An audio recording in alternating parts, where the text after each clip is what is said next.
Chapter 745. When Erewhon's Princess Royal walked into the second floor of the hall, she seemed to be following Arather or Lanina, the two ice queens. The hall was as silent as winter, and as if a ghost had passed through the crowd, the sound fell and froze into powder. Just as the Myrna people on the glacier said, ghosts can devour human voices. Brando looked away from the ostentatious balcony and happened to meet Griffin's gaze. The fairy princess had one hand on the railing and her gaze was as sharp as a sword. She looked down at him from above, making his heart skip a beat. Brando vaguely felt that there was something different in Princess Griffin's gaze. It was as cold as the gaze of an executioner looking at a prisoner on death row. What's wrong? Whether it was in his previous life or this one, he had never seen the princess look at him with such a gaze. The strange silence only lasted for a moment. Princess Griffin looked away and only then did she officially announce the start of the banquet on the second floor. The musicians seemed to come back to their senses and the melodious sound of the xylophone filled the hall again. Everything before seemed to be an illusion, but as Brendel watched the princess turn around and walk downstairs, he vaguely felt that something was wrong. He turned back and looked at the little prince dressed up as Princess Bessadine beside him and asked, "Haruz, what else did your sister say to you?" "Teacher."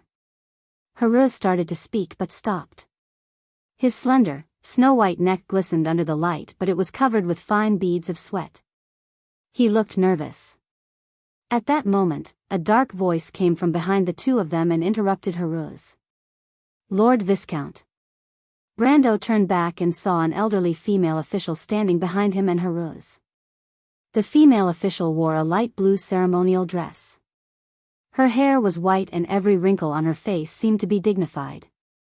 Only when she saw them did her serious expression soften slightly and she revealed a polite smile. "Viscount Caldel, Miss Bessadine, Her Highness the Princess is looking for you." "Her Highness the Princess? Looking for us?"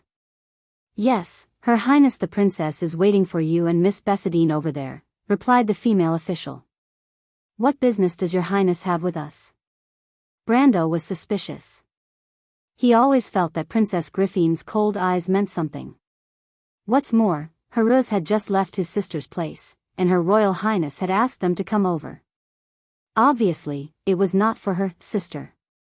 Everything before his eyes was completely different from what had happened in history. Brendel knew that Caldel's own memories were at work here, but it wasn't an easy task to remove these memories from the dream realm and find out what they were pointing to. Brando suddenly thought of a possibility. What if, in this dream, Viscount Caldel is the princess' enemy? If Viscount Caldel was on the opposite side of Griffin, then perhaps the princess's gaze would be easy to understand. But if Viscount Caldel is on the opposite side of the eldest princess, then who could he possibly be? Even though dreams were myths, they wouldn't form on their own. Just like how people couldn't imagine things they hadn't seen before out of thin air. Even fantasy creatures, dragons and ghosts were mostly born from what people had seen and heard in the real world. For example, horses with long horns and birds of prey with the head of an eagle and the body of a lion. In other words, Viscount Caldel's appearance at this banquet was probably to replace another person at this banquet. Who could that person be? Caldel's remaining memories must have picked someone in this scene who had a similar experience to him. This person definitely wouldn't be unknown, because he should at least have some connection to Haruz, who is represented by Princess Bessadine. Brando suddenly remembered something. Before Haruz and Alara got married, he actually had a marriage contract. The marriage contract was with Duke Arek's adopted daughter, a woman named Essay. This woman was really unknown in history, but Brando knew that she was actually an elemental-activated wizard. In private, she was an assassin and spy trained by Duke Arek. In other words, if Haruz became Bessadine and became Princess Griffin's sister in this dream, then his identity was very likely Essay in this dream. A spy and assassin on Duke Arek's side. Brando suddenly felt a chill run down his spine. He wondered what Viscount Caldel's unfulfilled wish was. Was it regret from the failed assassination? Or regret from the successful assassination? If it was the former, he shuddered and turned back to look at the second floor again. The tightly shut door was like an ominous sign that haunted his mind. Brando turned back to look at Haruz. If they had to kill Princess Griffin in order to leave this dream, would this little prince be able to accept it? He shook his head inwardly. Lord Viscount. The older female official saw that Brando was lost in thought and asked again. Brando finally turned back and nodded at her, indicating that she should take them to the princess. Just as the female official said, Princess Griffin was indeed waiting for them at the side of the hall. She stood under the oil painting of Anson XI. This ancestor had once brought Erwin a brief resurgence, just like her. And the two of them seemed to have similar endings. The princess looked up at the oil painting and only turned back when she noticed the two approaching. Brando noticed that the coldness in her silver eyes was no longer there. It was as if what he saw before was just an illusion. The eldest princess saw Brando and Heruz, and a gentle smile appeared on her face. I've made you wait, Viscount Caldel. The situation is critical now and Bessadine is still young. I had to tell her some things in advance. It's nothing, Brando answered, but he was thinking about his previous guess. If Caldel really was an assassin, then his identity might have been exposed before this. Otherwise, the princess wouldn't have looked like that before. But he was curious about why the eldest princess had called him here now. If she wanted to make a move, the best chance would be when he and Heruz were separated, and not when she had her sister return to his side. Princess Griffin glanced at them and then asked in a small voice, Viscount, do you remember what I said to you before? Which part is your highness referring to? Brando paused slightly. As the substitute of this dream, he had no memory of anything before this. If it was said that everything before was in line with historical developments, he could still make guesses. But now, the entire banquet was completely out of his control. Princess Griffin glanced at him, her eyes mocking. Duke Erech will be here soon. I know he has plans tonight, but I plan to announce your relationship with Bessadine before that. I told you before that if anything happens to me, you and Bessadine can take over the throne and stand out publicly against Erech. Although the nobles have never stood with me, they might not be on Erech's side wholeheartedly. Ever since the Battle of Ampere Seal, Erech has made many enemies and even enemies. Once I die, they definitely won't sit by and watch Erech take the throne. House Cypher has an old grudge against him. I once let my brother go. When I die, he might not be able to become your ally, but he will definitely become Erech's enemy. Also, the old friends of Lantanilon will be your staunch support. Sister. Heruz couldn't help but speak. Bessadine, don't interrupt. Griffin looked at her sister and was a little serious. From today onwards, you must learn to endure. She sighed again, a little tired. I didn't want it to come to this. Madara is watching us covetously. Erwin has actually lost his last chance. But Cruz's people might not be willing to face the undead directly, so they might turn to support you. This is Erwin's last chance. Brando listened to these words quietly on the side. He was a little puzzled. He had already unconsciously taken Viscount Caldel to be that assassin in history. He knew that Princess Griffin probably already knew Viscount Caldel's identity. But what he found strange was, why did she still say these things in front of him? Isn't she afraid that she'll leak the secret? Or does she already think of herself as a dead person? For a moment, Brando couldn't guess what the princess was thinking. But the development of the dream had completely exceeded his understanding. Viscount Caldel's dream, his dream, and Heruz's dream had already overlapped. He could even smell the thick scent of blood in the air. He turned back to look at Heruz. The little princess also looked worried. Princess Griffin seemed to have finished saying her last words. Then she smiled slightly and raised her wine glass to the two of them. Brando knew that the eldest princess in history couldn't have been unaware of her own death. Otherwise, she wouldn't have safely moved Heruz out before that. She had actually said what she said today to the core members of the Scarlet Travelers that day, but she hadn't said it so directly. Now that he thought about it, the meaning of the eldest princess' words that day had been very clear. Unfortunately, only his senior sister had noticed some clues. Brando couldn't help but feel a little depressed. He saw the princess' actions and also picked up his wine glass from the silver tray beside him. Although he hadn't paid much attention to it, after months of sudden training from Amandina, he now had a slight grasp of the etiquette between nobles. Viscount Caldel, to you, and also to Bessadine and Erewhon. Cheers. The eldest princess looked at him with her silver eyes and raised her wine glass. When she said, to Erewhon, she lost control of her emotions slightly but still put the glass to her lips very naturally and took a sip. Brando was about to raise his glass, but at that moment, Heruz suddenly reached out and slapped the glass out of his hand. It fell onto the carpet. You can't drink, teacher. There's poison in the wine, the little prince reminded him in a small voice, a little agitated. Brando paused slightly but didn't look too surprised. He raised his head to look at the princess in front of him. Since he'd guessed Viscount Caldel's identity, he'd already known that there might be something wrong with the wine. He hadn't planned on drinking the wine in the first place, but he didn't think that Heruz would dare to go against his sister's wishes. Although it was just a myth, it was already very rare for the little prince. Bessadine. The princess was completely stunned by her sister's actions. Brando saw her clench her fists and her thin brows almost knitted together. She took a deep breath and then asked coldly, "What are you doing?" "Sister, Mr. Brando wouldn't hurt you." You're wrong. He's not that person."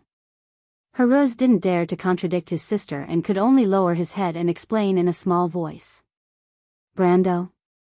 Princess Griffine paused slightly. She looked at her sister and then at Brando. "Who's that?" "Bessadine, what are you talking about?" No. Only then did Heruz realize that he'd let it slip and quickly corrected himself. "Viscount Caldel, he's a good person." Brando had inexplicably been called a good person. More importantly, this good person card had been given to him by a boy. This made him feel slightly awkward. But he didn't say anything to explain himself. Instead, he quietly watched the scene unfold because in that moment, he could already feel something in the depths of his heart begin to stir. This was the throbbing of a dream. In other words, Viscount Caldel might have personally experienced this scene in a certain era, at a certain banquet. Bessadine was arguing with her sister. This scene brought back Viscount Caldel's memories. Brando could almost feel that this knight, who had lost his reputation, was returning to the era he belonged to. He raised his head and saw that the entire hall was changing. It was gradually changing from the architectural style after Erewhon's revival to an even more ancient era. The free style of the glorious Anson the 11th era disappeared. The banister of the stairs seemed to have become an even more simple wooden product. All the decorations and people's clothes around them were changing. Finally, it was reverting to a style that more accurately, a style that a certain elf lady in Brando's body was very familiar with. The era when the honor of the wind elves had returned. It was the elves. Brando had heard Saint Tossel mention the era she lived in many times. Everything in front of him was so familiar, almost exactly the same as what he had heard. He turned his head and saw that Heruz had already blocked Princess Griffine. "Bessadine, he's a Rex assassin. He's no longer the Caldel you know. He betrayed you a long time ago." "Sister, it can't be, because Brando."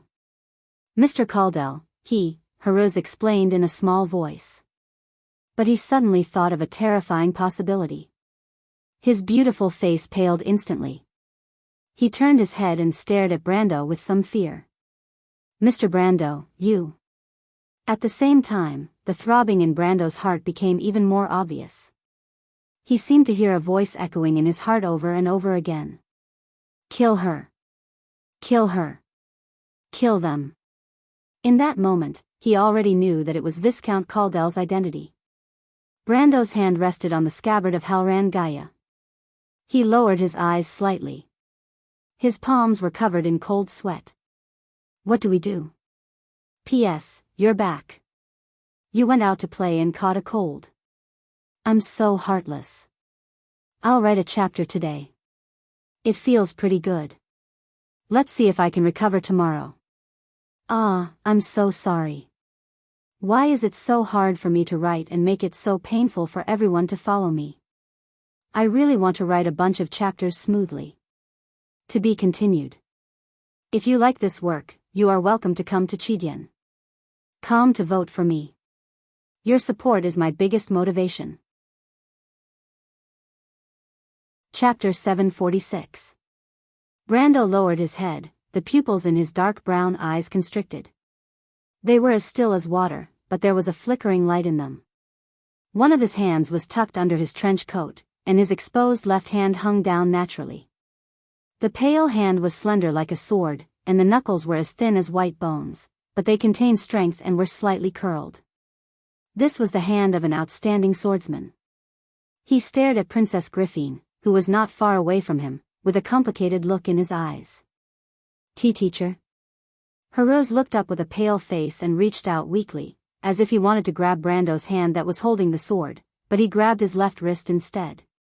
He knew that Brando's hand was under the trench coat, perhaps holding the simple cross-shaped hilt. The dark blade of the Halran Gaia was sleeping in the scabbard with dwarf-style patterns, controlled by a stable force. He looked up, his weak pupils dilated, and his forehead was covered with fine beads of sweat. He looked at his teacher with some panic. He shook his head hard, almost with a pleading look. No, that is, he had seen Brando kill with his own eyes. It was a group of cultists he met on his journey.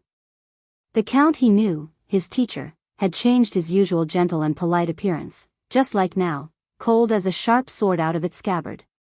When he saw his teacher fighting, he was like an executioner who had abandoned all human emotions. Every sword strike would take away a life. It was so easy that it was as if he was cutting grass on the training ground. In the young prince's memory, there was only one person who fought like this, Maynard. But the female knight was far less skilled than his teacher in controlling his blade so that it could easily cut people's throats, and let the rose-red color spread over the snow-white metal. Air sizzled as it was sucked into the cut trachea, and blood mixed with fragments spurted out of the neck. The lifeless body fell limply to the ground, making a muffled sound like a heavy object falling to the ground. Brando's eyes were as cold as steel. This was the military swordsmanship, he had told him. Haruz shuddered in his heart. He looked back at his sister. Although she was a lot different from what he remembered, more mature, more beautiful, and more majestic, she was still his sister, and Haruz would never mistake her for someone else. He suddenly remembered what Brando had warned him in advance. The fear in his heart grew stronger, like a vine quietly creeping along the corner of the wall. No matter what, he was not willing to see his sister die in the hands of his teacher. Brando let Haruz grab his left hand. He could feel the uneasiness in the young prince's heart. This uneasiness seemed to be contagious. His hand holding the sword was already covered in sweat, soaking the grey wolf leather on the hilt of Halran Gaia. This was Viscount Caldel's dream. It was like the eternal sleep that the witches spoke of. Only the master of the dream could decide when this long dream began and when it ended. But unfortunately, Viscount Caldel had lost himself long ago. His world only existed in this incomplete world of fog. In order to wake him up, he had to find the memories he had been running away from. The only way to escape from here was to wake up. But the master of the dream had lost himself long ago. His world only existed in this incomplete world of fog. In order to wake him up, he had to make up for it. The only way was for him to find himself. Should he complete his unfinished mission? The voice in his heart was almost screaming for him to draw his sword quickly.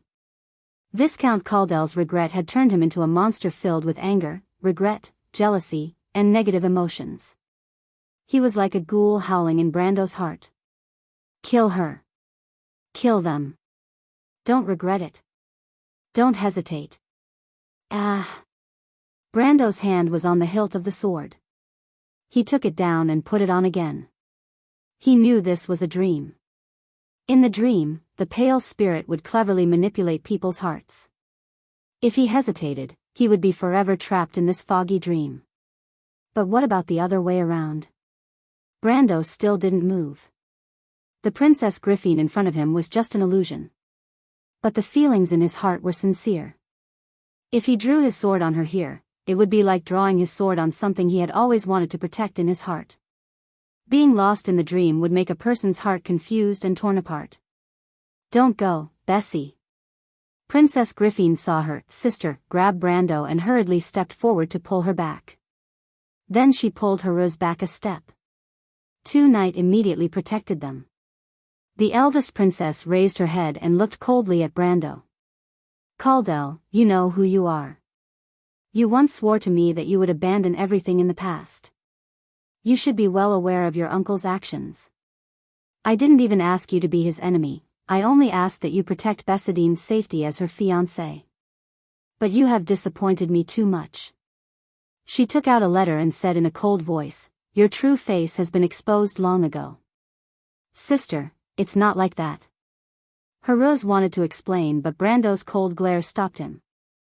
The little prince still didn't realize this.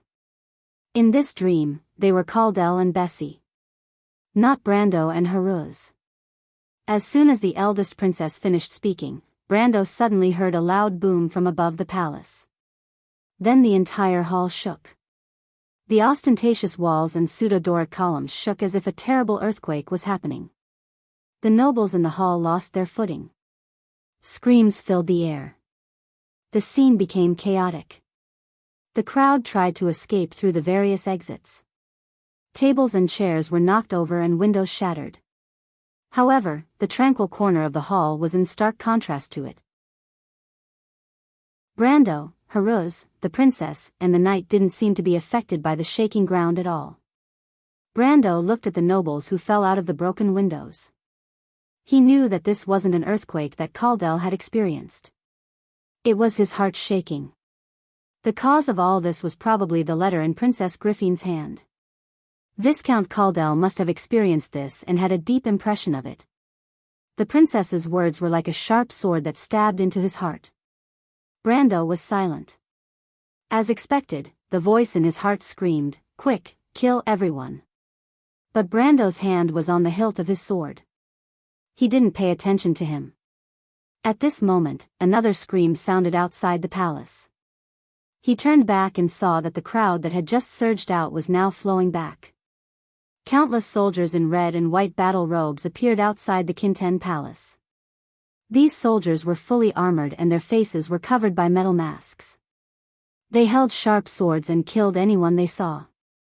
In the blink of an eye, the Kinten Palace was covered in rivers of blood. How can this be? The young prince stood behind Princess Griffin and saw this scene. His face was pale with fright. He couldn't help but cry out, "Who are they?" "It's Duke Erec." Princess Griffin took in a soft breath. She raised her head and stared at Brando. "Capture Viscount Caldel before Duke Erec arrives." How could these soldiers be Duke Erec's men? No matter if it was in his previous life or now, the nobles under Erec's command would never wear red and white battle robes. Besides, in Brando's memory, none of this had happened at the banquet that day. The smell of blood that had always lingered around his nose seemed to become reality because of this scene. It became even more pungent and the smell of burning gradually took over his sense of smell. Brando raised his head and saw that flames were indeed burning from the ceiling. It seemed that in an instant, the entire hall had become a sea of fire. This was Viscount Caldel's dream. Everything that had happened in the dream that day had now been repaired by him and Heruz bit by bit and reappeared in their dream.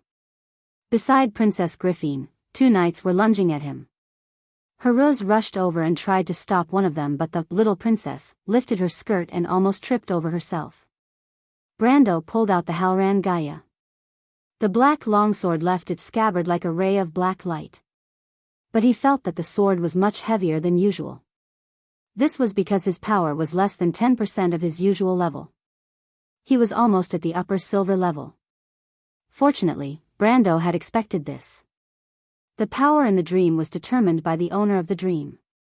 In other words, he was now representing the Viscount Caldel of the past. But the power of an upper silver level was too weak in the year of the Wind Elves' glorious return. The two knights lunging at him were both at the middle gold level. No wonder Princess Griffin dared to not hide her cold gaze. In any era, the gap between the peak of the silver level and the middle gold level could not be crossed. Of course, this excluded some of the geniuses among geniuses. Brando was no genius, but the wisdom and experience he had were the accumulation of thousands of people. For example, his swordsmanship. Although he could only fight with Viscount Caldel's power, this did not mean that he had lost all his advantages. As soon as the two knights approached, before they could draw their swords, Brando's sword was already one step ahead of them. The black steel blade cut through the air. The side reflecting the light of the fire flashed with cold light. In an instant, it had cut into the two men's vision. The two knights looked shocked. They didn't even see how Brando had drawn his sword. Before the Second Holy War, the knights' swordsmanship of the Wind Elves emphasized both attack and defense. This was because most of the subordinates of the Dark Dragon were magical creatures created from dark magic. Exchanging their lives with these cheap cannon fodder was obviously not worth it. Besides, the war back then was far less cruel and barbaric than it was later. So Brando's swordsmanship seemed crazy to them. But this crazy guy's swordsmanship was clearly far above theirs. The two knights had no choice but to take a step back. But Brando had already grasped the opportunity. He followed closely and swept away the elven longsword in one of the knights' hands. With a crisp clang, the upper half of the sword broke and flew out, stabbing into a table. The knight had never seen such barbaric behavior. Wearing heavy armor, he kept retreating. Brando chased after him until another knight took the opportunity to stab at him from behind. But Brando didn't even turn around. The snow-silver elven longsword pierced through his body as if it had stabbed an illusion. That illusion didn't stop at all. Instead, it turned and swept its sword across. With a clang, the elven knight's helmet flew high into the air. Below it was an elf's face that Brando was very unfamiliar with. But Viscount Caldel must have had a deep impression of it. 9 luminaries sword art. Princess Griffine was slightly shocked. Caldel, when did you? Princess Griffine definitely wouldn't recognize 9 luminaries sword art. Brando thought for a moment and understood that this was Caldel's memory at work. This wasn't the eldest princess's shock, but that guy's. By now, he had already broken through the defenses of the two knights and reached the eldest princess's side in one step. Then he grabbed her wrist. The eldest princess struggled slightly but couldn't break free. She looked up and bit her lip as she stared at him coldly. Her silver eyes were about to spit fire. Caldel, kill me now if you can. If I kill you, Duke Erek will forever bear the crime of regicide and treason, right? Brando glanced at her. In that instant, he seemed to understand many things. Princess Griffine almost trembled. She looked up at him. Erek is a member of All for One. Your Highness, your plan is exactly what he wants. He doesn't actually care about the throne. He just wants to overthrow this kingdom, Brando answered softly. He glanced at Bessadine. You think they're still your sister, right? Her Royal Highness also glanced at Bessadine beside her. Her silver eyes were filled with complex emotions, but her tone had already softened. Kill me and let Bessadine go. She truly likes you, no. Brando heard that voice wailing in his mind again. She's lying to you. She's in cahoots with her despicable sister. This pitiful girl. Brando's heart sank. He glanced at the eldest princess. For a moment, he saw weakness in her expression, but she quickly recovered her calm. Then he looked at Haruz and took in the sight of the soldiers in red and white robes who were pouring into the hall. He had never experienced this scene before, but it was very similar to what he remembered. The nobles had all died long ago. He just didn't know where Senior and the others were. Even though he knew this was a dream, Brando was still worried. Teacher, what are you talking about? Haruz didn't understand. Brando smiled at him but didn't answer. But in that moment, he already had a plan. To be continued. If you like this work, you are welcome to come to Chidien. Come to vote for me. Your support is my biggest motivation. Chapter 747. The hall had turned into an azure field covered in crimson, glaring bloodstains. The soldiers in red and white battle robes slowly walked past the corpses that were piled on top of each other. They walked past the streams of blood that had gathered into a trickle below. Their cold iron boots stepped neatly on the sticky carpet that was paved with blood as they surrounded the corner where Brendel was. The half-fairy princess was still trying to free her wrist from Brando's iron grip. She struggled but to no avail. She quickly calmed down and asked coldly, "Viscount Caldel, what are you trying to do?" Under Heru's panicked gaze, Brando placed the obsidian-like blade of Halran Gaia against Griffin's neck. He watched as the two approaching knights stopped and then answered, "Of course I'm trying to break out of the encirclement." Break out of the encirclement? Princess Griffin glanced at the soldiers suspiciously. In her mind, these people were jackals of the same tribe as Viscount Caldel. Brando didn't explain much. He used his sword to silence the princess's knight and the female officer beside her. Then he said, "If you don't want your eldest princess to be hurt, then do as I say. You come with me. We'll retreat towards the stairs and go to the second floor." Princess Griffin didn't know what Viscount Caldel was trying to do, so she huffed softly.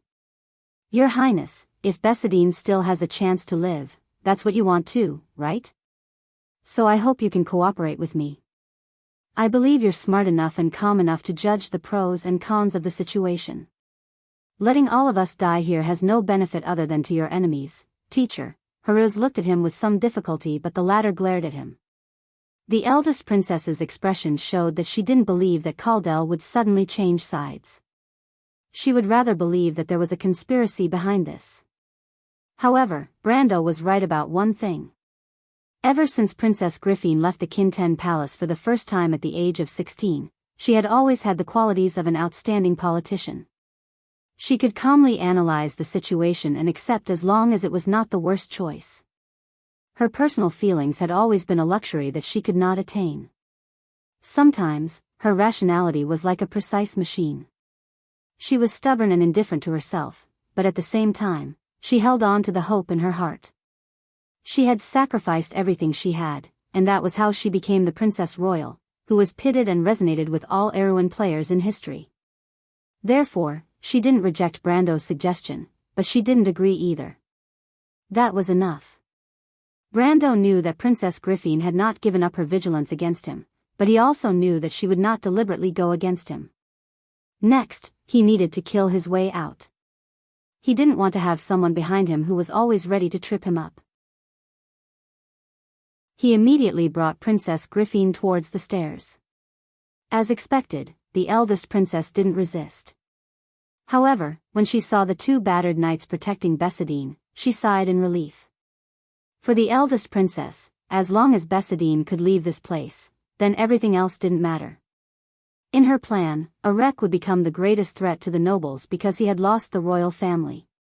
This threat would evolve into a confrontation over time, and then the curtains of war would be drawn. However, the Lord of the Highlands was not as weak and easily bullied as the royal family of Covardo. The war between the nobles would definitely end in mutual destruction and compromise. The restless Madara would definitely not give up this precious opportunity. The army of the undead would sweep across the scorched earth. After that, Cruz's people would definitely not want to face the army of the Emperor with the Mercury Staff. Thus, supporting the resistance forces in Erewhon was the inevitable choice. As long as Bessadine was still alive, there was still hope for the kingdom to be reborn from the scorched earth. Although her ancient homeland would inevitably fall into a sea of fire, she couldn't care so much. She could only see the burning flames in her eyes. Whether it was her, Grand Duke Enrich, or those greedy nobles, they would all drag the kingdom into the abyss. She could only choose the better outcome. Griffin quietly felt the coldness of the blade on her neck. She calmly lowered her eyelids, but her heart was mournful. She looked back on her life, as if she was always making choices that weren't the worst. Every time she compromised, it was as if she was laying the groundwork for the next failure. For a moment, she suddenly wanted to go back to the past, back to that year. She was only 16 years old. Perhaps she should have chosen a different path, and the kingdom's future wouldn't be like this. Brando seemed to be able to vaguely feel the thoughts of the princess he was holding hostage, because this was a part of his memory. Perhaps he had the same desire in his heart. It was this desire that made him willfully change the path of decline that originally belonged to Erewhon. It was also because of the same desire that he firmly believed that he could leave this dream, and he already had his own answer in his heart. He controlled the princess with one hand, and with a sweep of the sword in his right hand, he swept away the swords in the hands of the swarming soldiers. Then he swung his sword without any fancy moves, and the ordinary blade drew a straight line in the air. The blade flashed across, and those soldiers didn't have time to withdraw their weapons to block it. They could only watch as the obsidian-like blade cut through the battle robes, the metal rings on the chainmail below, and the flesh and bones below. With a crisp sound, eye-catching rose-colored blood splashed out along with the countless broken metal rings. The color of the blood was like red wine, but darker. With just one sword, 7 or 8 soldiers flew out. They fell into the crowd and knocked away more people. Brando stood at the top of the stairs, but he didn't rush up first. Instead, he dragged Heruz up and waited for the 2 knight and the female officer to rush over before he turned to cover everyone and continued forward. Princess Griffin seemed to come back to her senses. She looked at the scene in surprise. "What on earth do you want, Viscount Caldell?" This was the second time she had asked this question in a short period of time, but her tone was completely different. Even if she still had her doubts, at least she believed that Viscount Caldell and Enrich weren't working together. "I told you." Brando stood at the top of the stairs and cut down a soldier with his sword. The blade cut into the man's helmet like cutting through tofu. Blood gushed out like a waterfall from the metal cracks. He pulled out his sword and kicked the body down. Then he walked up a few steps and answered, "I just fought my way out of the encirclement." "But you and Enrich?" The eldest princess frowned. Brando actually understood the suspicion in her eyes. What she meant was, "I don't think you would betray Enrich for Bessadine. Some people would risk their lives for love, but Viscount Caldell wasn't one of them." Because he was Viscount Caldell now. Brando had to accept this, even though the difference in status and experience made it hard for him to say. He knew that his choice could cause him to fall into the dream forever, but he still did it. At this moment, he really wanted to laugh bitterly. "Your brother is indeed very charming when he dresses up as a young girl, but he's still a man." But Brando had a vague idea of another possibility. This possibility made him lead the princess and the others to the second floor without hesitation. He was familiar with Kinten Palace.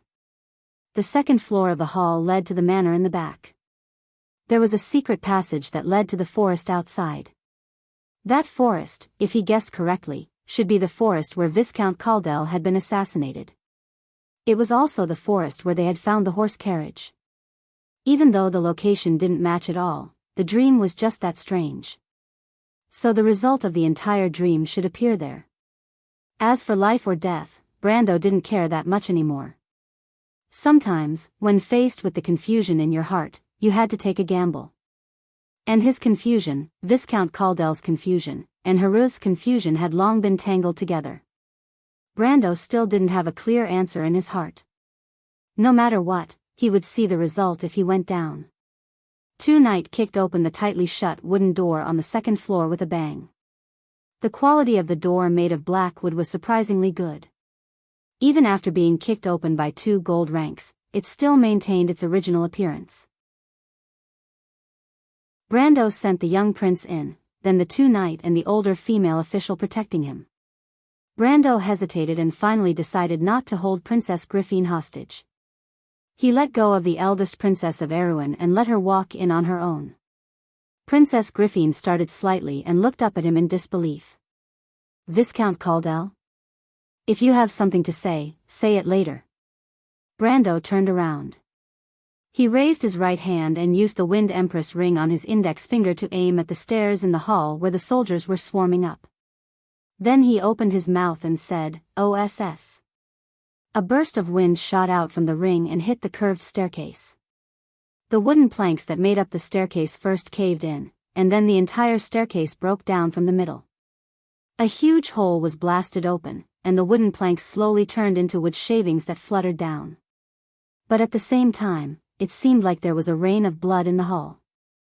Brando and the princess, who were still standing at the door, had a lot of blood on their faces. The princess looked at Brando, whose face was covered in blood, and asked, "Viscount Caldel, are you really willing to give up everything for Bessadine?" No, anything else was possible, but Brando's vow had nothing to do with that.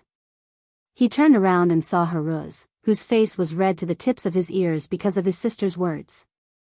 He sighed and answered, "Your Highness, I don't think now is the time to express my determination.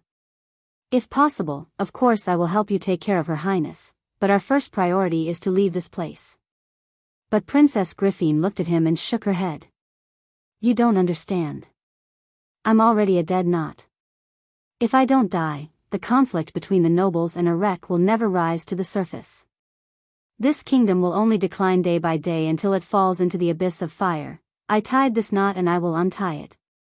I'm only worried about whether Bessadine can distinguish the people around her. I hope you can give me a clear answer, Viscount Caldel." Brando stopped. There was a rumor in history that Princess Griffin had secretly contacted the Wind Elves to counter Enrich. She had the Elven diplomatic corps bring a secret letter, but the news was leaked in the end and aroused the murderous intent of the powerful Grand Duke. Not long after that, at this banquet tonight, he ordered an assassin to kill Her Highness the Princess and Frame Madara. But after the event, no one could find any relevant evidence, except for that blank letter. Her Highness the Princess had the diplomatic corps bring a blank letter.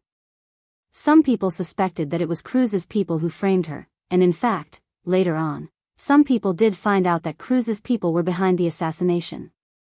Even the Holy Cathedral of Fire couldn't escape being involved. But Brando suddenly guessed another truth. That blank letter that the Wind Elven diplomatic corps brought back to the Elven court was just a plan for you to force Enrich to act, right, Your Highness? Princess Griffin looked at him with some surprise. "How did you know? Enrich already knew?"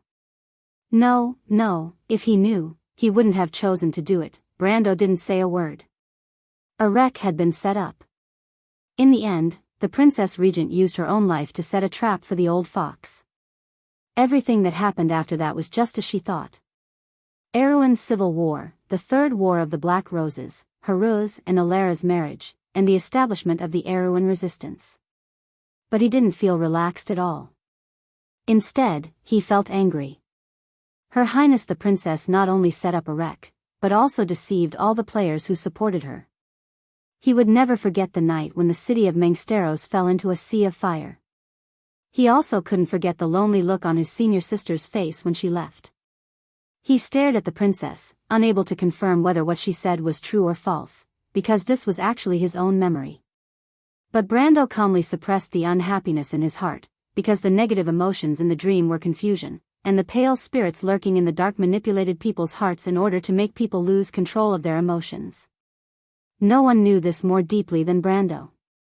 He asked this to test Viscount Caldel's feelings, just as he knew that Caldel must have experienced the same things in the same dream as he did.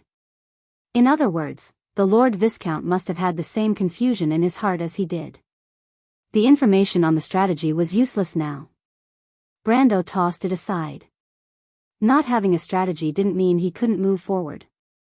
First, he was also an excellent player, and second, he had stronger feelings. If he couldn't defend, then he would have to attack. First, he had to answer a question of his own. How did Viscount Caldel answer his confusion back then? And how would he answer? Brando was silent for a moment, then answered Princess Griffin, "Sometimes the right choice isn't necessarily the right one, Your Highness." "Then what is the right choice?" The eldest princess raised her head and looked at him in confusion. She seemed to hear the hidden meaning in the Lord Viscount's words. This question also echoed in Brando's heart. It was the question Viscount Caldel's ghost asked over and over again: what is the right choice? Brando raised his head and glanced down. The soldiers in red and white battle robes were climbing up from the dust-filled hall. He retreated into the room and pulled the princess some distance away. Then he exhaled softly, as if to confirm the thought in his heart. People can't always be willful, but willfulness can actually be forgiven. As he answered, he felt his heart move slightly. That was the emotion that belonged to Viscount Caldel. This pale ghost who had always hidden himself in the dark, this knight who had lost his name in the fog of history, finally couldn't hold himself back anymore. And as soon as he moved, Brando finally confirmed the answer to his question. He found it, the answer to the riddle. A person's dream was actually a subconscious self-suggestion. In this short period of time, Brando remembered more than once the parents he had seen at the banquet, as well as himself as a child. These memories that revealed his past haunted him like a nightmare. But until a certain moment, he suddenly realized that it wasn't the mysterious existence in the fog that was tempting him to lose his mind. On the contrary, what was hidden the deepest in people's hearts was the opportunity to save themselves. It was the same for Viscount Caldell. He recalled again and again the illusion of Brando's grandfather in the golden demonic tree. He remembered again and again the disappointment in his parents' eyes when they looked at him. Although he was drenched in cold sweat, he finally realized something. This disappointment didn't come from his failure. Willfulness could actually be forgiven. But avoidance and self-fear couldn't. He even lost the courage to challenge his failure again. He was like a weak person who gripped his sword tightly with both hands but didn't dare to take a step forward and pierce through the illusion in front of him. He was the person who couldn't hold his sword. That person had also been Viscount Caldell. And Haruz. He could stab Princess Griffine to death with one blow. That might have been Viscount Caldell's wish. But Brando finally realized that it definitely wasn't his own. If he chose this, if he chose to compromise in the middle. Just like how once a person lost their courage, they lost the determination to break through the illusion. A person who lost the determination to break through the illusion could only stay in the dream forever. In this moment, Brando was truly certain of this, just like how he felt the throbbing of Viscount Caldell's feelings in his heart. He could completely understand that feeling. It was fear and dread, confusion and jealousy. Because he had made the exact opposite choice. Caldell chose to compromise. Thus, he remained in his own incomplete dream. But Brando's choice was to willfully change all of this. He willfully chased after his own heart and willfully fulfilled his ideals and beliefs. If he gave up, he would fail. Brando seemed to see a pitiful figure flash by in front of him. He gripped his sword. The conviction in his heart had never been stronger. In front of him, the corridor suddenly collapsed layer by layer. The scenery seemed to melt and turn into thick fog. After the fog parted, the Kinten Palace seemed to collapse like gravel, disappearing with the wind along with the corpses of the soldiers and nobles. In the gravel, Brendel even saw his parents, himself when he was a child, his senior, and all the members of the Scarlet Brigade. Their faces merged into the fog, fading backward and gradually disappearing.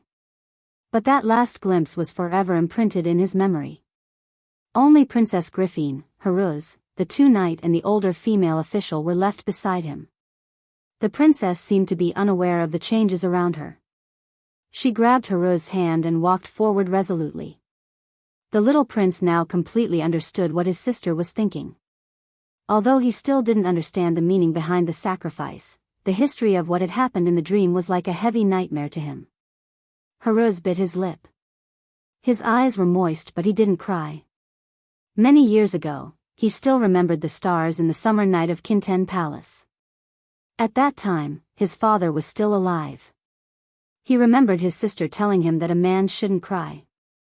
But he only remembered crying because he was taught a lesson in swordsmanship training until his knees turned red. The fog parted.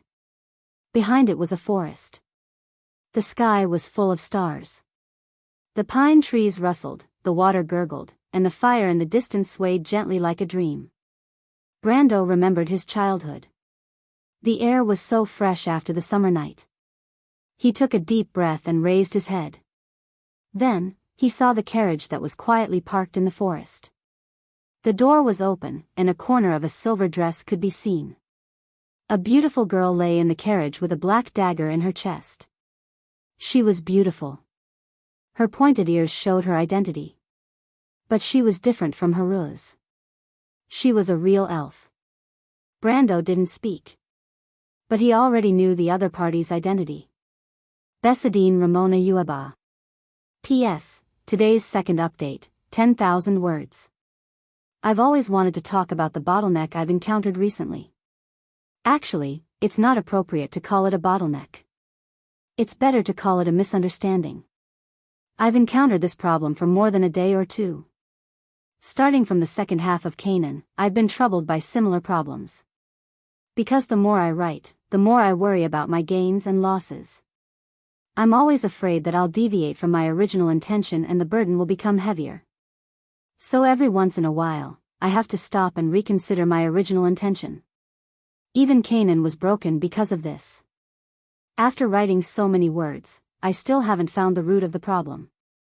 Instead, I've become more and more restrained. Today, after talking to everyone, I finally understand what I'm pursuing. Sigh, after so many complaints, I just want to find my carefree self when I was writing Canaan. I've been very tired recently. I hope everyone can understand. To be continued. If you like this work, you're welcome to come to Chidien. Come to vote. Your support is my greatest motivation. Chapter 748. History was quietly reflected in the starry night sky.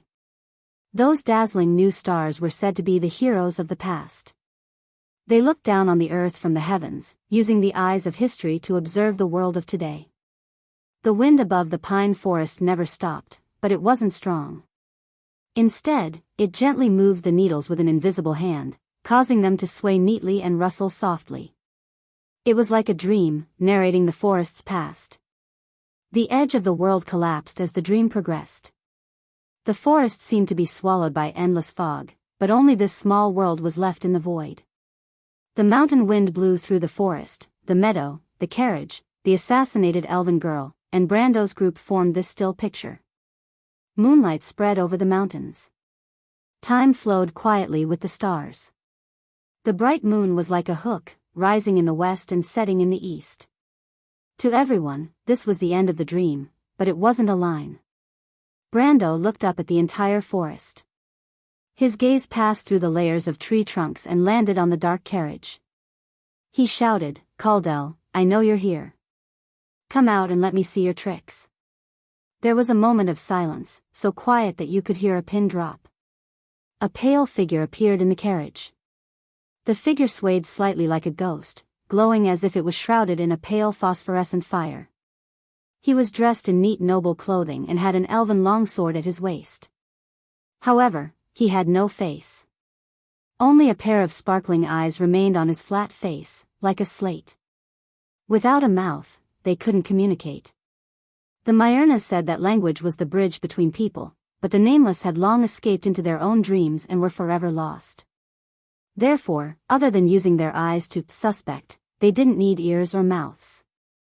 The pale ghost appeared at the door of the carriage and silently stared at Brando. It didn't say a word, and neither did Brando. After what seemed like a long time, the ghost slowly said, "Why did you challenge me?" Even though it didn't have a mouth, its voice seemed to echo through the entire forest like thunder rolling from the horizon.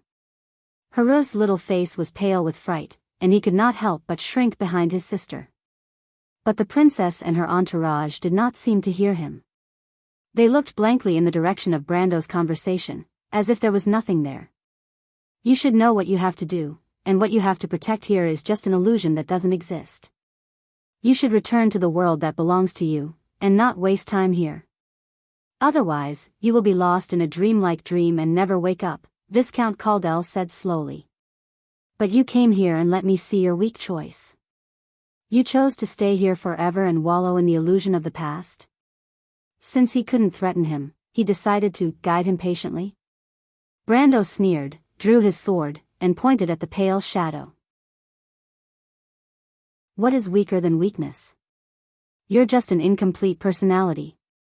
Hatred and jealousy have long since obliterated your mind. In the experience of wandering in the forest for so long, paranoia has long swallowed up your humanity. How can something like you understand what salvation is?" He exhaled and showed his shiny teeth. "What you've forgotten is not only your reputation. You've forgotten something more important. It has long been lost on the long road behind you. Viscount Caldel, the beginning of everything, the source of regret, is hidden under the layers of wounds, but I will find it and show it to you. Humans learn to cry to protect their pain, and you've long forgotten that. Because you can no longer be called human. The blade of Halran Gaia, as dark as a dream, pointed straight ahead, at the pale shadow's chest. But it was also like a dividing line in the forest, separating this world from the other. Anger appeared on the ghost's face. In the next moment, a spark of fire appeared in the depths of Haru's silver eyes. The fire burned from the carriage behind Viscount Caldel. The fire spread behind Viscount Caldel, turning the forest into a sea of fire in the blink of an eye. Viscount Caldel's eyes sparkled. He waved his hand coldly and let out a shrill voice. Fine, I'll see how long you can be stubborn for. In your heart, the so-called persistence is nothing more than weakness. The human heart is illusory. The pale ghost reached out his left hand. His fingers had become sharp claws. A crack suddenly split open on his featureless face. It was like a mouth that was silently mocking everyone. Then the sea of fire enveloped the entire forest. In the light of the fire, a thick fog rose. The scenery around them changed again. Brando could still feel the burning flames beside him. But when he looked around, the pine forest was long gone. What appeared in his field of vision was a straight corridor. On one side of the corridor was a large arched window. Outside the arched window, the manor and palace rose and fell, extending into the brilliant lights in the distance. But this bright pearl that sat on the plains was now covered in dust. The entire city was burning fiercely. Flames rose everywhere. Brando and the little prince beside him saw the fire spread along the palace, burning all the way to their feet. Everywhere they looked was a sea of fire. The glass of the arched window shattered under the high temperature. Then, countless skeleton soldiers poured in from the outside. These skeletons wobbled and raised their nether steel longswords. The phosphorescence in their eyes was either bright or dark as they surrounded the area. On the pitch-black longswords, the Roman rose in full bloom was so dazzling. It was like a sharp thorn, piercing Brando's pupils until they contracted. It was such a familiar scene. The spirits of the dead appeared in the sea of fire. The palace burned, the city collapsed. The army of the dead swept across their homeland. Everywhere they passed, only scorched earth was left. Erewhon's glorious flag finally turned to ash that night. That was the last night on the battlefield. The sad song in the hearts of Erewhon players reappeared in his memory. The last battle in Monsterlos, Viscount Caldel's sharp laughter echoed in the air. But there was jealousy in it. You think it's so easy to make a choice. But reality will always force you. You will face a desperate situation. Life or death. You must choose one of the two. What are mortals in front of the power of fate? But Brando ignored him. He felt his own power. It was still only at the peak of the silver level. He immediately turned his head and said to Haruz beside him, "Take your sister and retreat into Kinten Palace. Find a way to get to White Rose Castle. You should know that there is a secret passage there that leads to the underground river." "But what about you, teacher?" Haruz's hand was held tightly by Princess Griffin. He couldn't help but look up and ask worriedly. "Of course I'm retreating with you. What are you thinking?" Brando replied irritably. "But I have to deal with these skeletons. You can't expect me to keep holding your sister's hand, can you?" Princess Griffin started slightly. Only then did she notice that Brando had been holding her wrist. She blushed and struggled to free her hand. "I know that secret passage. It's under the bed in the room where the queen stayed." "Come with me," she replied, pretending to be calm. Haruz stuck out his tongue and hurriedly covered his sister as they retreated into the corridor behind Brando. Even though the skeletons were slow, they were still closing in on him. He knew that there would be no end to fighting with these low-level undead creatures. He raised his head and looked at the structure of the corridor. He raised his sword and swung it twice, cutting down a row of pillars on both sides of the corridor. The corridor that lost its support collapsed with a loud bang, crushing the wobbling undead underneath. There were still 2 or 3 that escaped. Brando kicked them back into the ruins, then put away his sword, turned around, and ran. Kinten Palace had been completely engulfed in flames, but at least it was similar to what happened in his memory. The corridor leading to the inner court was built with a large number of stone buildings, so it was well preserved in the sea of fire. They passed through this road to White Rose Castle. It didn't take long for the outline of the cruise-style castle to appear in the night. White Rose Castle was built before the year of the Golden Hoof. Its earliest owners were actually the Cruise people, but after coming over, it was assigned to the former king and his subjects along with this land. After the Year of Revelation, the castle was destroyed in a fire and was later rebuilt together with Kinten Palace. What Brando saw now was this rebuilt castle. This castle was the last stronghold of the Monsteros Palace. It was also the last stronghold to fall during the Third War of the Black Rose. The castle's drawbridge must have been pulled up. Now we can only go through the back door from the kitchen, Her Highness reminded him as she ran. Brando nodded. This was similar to what he had expected. There was no way to go through the kitchen, but there was a passage to transport food. As long as they entered the inner city, there would be a way to escape Kinten Palace. But as for where to go after leaving the inner city, he didn't think too much about it. Now was the time to put everything on the line. They had just rushed into the small forest in the courtyard in front of the castle when suddenly a group of knights in black clothes and black armor appeared in front of them. Brando saw the knights in full armor with green phosphorescence under their steel masks and couldn't help but raise his eyebrows. Black Knight. He almost groaned inwardly. In this era, these should be the elite knight in Madara's army of the dead. If he still had his original strength, it would be easy to deal with them. But now, to break through their defense line would undoubtedly be a battle to the death. Because of Viscount Caldel's control, the Black Knight also discovered the princess's group almost immediately. They turned their undead warhorses around and charged in their direction, raising the pitch-black long swords in their hands as they charged forward. To be continued. If you like this work, you are welcome to come to Chidien. Come to vote for me. Your support is my biggest motivation. Chapter 749. The Black Knight galloped through the forest like a black storm but was eerily silent. The skeletal warhorses' hooves landed on the meadow as if they were floating in the air.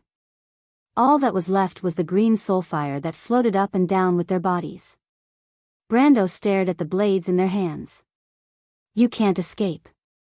Brando heard Viscount Caldel's duck-like voice scream hysterically. You know what choice you should make. You're a smart person. Are you going to abandon everything in reality? The people you love and the people who love you, just to stay in this illusory dream? I know you understand what reality is. You're a strong person, not a weak person. You have to learn to choose. You're not a willful boy anymore. You understand your responsibility. Shut up. Losers don't have the right to talk to me about responsibility. Brando's figure flashed. The activation of the charge skill made him crash into a Black Knight like a rhinoceros. The Black Knight didn't react at all to the fact that these weak humans dared to attack. The soulfire in his eyes burned fiercely, but it was useless. Brando had already pressed a hand on his iron mask and dragged him off his warhorse. With a loud crash, the Black Knight was pulled off his horse and fell to the ground. Brando landed behind them in a flash. The Black Knight was shocked. They turned their mounts around again and surrounded Brando. Brando raised his head to observe the situation. He saw with some pity that the Black Knight who fell off his horse adjusted his helmet and got up again. The strength of a peak silver was still too weak. He had only caught the knight off guard. If he still had the strength of an elemental level, he would have flattened the Black Knight into a thin piece of metal. Brando immediately raised Halran Gaia and shouted to Haruz, who was not far away, Haruz, take your sister away. You know where to go. Haruz was stunned for a moment. He looked at Brando in a daze and shook his head desperately. Sir, what about you? I'll be there soon, Brando replied confidently. But, cut the crap. This is an order. Get lost. Brando roared. The little prince trembled in fear, but before he could say anything, Her Highness grabbed his hand. Princess Griffin looked in the direction of Brando and ordered the knight beside her, "Go help him, make sure he survives." The two knights beside her immediately nodded, drew their swords, and rushed over. Brendel glanced at the two knights and shook his head. He could not count on them. He raised his hand and gestured to the Black Knight, shouting, "Idiots, let me see if your Emperor's Mercury staff is really that powerful." The high-grade undead also had intelligence, and naturally, they could not accept these humans insulting their supreme emperor. The Black Knight's eyes lit up slightly, and they immediately charged at Brando. Brando saw that he had succeeded in seducing them and immediately turned to run. What a joke. Although he said it with confidence, he was not crazy enough to challenge 7 or 8 Black Knight with the strength of a silver peak. He rushed to the woods in the courtyard because he remembered that there was a path to the main hall, where he might be able to get rid of these terrible creatures. The premise was that he could enter the forest. Princess Griffin pulled her sister all the way forward. Heruz held his skirt with one hand and looked back from time to time worriedly in the direction Brando left. He still remembered that this was a dream. Since his teacher brought him here, the two of them should leave together. How could he leave him alone? He thought with some panic in his heart. It was at this time that Princess Griffin suddenly stopped. The elder princess frowned and looked at the kitchen not far away that led to the side door of the castle. But unlike in her memory, the kitchen door was closed. She was stunned for a moment.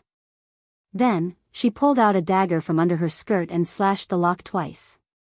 Unfortunately, the magic lock in the palace could not be opened by brute force.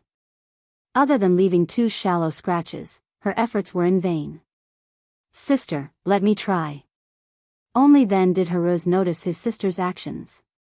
He glanced at the door, lifted his skirt with both hands, and then slammed into the wooden door. However, the little prince would never have dreamed that the moment before he crashed into the door would open by itself with a creak. He crashed into nothing and almost flew straight into the house. Fortunately, a pair of hands reached out from behind the door and held him firmly. He looked up and saw a familiar face. No. By Allium Japonicum? Heruz was slightly startled and thought for a while before he remembered the name of the female wizard he saw outside the Kinten Palace. But Allium Japonicum put a finger to her lips, made a silent gesture, and said with a straight face, "Take the princess and hide here. Wait for me here." Heruz froze for a moment and looked at her in disbelief. "No, you are Sister Maynard?" Maynard glanced at him, shook her head at him, then pulled out her sword and rushed out of the door. Heruz was left standing by the door in a daze, watching the female knight's back disappear into the night. Brando had just staged a victorious escape. Unfortunately, the good times did not last long. He had finally shaken off the Black Knight, but the script did not play out as he had imagined. He had just entered the corridor leading to the side hall when he bumped into a set of armor that made a clanking sound as it walked. Yes, it was a set of armor. It was completely black, like the plain style from the era of the War of the Holy Saints. But there was no wearer inside the armor. Instead, a ball of blue flame burned. The cursed armor was actually a ghost, a type of undead.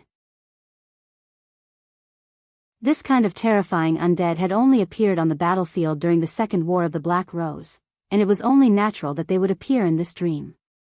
It was more powerful than the Black Knight, and was not at all restricted in the narrow terrain. In reality, it was more agile than Brando had imagined. He didn't know if it was Viscount Caldel's doing, but Brando saw that thing scurrying back and forth on the ceiling, almost a hair faster than him. And when he looked up again, he realized with some despair that there was a tightly sealed dead end in front of him. "Do you know?" As if sensing Brendel's predicament, Caldel's voice carried a hint of mockery. He spoke frankly in Brendel's mind, "Sometimes, hard work doesn't guarantee success. All you get is endless frustration.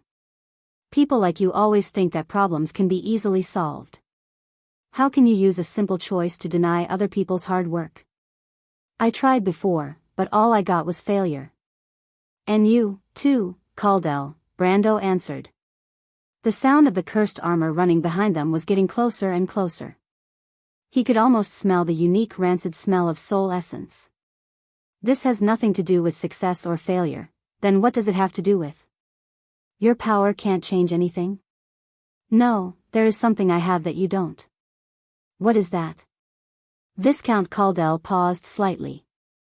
It was as if the entire world had stopped with his thoughts. Brando looked up. He was less than 10 meters away from the door.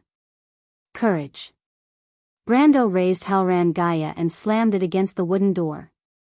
With a loud crash, the wooden door instantly shattered into pieces. Brando rolled into the room behind him. His arms were pierced by countless wooden splinters and he gritted his teeth in pain. And, Brando saw a hand appear in front of him. He stilled slightly, somewhat surprised, but also understood. He reached out to take the hand. The power that responded to him was so familiar. They had fought side by side thousands of times and condensed into one word. Companions. Brando looked up and saw the face that was gradually becoming clearer. The girl smiled sweetly, showing her white teeth. She carried a large sword and looked at him somewhat mockingly. You're quite late, Sophie. Black tea. You came from the direction of Kinten Palace, right? Why are you so late? There are too many undead. Brando almost blurted out. This conversation was too familiar, almost exactly the same as in his memory. He closed his eyes and almost felt like he was going to cry. When he opened his eyes again, he saw one figure after another appear behind Black Tea. Wizards, warriors, nightingales, the faces of the players. Every one of them was so familiar. They smiled at him. It was the consolation between comrades. I thought so too. Everyone is heading to the side hall to prepare to defend against the last wave of attack from the undead. All the members of the Scarlet Travelers, Lighter's exploration team, everyone is here. We're in charge of holding the rear here. Sophie, your senior sister is waiting for you in the palace. Hearing these familiar words, Brando felt as if everything had returned to that war. He saw one figure after another appear behind Black Tea. Wizards, warriors, nightingales, the faces of the players. Every one of them was so familiar. They smiled at him. It was the consolation between comrades. Leave this to us, keep going, Sophie. Brando stopped. He could feel Viscount Caldell's feelings trembling in his heart. He knew what he was afraid of. He walked past Black Tea, past everyone else and walked forward. Everyone opened a path for Brando. After this battle, there will be no more Erwin. But at least we have to let his sword shine one last time, someone shouted. For Erwin, the players raised their swords and answered in unison. Brando walked past each of them until a voice rang out. Sophie. Brando paused slightly. He turned his head. Everything behind him seemed to disappear. Only the scene of the players fighting was left. Black Tea looked at him and raised her sword. Forget us, Sophie, no. She suddenly stopped and changed her words. Brando. Brando was silent. He knew these were his feelings. Why? Because you have to walk further forward. If you keep looking back, you will slow down. This time, Brando didn't answer. He turned his head. The corridor in front of him seemed to stretch endlessly. He didn't answer Black Tea's question because it was like he was asking himself a question. He already had an answer in his heart. This is your answer? Viscount Caldell's voice shouted angrily in Brando's heart. Stubborn. You know you chose the wrong path. You think you're defying fate? You're just running away from reality. Brando walked forward and answered in his heart, Viscount Caldell, everyone has experienced failure. But only courage and trust are things you will never understand. Because you gave up on them from the beginning. No. Viscount Caldell screamed. Its figure seemed to materialize in front of Brendel, and the white specter instantly grew to a gigantic size. Its lower body was shattered, and its upper body was shackled. It had no mouth, and only a pair of cold glinting eyes could be seen. You can't save him. You can't save yourself. You can't save anyone. The monster that Viscount Caldel's spirit had transformed into howled and swiped at Brando with its claws. But Brando seemed to have expected it. He stepped back and the 5 sharp, long claws brushed past his chest. He immediately felt his strength return to his body, giving him the power of an elemental level again. He raised his head and looked at the enormous Viscount Caldel's spirit in front of him. He knew that he had grasped the key to the entire mission. The terrifying monster in front of him was the amalgamation of the negative emotions in Viscount Caldel's heart. According to the strategy guide, it was the final boss in this dream. Compared to the dream itself, this so-called monster was actually the easiest part to deal with. It was merely an elite at the peak of the gold level. Brendel was even able to raise his head and stare at the deformed monster. He sneered, "Is this the jealousy and regret that you've imprisoned in your heart? You've been running away from yourself for so long, and you've only created a weak monster. You can't stop me because no one can stop the determination in a person's heart." As soon as he finished speaking, he had already disappeared. What was left in Caldel's distorted vision was a cold blade. It was so fast that it was even faster than the lightning of thought. The monster only had time to raise its head and then this movement froze in place. In the end, it turned into a long howl of anguish. Then with a loud clang, Viscount Caldel's distorted spirit seemed to vanish into thin air. The shackles on his body all fell to the ground. Brando put away his long sword. He turned his head to look and saw a silver item shining in the shackles. That should be the reward from this mission. Brando reached out his hand in that direction and the item immediately entered his dimension hole. He didn't have time to examine it closely because the entire dream had begun to shake violently following Viscount Caldel's death. The world of this dream was about to collapse. To be continued. If you like this work, you are welcome to come to Chidien. Come to vote for me. Your support is my biggest motivation.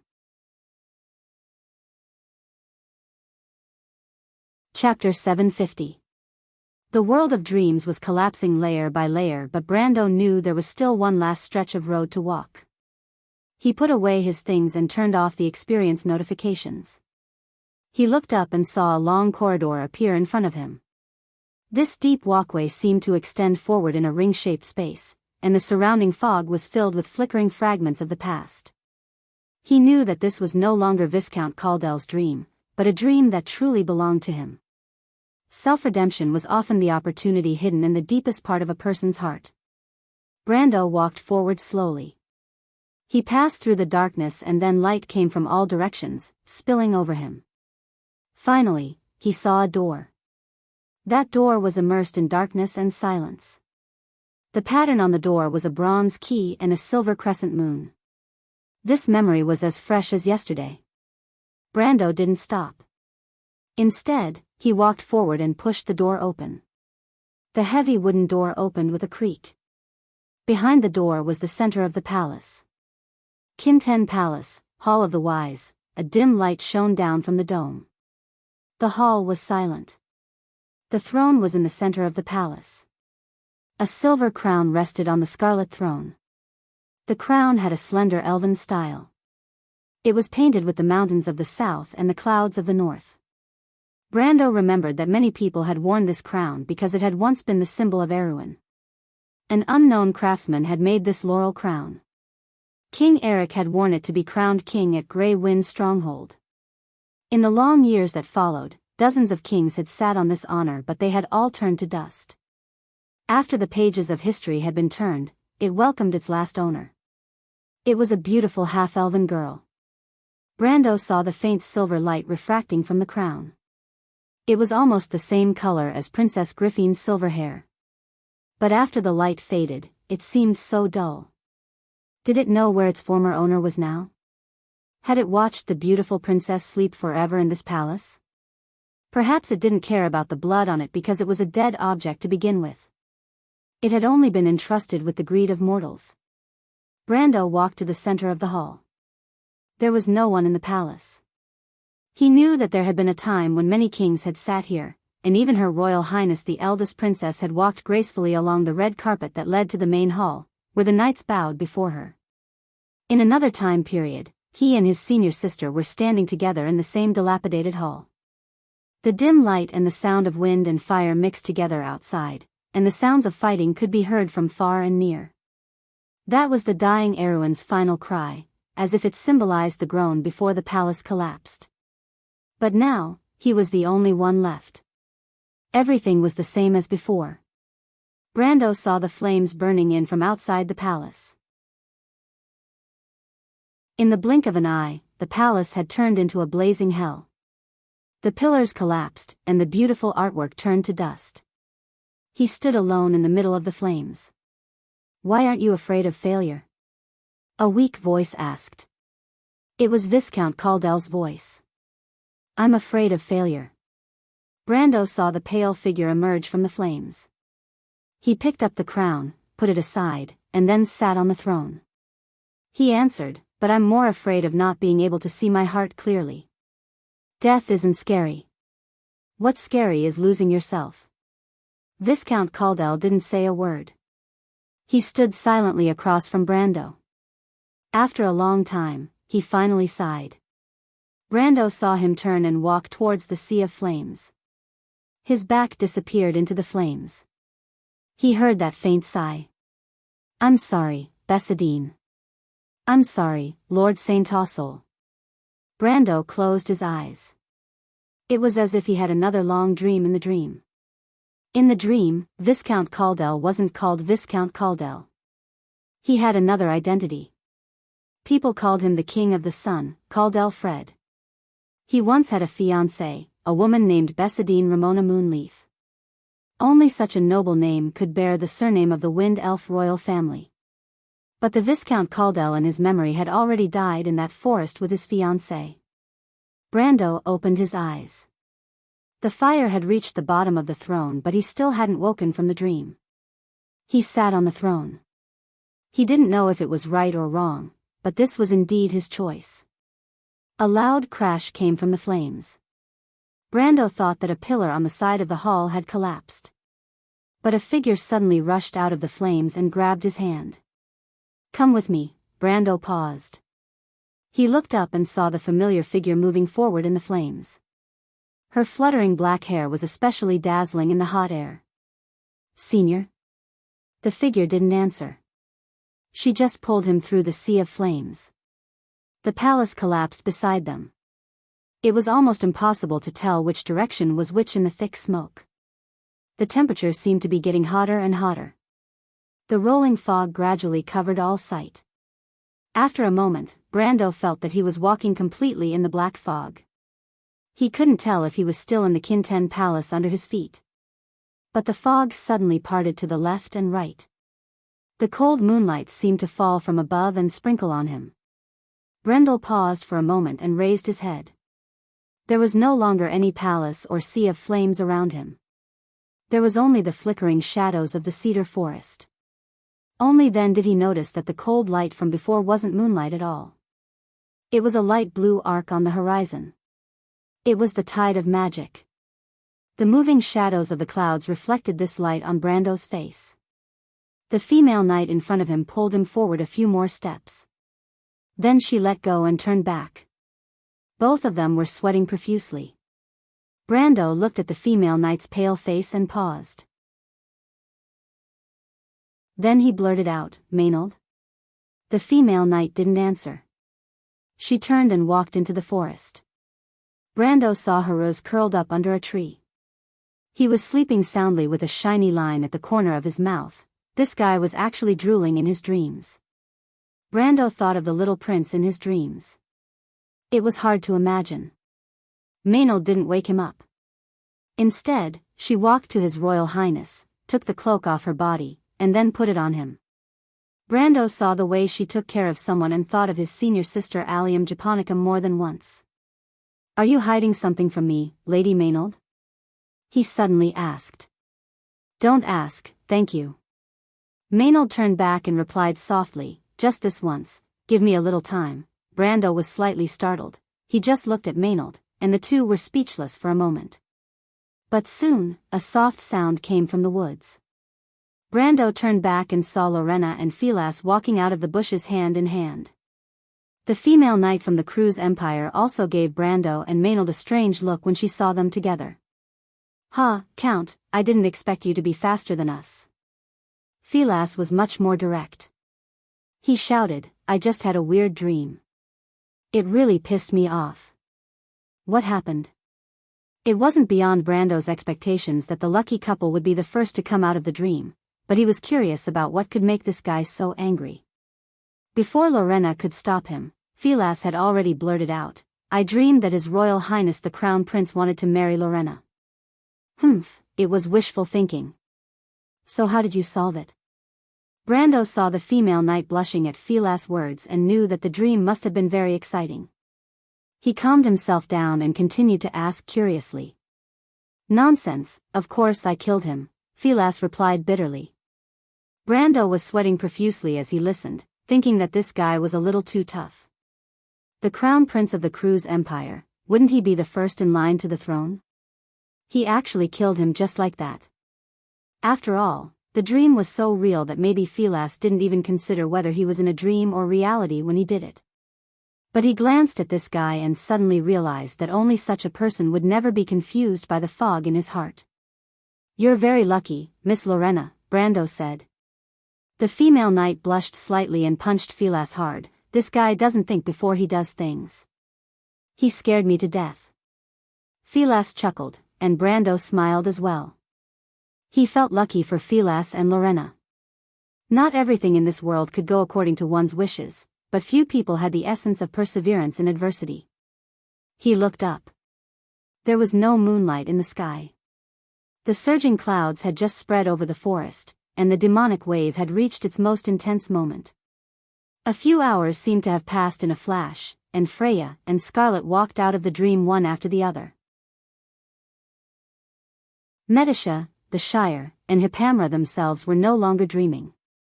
They were just lost because Brando was lost, and came back not long after Brando left the dream. Then there were the scattered knight and the rest of the entourage in the team. Afterward, Maynard did a head count and found that more than half of the team had scattered. All the missing people had been lost in the forest forever and could never be found. Thinking of this, everyone couldn't help but shudder, and had a new understanding of the horror of this forest. Brando asked Freya in private about her experience with Scarlet, and as he expected, Freya relived the nightmare of escaping from Butchie. However, she said that Brando didn't exist in her dream, which made Brando break out in a cold sweat. Freya also told him that she experienced a completely different night in Butchie. The future Valkyrie didn't go into too much detail, and just softly thanked him at the end. Brando could roughly guess what happened to her, just like how he could guess that she would return to Butchie that night. Perhaps for the Valkyrie, that was the most important memory in her life. A memory that changed her life. As for Scarlet, the Highlander girl didn't say much. She just looked at him quietly for a moment, then followed him and never left. Brando couldn't figure out what she dreamed of. But just like everyone else, everyone seemed to be especially quiet after leaving their dreams. Most of them leaned on each other and sat in the forest, as if they were recalling their dreams.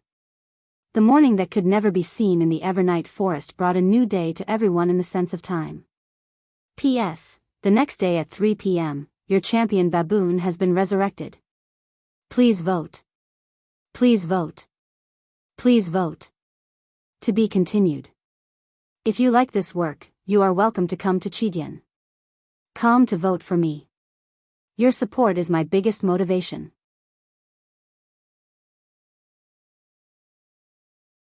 Chapter 752. Dang, dang, dang.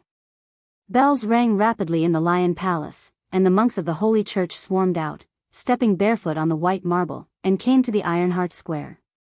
Above the city of Leo, clouds gathered, and rolling dark clouds were pressing down from the sky. The great Mana Tide was just as Brando had expected. From the 10 cities to the shining sea, from the Mech realm of the Hazel people to the hanging cloud mountains in the far east, the surge of the Mana Tide alarmed everyone. Everyone stopped what they were doing and looked up in surprise. An obscure blue was crossing the dark sky, shining like the first light of dawn, and piercing through the clouds like a curved arc, crossing half the sky and piercing the canopy overhead.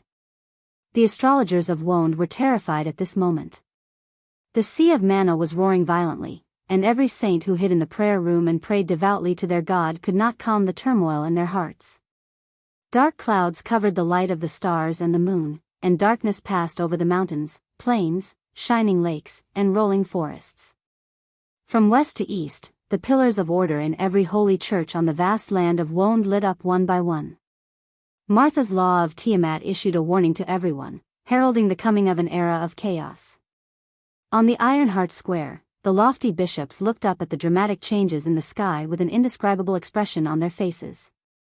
Some people were whispering, but more people had begun to turn around. Go to the Sublime Hall, ignite the crystal of order, and send an announcement to the other holy churches. The loud voice passed through the square, and the first drizzle drifted down from the sky. In the blink of an eye, the temperature had dropped sharply. Everyone turned back, and behind them, the bells in the city were ringing. And across the sea, the bugas floated in the sky, and dozens of cities were flying slowly above the clouds. In the darkness, lightning occasionally illuminated the silver spires of the towers.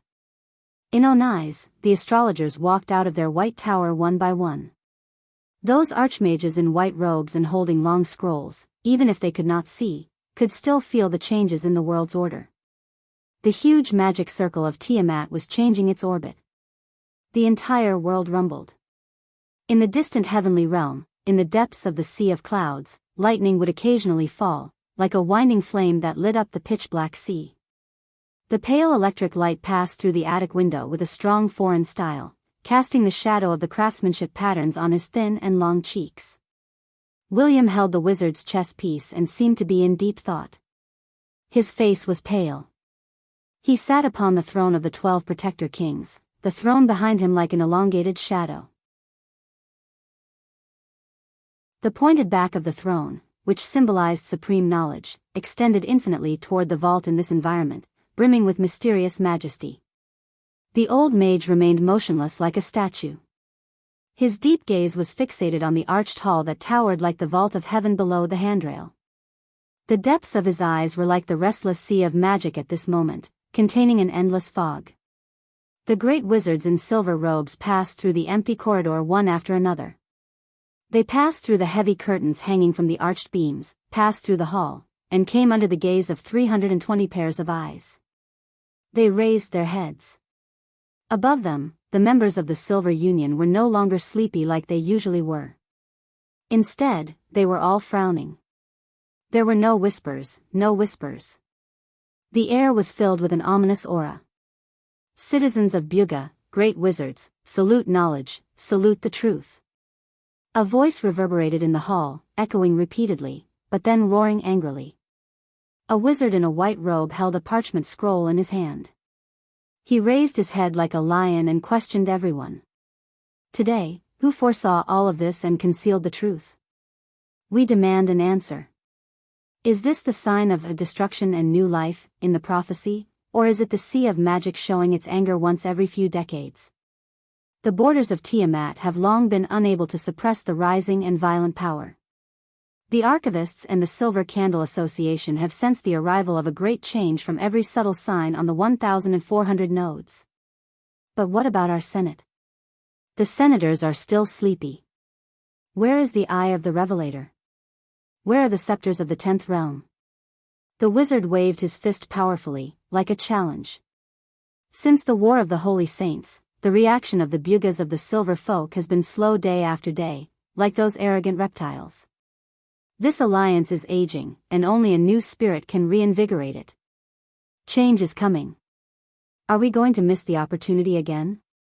The Silver Elves have appeared, and according to that ancient language, we should also ask for self-cleansing and reformation. I plead, initiate arbitration. More voices shouted, and the hall buzzed for a moment. The distorted face seemed to be deformed by excessive anger. The silver-haired, kind-looking old man withdrew his gaze from the overly exaggerated face below.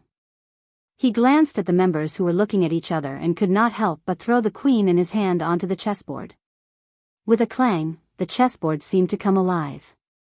The black and white grids turned into a swamp, sinking William's bishop into it and slowly swallowing it. Those fellows are getting worse and worse, Isaac's disciples and grand disciples. The old man's face was full of bored disdain, but if he didn't speak, if he didn't sit on the throne of the 12 protector kings, and if he didn't wear the distinctive purple robe with the lightning symbol, who would have guessed that this old wizard who looked like a human old man was the king of knowledge, Solomon, the leader of the 12 magi of the Silver School? In his most glorious era, his voice was the truth, his actions were the law, and he was the ultimate symbol of power and knowledge on the earth. Mortals thought that he had long become a god, but he was still Solomon, the silver folk, the most powerful person on the Bugha's pillar. For the rest of his life, Solomon considered himself to be only a wizard. Better said than sung, isn't that the guy's usual style? Let them be, the Floss faction wants to have more influence on the course of the world. With great power comes great responsibility, isn't that their slogan? William had a smile on his face, and the chess piece in his hand moved erratically. Of course, actually they are not wrong, this is their responsibility, leave it to them, they are just a bunch of juniors. The old wizard knocked the chess piece in his hand on the table, and the chessboard and chess pieces suddenly turned into a pool of silver liquid. This pool of liquid shook on the table, as if it was afraid of William, and quickly flowed down from the table to the ground, escaping into the darkness. The old man raised his long eyebrows and laughed, but the silver elves are not to be trifled with, we just have to take care of our own affairs. But his eyebrows knitted together as he said this, and there was a hint of coldness in his old and wise eyes. He pursed his lips and added seriously, but we have to distinguish between friend and foe. If some opportunistic people think that they can seize the opportunity to hold the Senate hostage, they will get what they deserve. The alliance of Nettas was established by the wizards by pressing their hands on the book of knowledge. Knowledge and power have never been separated. The law is to maintain order, but in the end, it is the sanction of the minority against the majority, and no one can question the authority of the Silver Alliance. The old man with silver hair was indifferent to these words. He frowned and stared at the few remaining chess pieces on the table. Lightning leaped on the clouds outside the window, illuminating his face 2 or 3 times, and the fine wrinkles on his forehead. Finally, Solomon raised his snow-white eyebrows, looked up, and said angrily, "No, you should have lost this game, William." "No, how could it be?" William innocently raised his eyebrows, as if he was still a child, and denied, "I still have some tricks up my sleeve." Solomon narrowed his eyes and stared at his old friend. "Come on, old friend, you see, playing chess is just a way for mortals to pass the time. We have already wasted too much time on it. You and I have both passed the age of arguing about victory and defeat. Everything is orderly and chaotic, but in the end, it all comes back to one. In some ways, those fellows of All for One are not wrong, but they do not understand that everything has its own meaning of existence. The course of the world is fixed, and any change by the hands of others will break the original balance. There is no wrong, and there is no right, everything is just going with the flow." The old mage hurriedly laughed, diverting the topic. Solomon saw that his old friend showed weakness, and did not continue on this topic, but thanks to you and Tolman, we discovered the abnormality of the sea of magic in the loop of trade winds in time, otherwise this time we would have been caught by those fellows. Although the Council of Elders will not be shaken, it will inevitably be awkward. The law of Tiamat also has imperfections. The mortals can only count on Martha, and we can only count on ourselves. But he raised his head again and asked, "But what I really want to ask is, what is the master of the Mithril Fortress planning to do now?" "Tolman?" The face of a young man suddenly appeared in William's mind. "He is still staying in Erewhon. You know, human emotions are a wonderful thing. Homeland, country, family, and friendship. Tolman's life in the mortal world has more or less changed him. He is probably planning to help that small country." As William spoke, he turned around, and a bolt of lightning fell, the fire of the lightning reflected in his eyes. "It's not good to say it too easily, old friend. Even the silver folk have emotions, it's just that they don't show it that much." Solomon crossed his arms and replied, "But your motives shouldn't be that simple, right? Other than the azure lance, did you discover something else?" "It's not really a discovery. Discovery is a very serious word. It should be said that I met an interesting little fellow by chance, it reminded me of an old friend. Ah, you're right, the silver folk have emotions too. William smiled slightly. I met that old friend when I passed through Erewhon in my early years. It's a pity that human life is too short. Yes, whether it's the ambition of a lion, or the firm and enduring faith of a white oak, in the human world, it will eventually be gradually forgotten with the passage of time. Only the law is different, because things that rely on emotions are fragile, only the truth is consistent. Solomon replied indifferently, but with the unique pride of the silver folk. It's a little in line with your style, but we can't help but be swayed by emotions, just like I asked you to do. During the time I'm gone, it's best not to let the radicals win too much support. I suspect there will be a war, but neither the Bugas nor the Silver Elves are ready yet. Solomon did not answer, but just put away the chess pieces on the table, even as William straightened up beside him.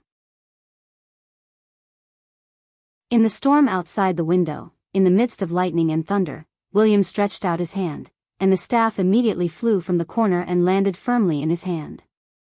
Solomon then asked, I haven't asked yet, where are you going, and at this time? The old mage pulled on his hat, the shadow of the wizard's hat covering his face, only revealing the long silver beard below. I feel a little displacement in one of the monitoring nodes. If I'm not wrong, maybe something interesting will happen.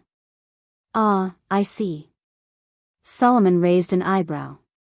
The following speech was at its most intense moment, but unfortunately, the listeners were distracted. Dark clouds filled the sky. From the Grey Bay to the Shire Road, it was already raining heavily. Fortunately, the people of the Shire of Roe had already considered this when they built the city, and built perfect drainage facilities on both sides of the road.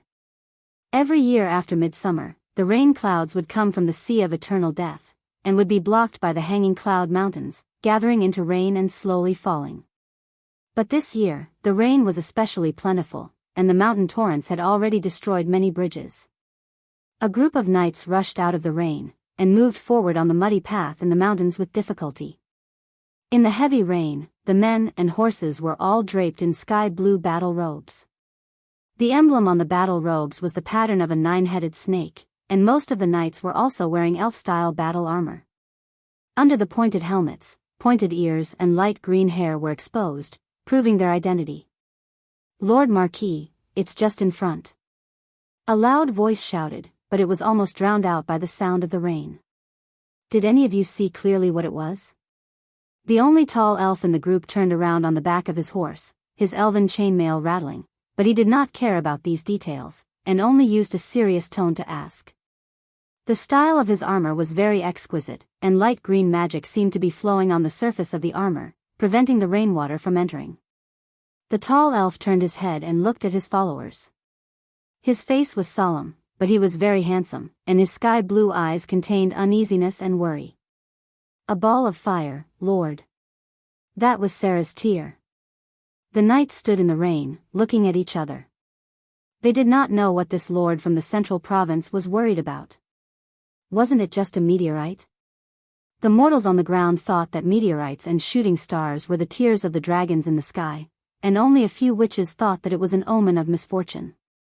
However, most of the crystallized meteorites came from the Sea of Magic, and when a burning meteorite passed through the sky above the forest, it would sometimes cause a mountain fire. But the meteorite itself contained a large amount of magic crystals, which was a huge fortune, and every knight's heart was burning.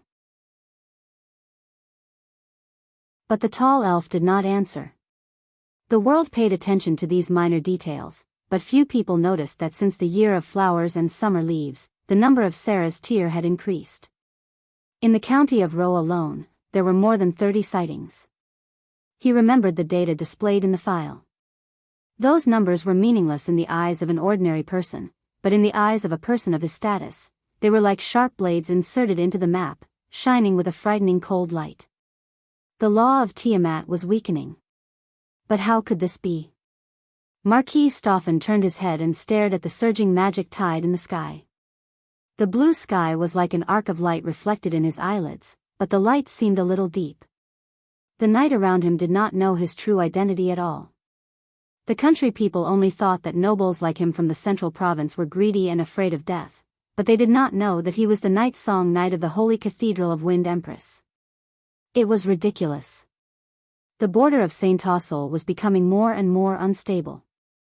Unfortunately, most of the nobles of the elven court still stubbornly believed that it was just the disturbance of the undead, but Madara did not have the energy to start two wars at the same time. He had a faint feeling that things were not that simple. The report of 7 months clearly indicated that the number of monsters at the border was increasing. To be precise, they were reproducing at an alarming rate. Lords from all over the country reported dozens of attacks, but they were deliberately concealed by the people below who pretended to be peaceful. These tricks could be hidden from the elven court, but not from the secret knight of the holy cathedral. The priests had mentioned more than once that the great demonic wave might just be a sign, and he, like the Summer King Shaglafen, suspected another possibility. I hope there is good news from Fanzan. The holy cathedral of fire is really becoming more and more depraved. They are actually stuck in the mire of a small Erewhon. Stoffen silently hid these thoughts in his heart. He glanced at his temporary followers who had a look of indifference on their faces, turned around and pulled out his sword. The blade of the sword shone in the rain. Be careful of the monsters in the forest. Let's continue forward. The knight responded in unison and turned to move forward. But only Marquis Stoffen's heart was still shrouded in a shadow. He looked up in front of him. The dark forest was like a giant mouth that swallowed everything. In the heavy rain, he shivered. P.S. Those in the group today should know that I'm outside attending someone's wedding. Sigh, I shouldn't have gone. I started typing this chapter when I came back, and it messed up my schedule, but it feels good. I could have written a little more, but I looked at the time and decided not to. I'm now adjusting my work and rest schedule so that I can write regularly and update regularly in the future. That's it for today. I'll put up the 10,000-word chapter tomorrow before 5 o'clock. To be continued. If you like this work, you are welcome to come to Chidien.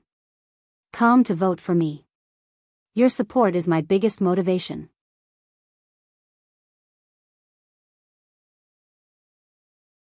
Chapter 753. Compared to the turmoil of the entire world, the stillness of the stained frost forest was more like a pool of stagnant water without ripples. The world inside and outside seemed to be separated by an invisible wall, leaving only the skylight that filled the dark night sky. The night passed through the forest, the pine trees rustling in the night wind, and it was not until the early hours of the morning that they gradually recovered some of the missing people.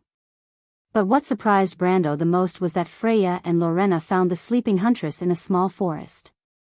Peya was also the last person to return to the team, and her return was beyond Brando's expectations.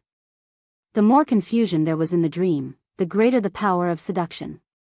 Everyone knew about the nightmare in the huntress' heart, and it should have been impossible for her to break free from the terrible dream that belonged to her.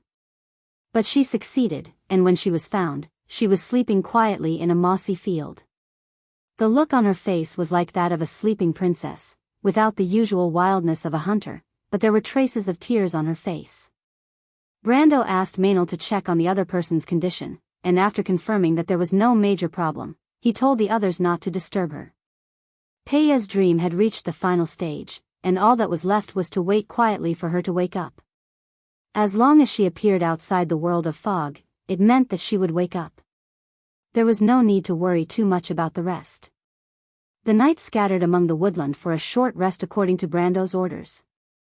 Brando also sat down against a cedar tree, and the little prince came over and asked for his sword back with a red face, and then ran away. Not far away, Maynard gave him a strange look, which made Brando feel a little guilty. Although he did not know why Maynard appeared in his and Haru's dream, presumably she had seen Haru's female attire. I hope that guy doesn't tell Her Royal Highness. He probably won't. Maynard doesn't seem like the kind of woman who gossips. Brando thought to himself. He suspected that if Princess Griffin knew what he had done, she might really stab him to death. Thinking about these messy things, he took out the equipment dropped by Viscount Caldel's negative emotions from the Dimension Cave to appraise. He twisted the shiny object out. It was a necklace. He placed the necklace in the palm of his left hand. The chain shone with a faint luster, as if it was made of silver. The pendant was in the shape of a circling heart. He vaguely felt that he had seen this item somewhere before. He thought for a moment and suddenly thought of a possibility. Could it be that thing?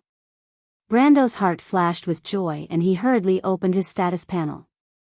Atoya's determination, magic, strength plus 20 physique plus 20 wind resistance plus 5 fire resistance plus 5 water resistance plus 5 earth resistance plus 5 inch. It really is this thing. Brando felt a strange surprise in his heart. He subconsciously lifted the necklace and turned it around. Sure enough, he found a simple sentence engraved on the back of the pendant. T-ya-os-im flame. It meant, all elements are for my use. This ancient text was the magic runes from before Wand was born. It existed even longer than the witch's words. However, these words had lost their magic and become a mere tool to store information. The text actually referred to the Azure Dragon, the ruler of the elements. Atoya was her name. However, after the fall of Babel Fortress, mortals preferred to call her the Calamity. This necklace could only be considered average at this level.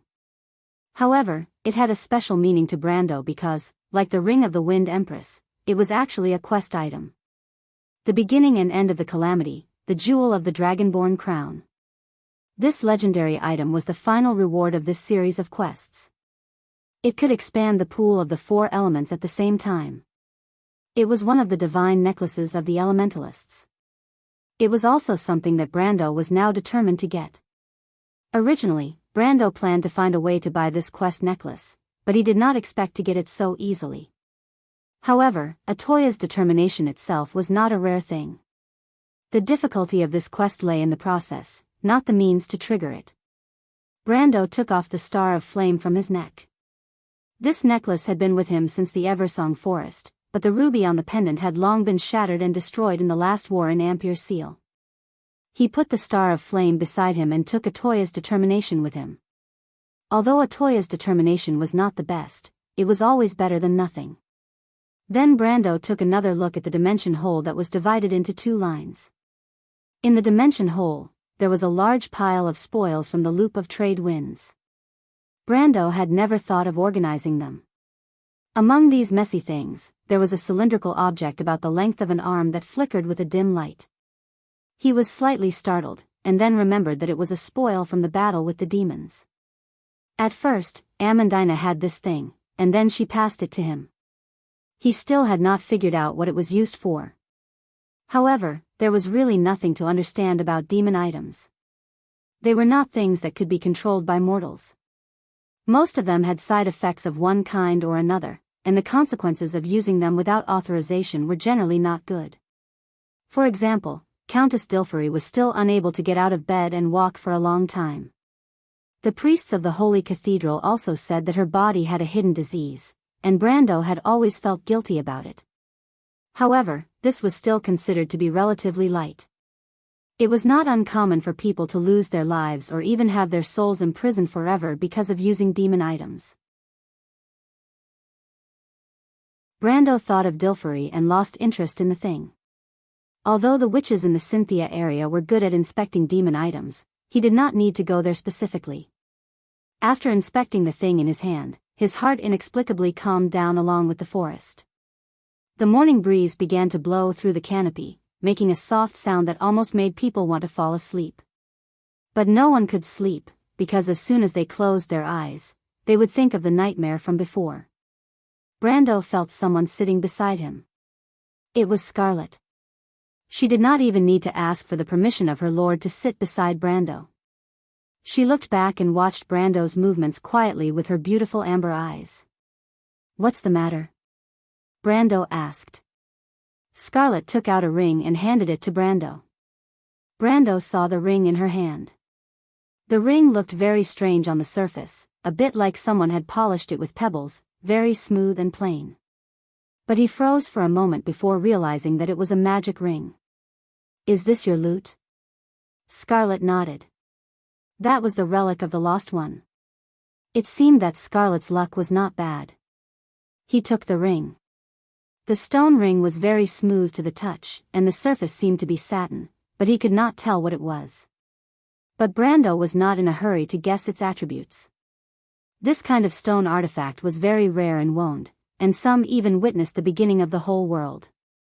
He rubbed the inside of the ring with his hand and felt a line of thin dents. It was the text of the Mar people. This is an ancient artifact. Brando could not help but exclaim, "Scarlet, you're really lucky." Huh? Scarlet looked at him, puzzled. Most of the magic items after the destruction of Babel Fortress came from after Tumen discovered the Mageweth, but before that, there were already all kinds of magic items. Brando explained, "These magic items are not necessarily more powerful than what we see now, but they are very strange." He held up the ring as he spoke, and the faint blue light in the sky shone through the leaves and branches, projecting from the hole in the middle of the ring, forming a beam of light. The attributes of the ring also appeared in his field of vision at the same time. Ring of Stone, Fantasy, Strength plus 75 additional skills, Eternal Kinship. When the ring bearer is on the ground, the additional attributes of the Ring of Stone are doubled. A level 40 ring added 150 strength. Although it was only on the ground, such extreme attributes were very rare in the magic items of the Mageweth era. Its additional skills also happened to illustrate this point. Ancient magic items generally focused on one aspect, but had a variety of restrictions. In the game, players said that they belonged to a special category of cursed items, and Brando felt that this was understandable. This ring did not have too many special skills, but just the increased attributes itself was enough to be amazing at this level. In particular, Brando suddenly thought that this ring was tailor-made for Scarlet. Because of the attributes of the Azure Lance and the strong physical recovery of the Dragonborn, she did not need to pay too much attention to defense, and this Ring of Stone was undoubtedly the best illustration of an all-attack warrior for her. This is a ring blessed by Gaia. Brando put down the ring and replied to Scarlet, "You are very lucky, it is a trophy that belongs to you." Scarlet listened to Brando's answer and was a little quiet. She could roughly guess the preciousness of the ring, but only replied, "I don't need it, my lord. Believe me, compared to me, it suits you better." Brando smiled at the Highlander girl, "Give me your hand, I'll put it on for you." Scarlet was stunned. Brando was completely immersed in his own imagination. Offensive warriors were rare in the game because the way of combat determined that the survival ability of melee physical professions must be stronger than other professions. Close range meant that it was more difficult to avoid some range spells and attacks, and the necessary health and defensive ability to survive these battles. Professions like the Nightingale could compensate with high-speed movement and dexterity, but what did a warrior have? What a warrior could rely on was nothing more than solid armor and a strong physique. But nothing was absolute, and Brando yearned for such a spirit in his heart. Because focusing on strength, a warrior became like an extremely sharp, but also extremely easy to break glass blade. Brando felt that this trait was very suitable for Scarlet's combat style. The girl inherited some of the characteristics of the Highlanders, and was unyielding in battle, so much so that when you watched such a lady in battle, it was difficult to imagine her usual temperament. But when Brando thought about it, he did not think about what his request meant to the Highlander girl. According to the customs of the Highlanders, only the most intimate of lovers would give each other rings. Of course, their rings did not have so much power, and sometimes were even just a garland, but it symbolized each other's restraint and admiration. Scarlet let Brando put the ring on her in a daze, and for a moment felt as if time had stopped flowing. Brando held her hand and carefully put the Ring of Stone on, then looked up and asked, "How is it?" "Huh?" Scarlet seemed to have just reacted. She tried to put aside those irrelevant thoughts and carefully felt it, then muttered, "It's amazing, my strength has increased by 20 to 30%. According to Miss Alaz, it should be the strength of a young dragon, then it's close to the power of elemental awakening, but only at this level of strength. You can feel it carefully, this will be good for your elemental awakening in the future. But remember, you only have this kind of strength when you're on the ground. If you fight, try to avoid being led to other battlefields by others." Brando warned. "Okay." Scarlet was silent and nodded, but then whispered, "I can also elemental awakening, my lord? You're more knowledgeable than others, and the elemental wall will not be your threshold. Besides, the blood flowing in your body is golden, you should be more proud than others, you never have to belittle yourself, Scarlet." Brando looked at Scarlet and whispered encouragement. The Highlander girl did not answer, but clenched the azure lance in her hand. Brando noticed this detail and guessed what she was thinking. He looked back. The whole dream quest was a complete dungeon quest. There were quests and experience, and there was a lot of it. He opened the panel and found that with the remaining part from before, it was almost enough to upgrade the Templar Knight to the next level. Originally, in Brando's plan, continuing to upgrade the Templar Knight's level was not the best choice, but since he found that his physique had been further strengthened after elemental awakening, he changed his mind. Since the strengthening was the physique, then the Templar Knight's tank-type route did not seem unacceptable. He thought about it for a moment and chose to upgrade his level. The attribute bonuses of high-level professions had become extremely high in the later stages, and after 10 levels, Brando could almost feel his overall strength rising by a level, almost a third of the original. In fact, the period after crossing the elemental wall was the fastest time to level up. He had experienced this in the game, but after going through the elemental enlightenment, the speed of gaining experience would slow down 1,000 times. After that, he would have to slowly accumulate experience. Fortunately, the players with the system were several times faster than the natives. Not long after, the news of the Hunter Girl's awakening came. Freya brought him the news, and when Brando and Scarlet went to take a look, they saw the Hunter Girl's thick eyelashes move slightly, and then she opened her eyes. To be continued. If you like this work, you are welcome to come to Chidien. Come to vote for me. Your support is my biggest motivation.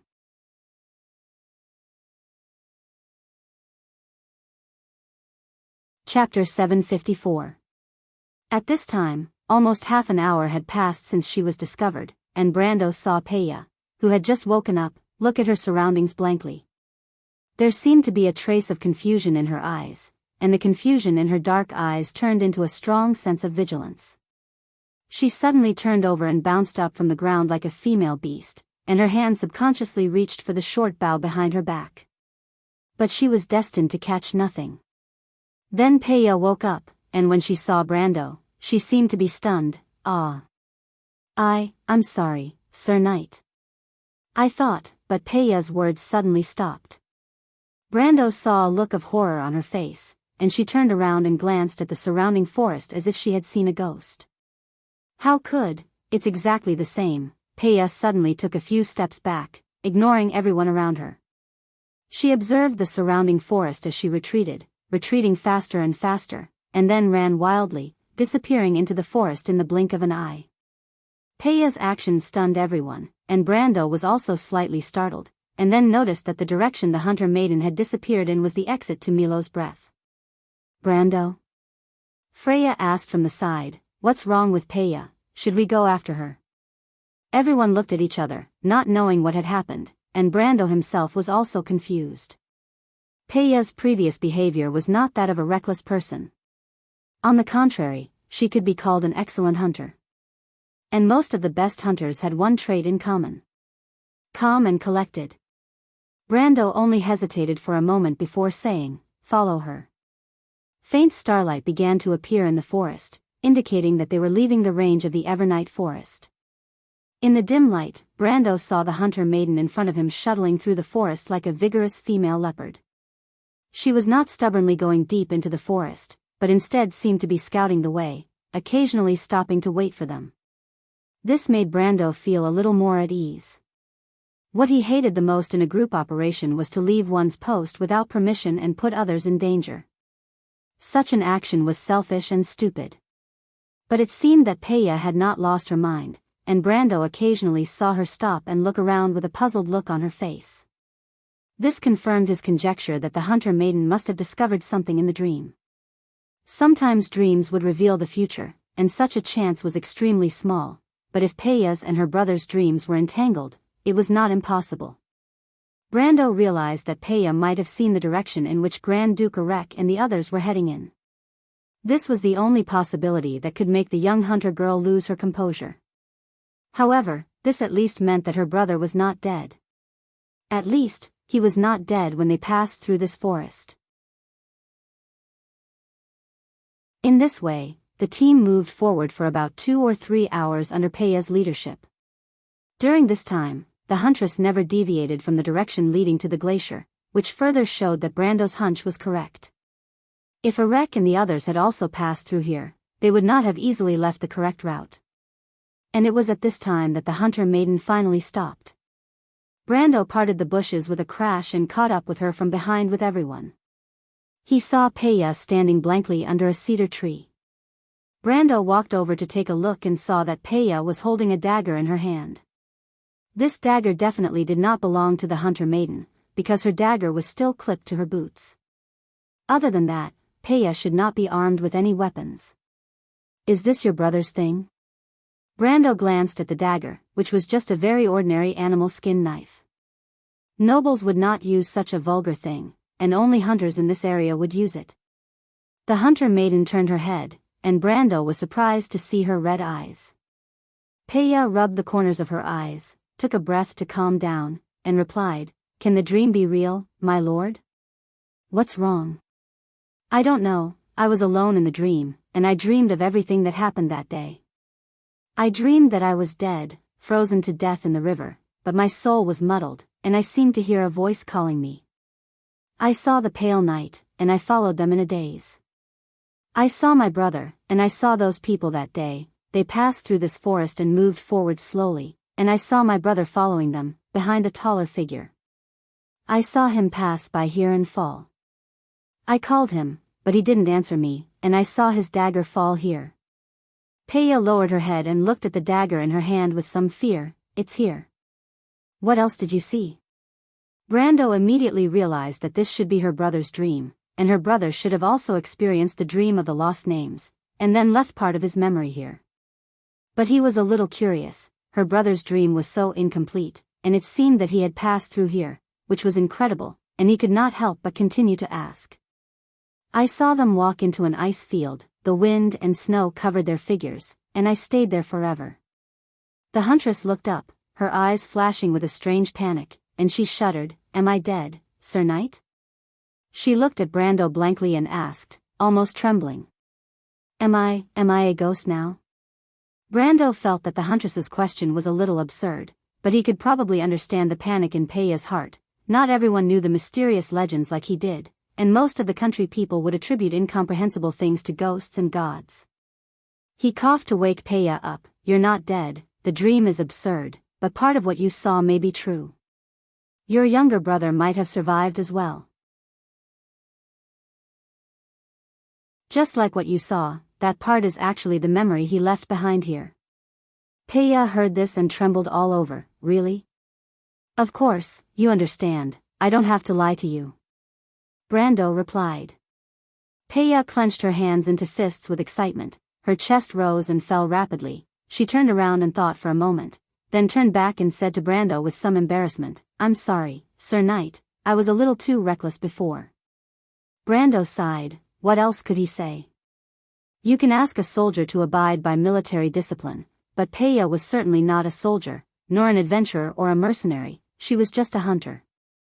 But he still lectured her. "Just remember in the future, what you did before was very dangerous, not just for you, but for others as well. The night behind you, some of them are like you, have brothers, sisters, or parents of children. Do you have the heart to let their loved ones lose them?" "I'm sorry." Peya hung her head in shame this time. She knew that nobles had many rules, and people of her status did not need to ask why at all, they just needed to abide by them. But Brando explained it to her, which made her blush instead. Although she was in awe of those high and mighty nobles, she did not necessarily agree with their values deep down, but Brando's words made her realize that people were actually the same, and the rules in a team were just to protect everyone in it. For the first time, Brando accepted the hunter girl's apology, not for his identity, but for such behavior. "Can you determine the route of Grand Duke Enrich and the others?" he asked again. The hunter girl was slightly startled, then nodded. "That's easy," Brando replied. Glacier of Despair, ever since entering this boundless ice field, Alaz had not stopped losing her temper for a single day. She felt that if she had known this would happen, she would have been with Brando instead of listening to him and going to meet up with Veronica with that dull ash sword saint. Of course, there were many things that made her dissatisfied. For example, the cold climate made her skin rougher, and the chattering ambassador of the cruise night order also pushed her patience to the limit. Which I did that guy used to see that she was one of Erwin's people, and dared to talk to her with that kind of attitude. If she did not want to expose her identity, she would have turned into her dragon form and swallowed the other party in one gulp, so that her ears would not be bombarded with fatigue all day long. It was the same for the descendants of the arrogant Kurlutzian nobles. Sometimes, she would secretly squint and stare at those annoying guys with her golden eyes, hatefully thinking about whether to cut open all these arrogant guys' stomachs after this matter was over. But that was just a thought. Although the dragons were arrogant, they were not stupid. The holy cathedral of fire behind the cruise nobles would never allow the dragons to mess around in human territory. Of course, the 4 holy cathedrals were not the key was those annoying, self-righteous Bugas. Every time she thought of the existence of the silver folk in this world, Alaz could not help but gnash her teeth in hatred. If it were not for the Bugas, who always boasted of being messianic craftsmen, the dragons would have already turned humans and elves into toys. How annoying. Alaz cursed fiercely in her heart, cursing the smiling old man to crash his head and die as soon as possible, and for Onais and the other floating cities to fall into the sea as soon as possible. She curled a few curls of her platinum hair around her ears and muttered as she walked out of her tent. If it were not for the news that Brando and his party had arrived, she would not have bothered to show up. It was so cold outside. The silver folk, who had ill intentions towards the dragons, called them big lizards. Alaz of course could not accept this name, but dragons were indeed cold-blooded animals, and there was no disputing that. Except for the white dragons, most of the other types of dragons would feel uncomfortable in cold weather. Alaz sneezed in the snow and rubbed the tip of her little red nose. She looked like a weak lowly, not a scary little female dragon. To be continued. If you like this work, you are welcome to come to Chidien. Come to vote for me. Your support is my biggest motivation.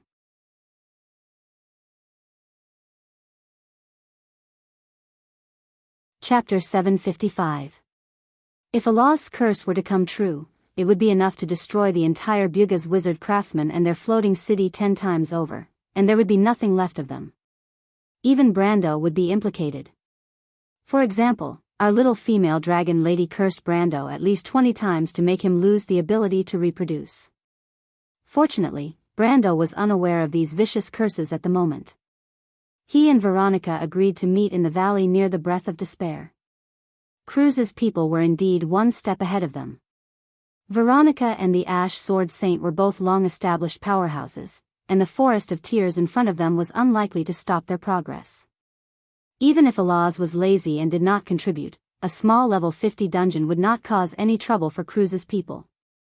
When Brando stepped into the camp of the Azure Skies Legion, Veronica was frowning in the thick felt tent, one hand on her forehead, looking at the map in her hand.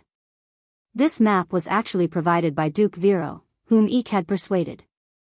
The Lantan Islands had left early and arrived at Fort Valendon, and even Her Royal Highness, who left later, had already arrived in the Manowar area. But seriously speaking, Duke Lantan Island and the Holy Cathedral of Fire, especially Cruz's people, had no friendship, and had a lot of enmity. So the female commander of the Azure Skies Legion knew very well that the young man named Eek was probably helping them because of Brando's face. And when she thought of the young man Erwin she saw in the loop of trade winds, she could not help but smile slightly, but then she sighed. Of course, she had heard of what had happened in Ampere Seal. She was a general of the Empire, and of course she knew where the interests of the Empire lay.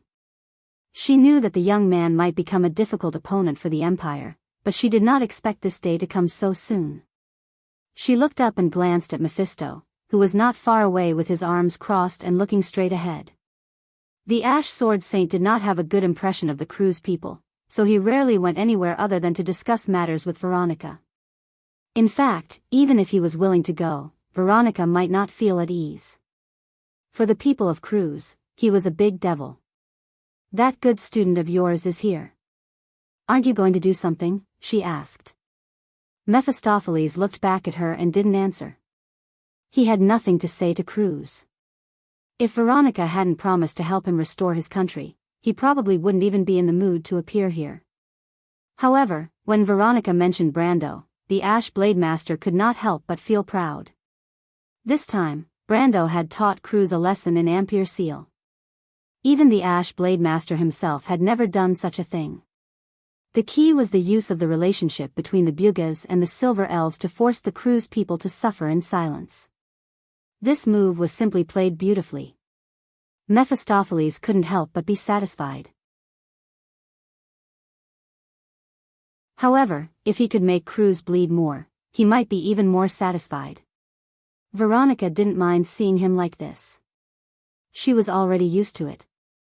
At this time, she heard footsteps coming from outside the tent.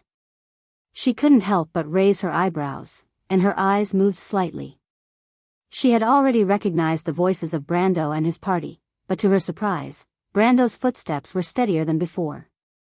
Small details could explain a lot in the eyes of a strong person like her. There were rumors that Count Tonagel had broken through the elemental wall, but she had always doubted it. Outsiders didn't know, but she knew. How old was he?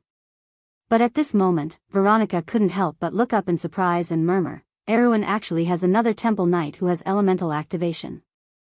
Martha above, how old is he?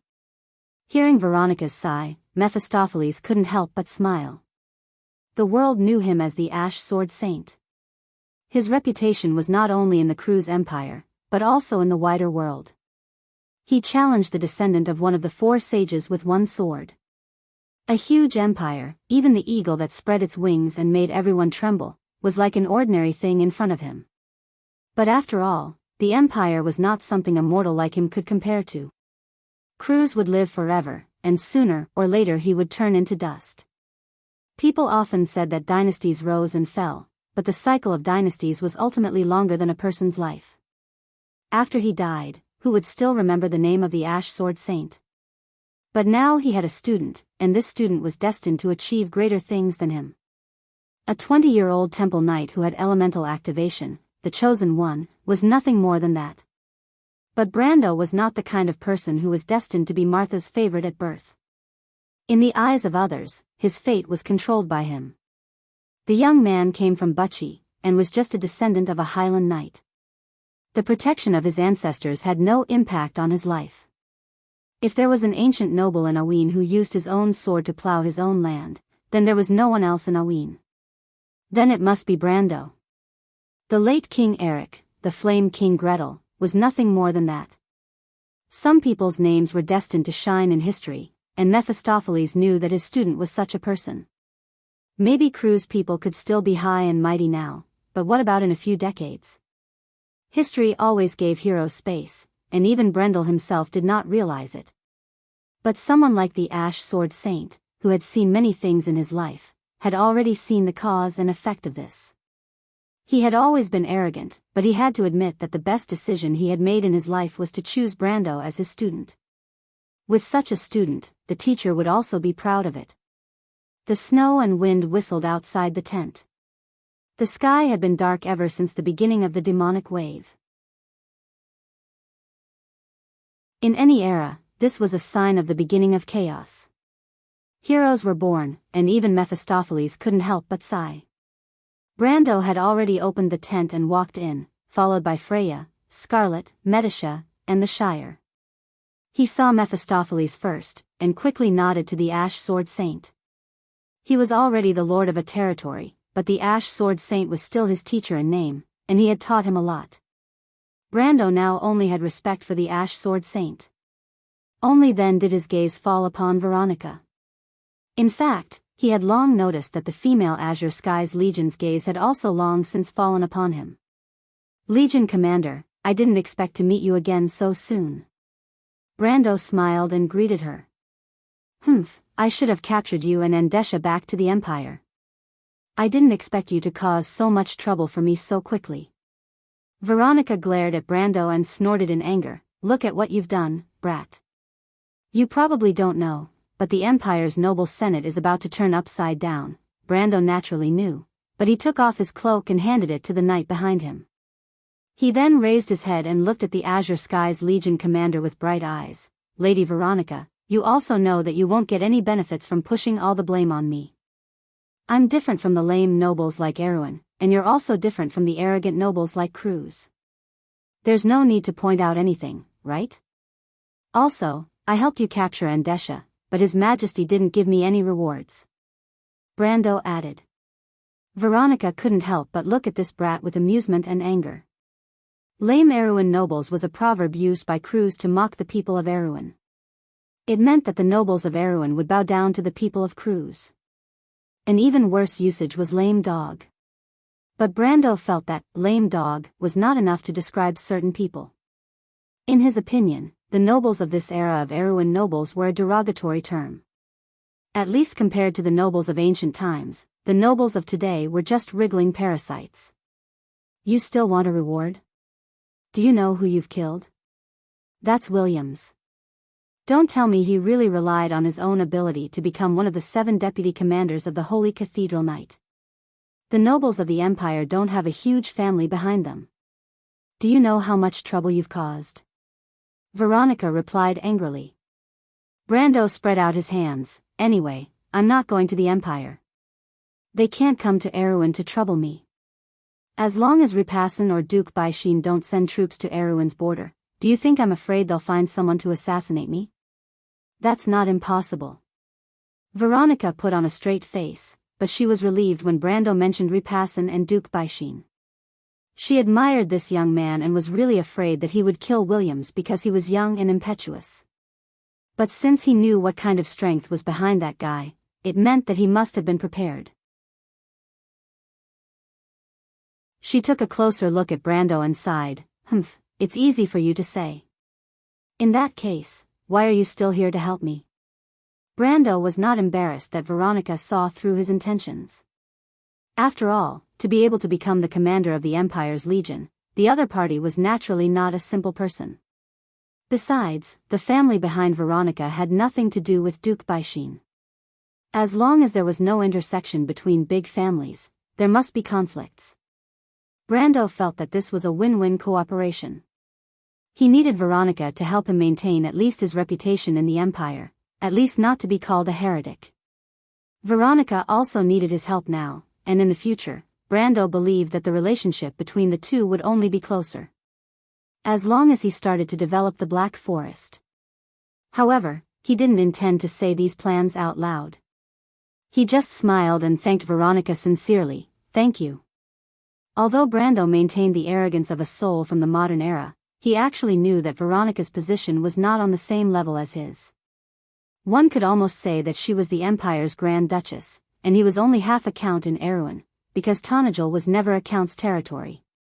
He could completely feel that she appreciated him and was willing to help him. Although he knew that the two of them might be on opposite sides, Brando made up his mind to at least not embarrass this female Legion commander too much in the future. This was not difficult to do. Although Cruz was arrogant, at least he was not to the point where he would anger the heavens and the people. He paused for a moment and decided to change the topic. Back to the topic, we just came out of the Black Forest outside.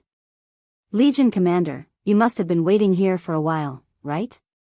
Speaking of this, Veronica suddenly sighed. Yes, we ran into some trouble, Brando. Trouble? P.S. The proofreading took some time. There are 2 other things I have to inform you. First, don't ask me where Scene 92 went.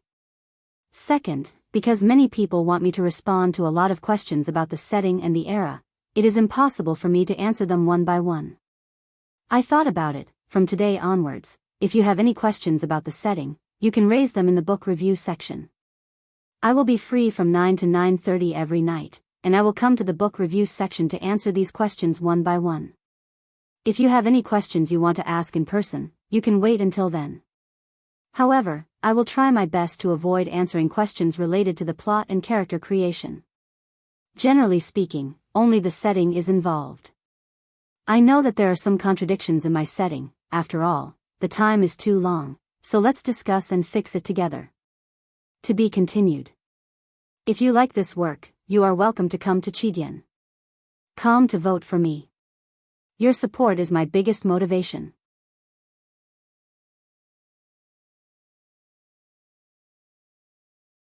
Chapter 756. Trouble?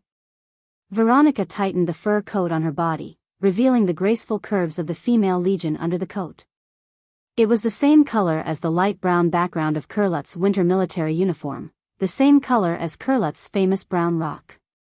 She walked towards Brando, passed by him, lifted the blanket, and looked out warily. The cold wind whistled, making everyone in the tent shiver. The lady put down the blanket, turned around, and said seriously, "What I'm about to tell you, you can only listen with your ears, and keep your mouth shut, everyone. There are 300 soldiers in this camp, but from today onwards, the food reserves are only enough to last until next week." Brendel suddenly understood why Veronica was so serious about this matter. If this news were to spread, it would definitely cause a commotion. This was the army brought by Veronica, which was the elite of crews. If it was the private army of the nobles, it was not impossible to cause a riot. Cruz's tacticians called the food reserves that were enough to support an army for a week. Normally, an army participating in a war would consume 2 basic units of food a week, and the garrison would be relatively less. If the food reserves were less than 4 basic units, it meant that an army that could still fight would have to consider whether to retreat or not. If the food reserves were less than 2 units, it would only happen if they were in a desperate situation. If an army with less than 1 unit did not riot, it meant that the commander had suppressed the news very well, or that the army was very elite, or both. However, Veronica had participated in the last Holy War and was a well-known general of crews. With the title of Goddess of War, she would never make a low-level mistake in this kind of issue. Brendel seemed to have immediately guessed why the Curlut's people were facing the current predicament, and he asked with some understanding, "Is part of your food missing?" "How do you know?" Veronica suddenly turned her head, and her originally frowned brows relaxed, but immediately frowned again. "Do you know something, Brando?" she asked suspiciously. "Don't you know what lives in this snowfield? Didn't I ask Alaz to remind you?" Brando was equally confused. This snowy plain was the lair of that damned Frost Wyrm, and this little one just so happened to be a famous glutton. It was very timid, and only knew how to steal the food of travelers. It had been doing this in this forest and Lake Valendon all year round, so it was very skilled at its job. If normal people did not pay attention, they would easily fall for its tricks. Of course, other than being proficient in this field. This Frost Wyrm whelp was also an expert at sneak attacks and sneak attacks. In short, it would never fight you head-on. If there are any vile adjectives, they must be reserved for it. Alaz? Veronica thought for a while before she remembered the doll-like girl who had accompanied Mephistopheles.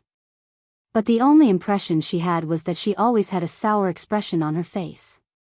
She did not understand why Brendel would let a little girl pass such an important message to her. Veronica looked at Mephistopheles. Brando saw Veronica's expression and understood that Alaz had done something good. No, she might have forgotten about it long ago. That girl. He suddenly realized that he had made a mistake. He should have let someone more reliable come, such as Amandina. Brando could only tell her about the rumor about the dragon on the lakeside road. Veronica walked back to her seat, glanced at the parchment map, and threw the hair pelt in her hand on the table. The table was actually made up of a few boxes. "You mean, the one who stole our food is that dragon whelp? But that's nearly 2 months' worth of food for 300 people, 3 whole carriages. Dragons always have some mysterious spells. If it wants to hide its tracks, it's not difficult to not be discovered by you." Brando was also a little helpless. If a dragon wanted to steal your things, it would be really difficult to deal with. It's really surprising that dragons would use their noble spells to steal. This is a little different from what I read in the books. A girl in white in the corner suddenly spoke. Brando had noticed her early on. The girl had a cute baby face, a white scholar's hat on her head, eyes as blue as the sea. She was wearing a long robe with 2 blood-red crosses on her shoulders, a pair of gray squirrel leather gloves, and a thick book with a small brass cross hanging from the end of the book between the pages. "I'm sorry, I'm not questioning your words, I'm just curious." Seeing Brando's gaze sweep over, the girl hurriedly explained with a smile. And this is? Brando read some confidence from the other party's clear and transparent eyes. The girl was obviously not good at hiding her thoughts. Although she tried her best to appear approachable, she still gave the Erewhon people present the feeling of being treated as barbarians. This was a typical Cruz aristocrat's sense of superiority, but it had not yet turned into arrogance. She must be a child who left home for the first time. Shido, she's a descendant of Marquis Toon and is now studying at St. Eberson. She's a smart child with outstanding talent. Brando, you'll definitely like her. A wizard from the Mithril Society also took a fancy to her talent and hoped that she could enter the White Tower for further studies. Veronica did not reprimand the girl for interrupting, but looked at the other party with gratified eyes as she introduced, not hiding her affection. St. Eberson Academy? Buga people? Brando's heart sunk. It was indeed a great talent to be chosen by the Silver Folk. Of course, there was also enough luck. He asked, Marquis Toon? Is it the Conqueror Toon who crossed the sea on a dragon-headed warship and conquered Chevilian? It's my ancestor.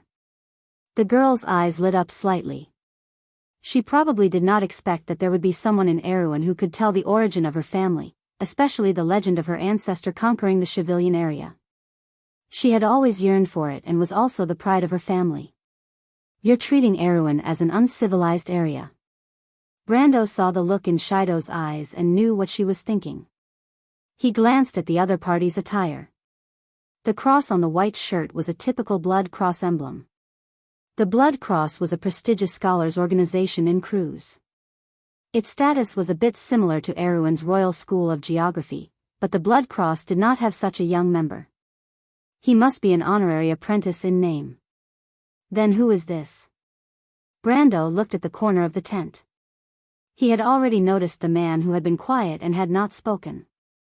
The other party was wearing a coat sewn with mink, and under the coat was a military uniform, but there was no family emblem on the silver breastplate, only an eagle emblem. This kind of attire looked a bit like a mercenary, but the plaid trousers, brand new deerskin boots, and the gem on the hilt of his sword proved that the other party's identity must be extraordinary. This was a man who could keep his composure. As soon as Brando walked into the tent, he saw him and Shido standing behind Veronica together. But unlike the frivolous curiosity of the other young scholar, this older young man had not spoken, but looked at them with sharp eyes in the dark. His silence made Brando feel a soldier's reticence. But until this moment, Leneret Aurelius. Before Veronica could speak, the young man answered in a cold tone, as if he could be proud of this surname. After he answered, he closed his mouth and resumed his previous silence. So it's you. When Brando heard the name, he thought that the other party could indeed be proud of this surname, because it once belonged to a man with the name of an eagle, and the words associated with it were the Empire and the Supreme Power, His Majesty the Emperor. But at this moment, Brando could not help but think of Lorena and Philas strangely, for no other reason than that the other party was the victim who was rashly killed in Philas' dream, the eldest grandson of Emperor Grandity the Great. And also the future His Majesty the Emperor. Brando also did not expect that the future legend would appear in front of him, and so young at that, he could not help but take another look at the other party. As if noticing his look, Veronica's face showed a smile of amusement. Now I don't need to introduce you, little guy. Brando smiled bitterly. Of course there was no need for that. The nobles of Cruz had an ancient practice of sending their children out to gain experience, but this tradition was no longer followed by most families, because too many outstanding descendants died in the experience because of assassinations and accidents. But the royal family of Cruz was really bold. Dragons are high and mighty in the eyes of us mortals, but they also have many eccentricities. For example, they have an almost paranoid greed for wealth. As far as I know, this time we are facing a timid young dragon. It chose to act sneakily, not because of the dragon's nature, but because of its personality, Brando continued. A timid dragon, huh? Interesting. Teacher was right, you can only see this complicated world clearly when you go out of the door, Shido praised with some surprise. Don't underestimate it because it's timid. No matter what, dragons are terrible opponents. Even if it's just a young dragon, even the most cowardly person would dare to easily crush an ant to death. Brendel warned. You're right, Shido nodded politely at him. This little guy. Brando was a little speechless. Veronica, however, heard the hidden meaning in his words, narrowed her eyes and asked, Brando, you mean you can find it? I don't have the ability to track a dragon, that's the job of the elven dragon hunters in Essetok, but I happen to know where it's hiding. Brando smiled slightly. You know where it's hiding? Veronica's green eyes lit up, she turned her head and couldn't help but praise. You really didn't let me down, little guy, it seems like nothing can stop you. You flatter me, I was just lucky.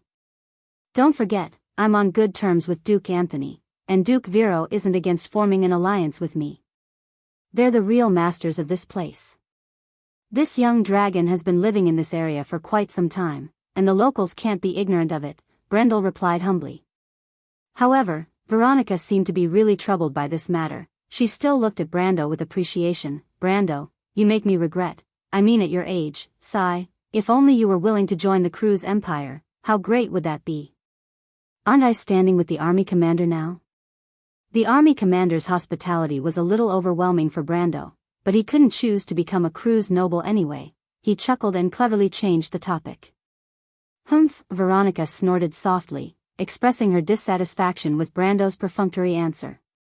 She picked up the map on the table, shook the dust off it, and asked, where is the dragon? It seems that we have to catch it before it uses all our food to fill its stomach. Army commander, are you going to move now? But compared to Veronica's haste, Brando seemed calmer. Veronica looked back at him in confusion. Of course, we can't delay it any longer. I don't know how long this matter can be kept a secret. I've already ordered the food ration to be reduced, but this is only a temporary measure. Sooner or later someone will figure it out. She suddenly stopped and asked, Brando, do you have any other ideas? Brando nodded. Actually, I brought you a message. Message? Good or bad? If it's good news, tell me. If it's bad news, then forget it, there's enough bad news, let's put it aside first. Veronica froze for a moment, then replied with the willfulness of an army commander. She walked behind the table and took her long sword from the shelf. Brando looked at the woman a little helplessly. Before we came here, we found traces of a wreck. Veronica's hand froze. She put down the sword with a click, turned back, her emerald eyes flashing with a glimmer, and looked at Brando strangely. Are you here to bring me good news today, little guy? It seems that the Holy Cathedral of Fire is really worried about this batch of portal fragments. Brando looked at her, but replied to himself. You guy. No, of course we are anxious. Do you know how much face the Empire has lost this time? You have a part to play in this, don't be too proud, someone will settle the score with you. Veronica saw Brando smile and knew what he was thinking. Brando glanced at the other two. Lenoret was silent and unmoved by his and Veronica's words, sitting there like a sculpture, while Shido held a book in both hands and looked at him curiously. In Cruz, Brando was now a household name. Since the last Holy War, had the people of Cruz ever been defeated? Tell me, what the hell is going on? Veronica asked. Brando then told the story of the huntress, and when she heard what had happened to Peya, Veronica's face did not show much sympathy, but said coldly, Erek is digging his own grave. In the end, she turned back and asked carefully, you said that the girl followed the trail all the way here, which means that her brother is still alive, and left marks all the way, telling you that Erek had passed through this area. She looked puzzled, but what is the connection between these two things? Are you trying to say that Erek is also moving towards the young dragon's lair? Exactly, Lady Veronica. Before coming here, in order to avoid leaking the news, there is one thing I actually did not tell you. Brando replied, you already know that Erek's trip is for the heart of the dragon, but you don't know that the heart of the dragon is in the Glacier of Despair, guarded by the young dragon. Veronica was stunned for a long time. So you have some kind of conspiracy, right? She stared at Brando and asked. What do you mean by conspiracy? But Brando still nodded. Whether it's an adult dragon or a young dragon, It's not so easy to deal with, and Erech may not dare to say that he has it in the bag, so I suspect that they will go to one place first. Where? The Holy Cathedral of the Hibernator. When Veronica heard the name, it was as if she had been pricked by a needle. She narrowed her emerald eyes, revealing a dangerous light. I've heard of this place. You're not going to tell me that those things are still alive, are you? Of course they were still alive. The alpha wolf Echiss was only temporarily sealed and fell into a demigod slumber, not to mention her children. Back then, the dusk wolves chased the father of the giants, Milos the frost weaver, to this place. After a great battle, the frost giant god fell here, and Echiss blood also flowed on the snowy plains, and foul creatures were born from it. Those dark children were later sealed, but still slept in the holy cathedral of the Hibernator. Erech certainly had no way to deal with a young dragon. His only chance was to release those children of Echiss. Brando almost immediately guessed the Duke's idea. But the Duke certainly did not know what he was about to release. It was not the mixed bloodlines of the calamity of wolves, but the real pure-blooded demonic wolves born from Echiss blood, the real creatures of chaos. Opening the holy cathedral of the Hibernator would also open the path to the team dungeon at the center of the stained frost forest labyrinth. But fortunately, Brando knew that it was a seal based on time, and unless it was opened from the inside, Erech was bound to be disappointed. But he had an idea, and this idea would not only make Erech return empty-handed, but also make him suffer a great loss. This idea, to say that it was a conspiracy, did not seem to be a completely unreliable thing. Seeing the look on his face, Veronica knew that the young man had a well-thought-out plan. However, now was not the time to discuss action plans. She chose to believe in the young man, but she also said, "It seems that you have thought about what to do, but I still have a question, What exactly is the heart of the dragon you speak of?" "I once thought it was the heart of a dragon." "Well." Brando was somewhat innocent, "I don't know." "What?" Veronica immediately revealed a murderous look. "Lady Veronica, you also know." Brando glanced at the big book in Shido's hand. "Much of the knowledge of wizards comes from books, and before you really see it, you rarely know what it is. You don't think that my experience is so rich that I have seen everything, do you?" "Humph," a sly answer. Veronica glared at him. "Don't think that I don't know what you are hiding from me. You go rest first, wait for me to gather the others." Brando broke out in a cold sweat under the stare of the Legion commander. He did not expect Veronica to see through his lies. It was just that he did not lie about the origin of the heart of the dragon, but he did not tell the Legion commander that the reason he knew all this was not from books, but from a game with the same name as this world. This was something that could not be explained in the first place, was it not?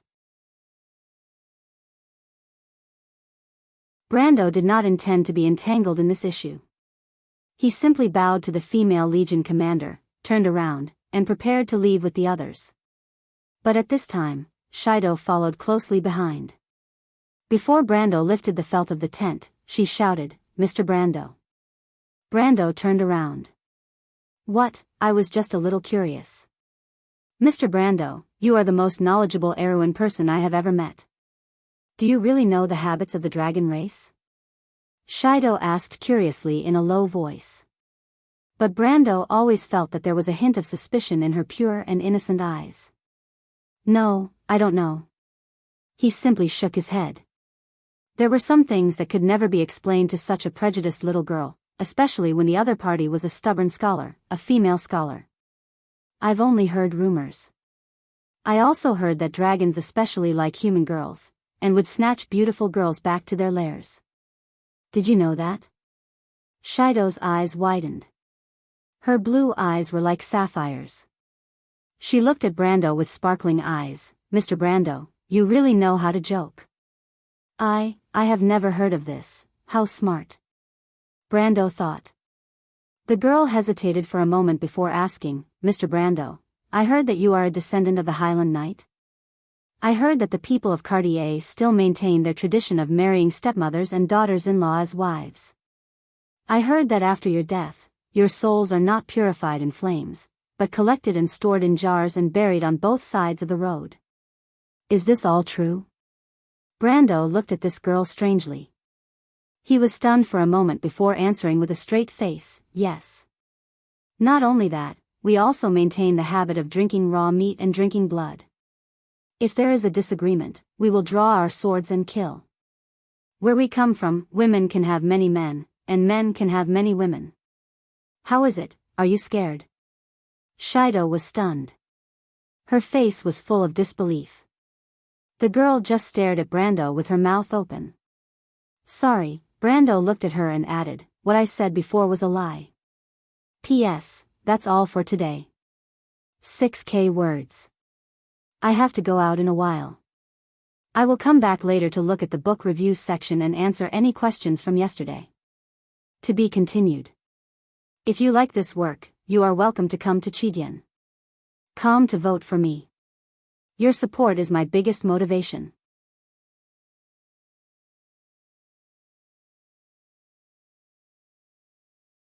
Chapter 757. The ice and snow were like the tip of a knife, flashing and freezing to the bone. The trees on both sides of the glacier were shaped like ice crystals, standing coldly.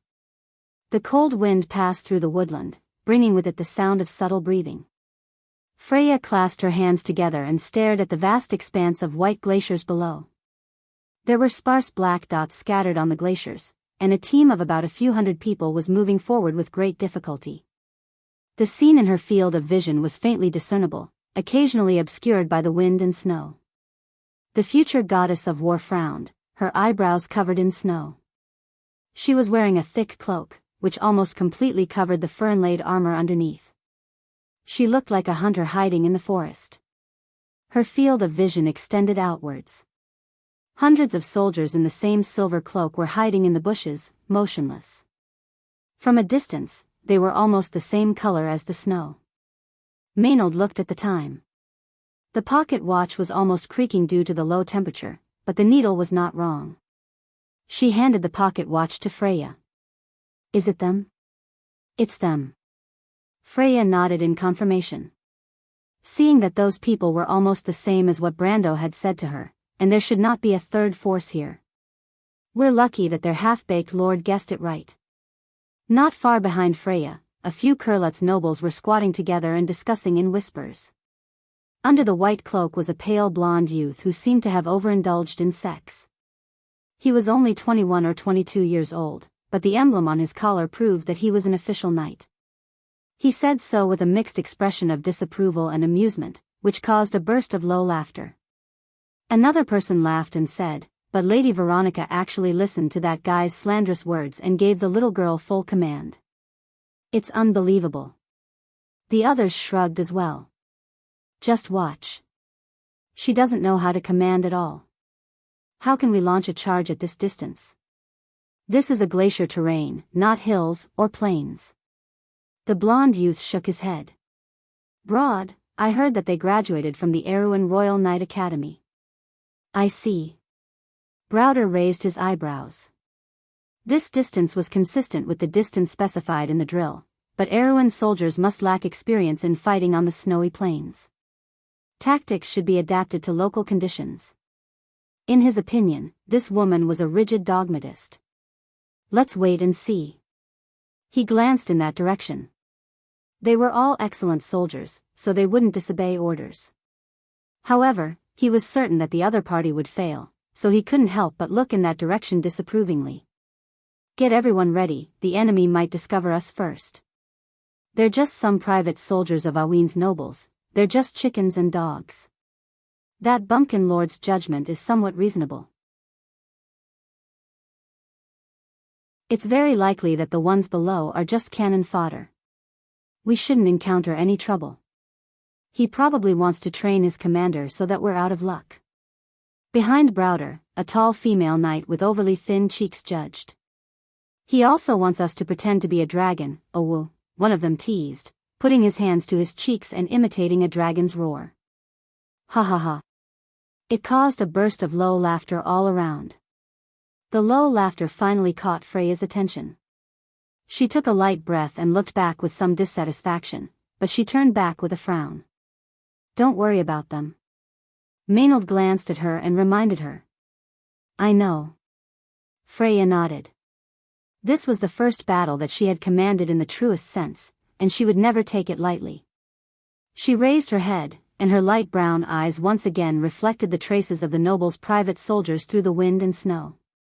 She couldn't help but think of the question that Brando had asked her. Please don't laugh anymore, Army Commander. Shido blushed in the wind and snow, looking very embarrassed. I'm sorry, Shido, but you really shouldn't regard the Erewhon people as barbarians. Ha, ha. Veronica narrowed her eyes, but she couldn't help but smile. She saw the senior girl turn around a little embarrassedly and explained, their late King Eric was also a noble of the Cruz people. In fact, the Erewhon people and the Cruz people have always been of the same root, but they also have their own culture. You followed those guys in the imperial capital.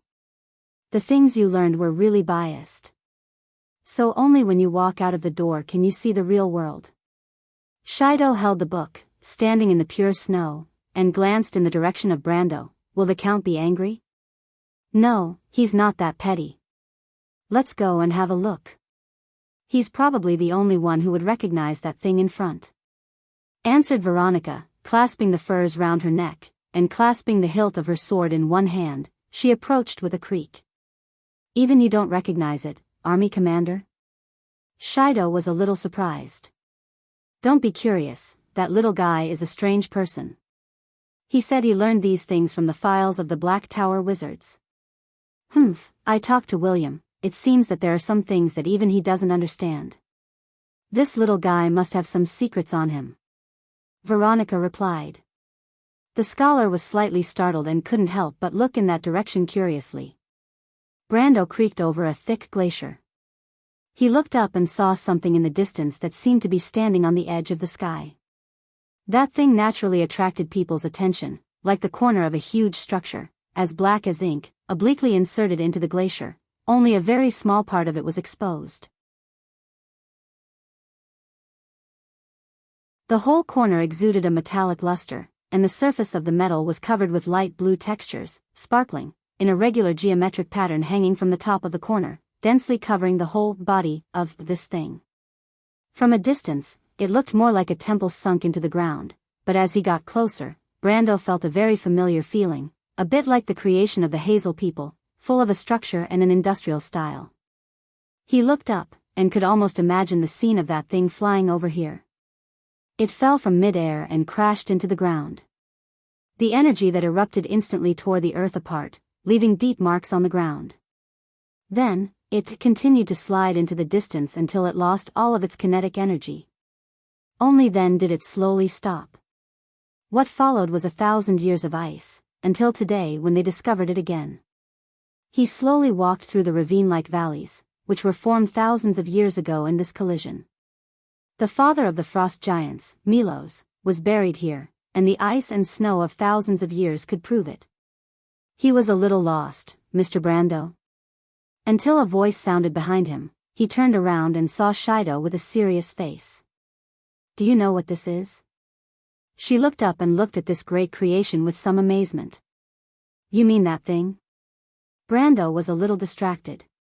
He glanced at the black square column in the distant sky that seemed to go straight into the clouds, but his mind was not on it. This was not something important, and such scenery could be seen in many places in this glacier.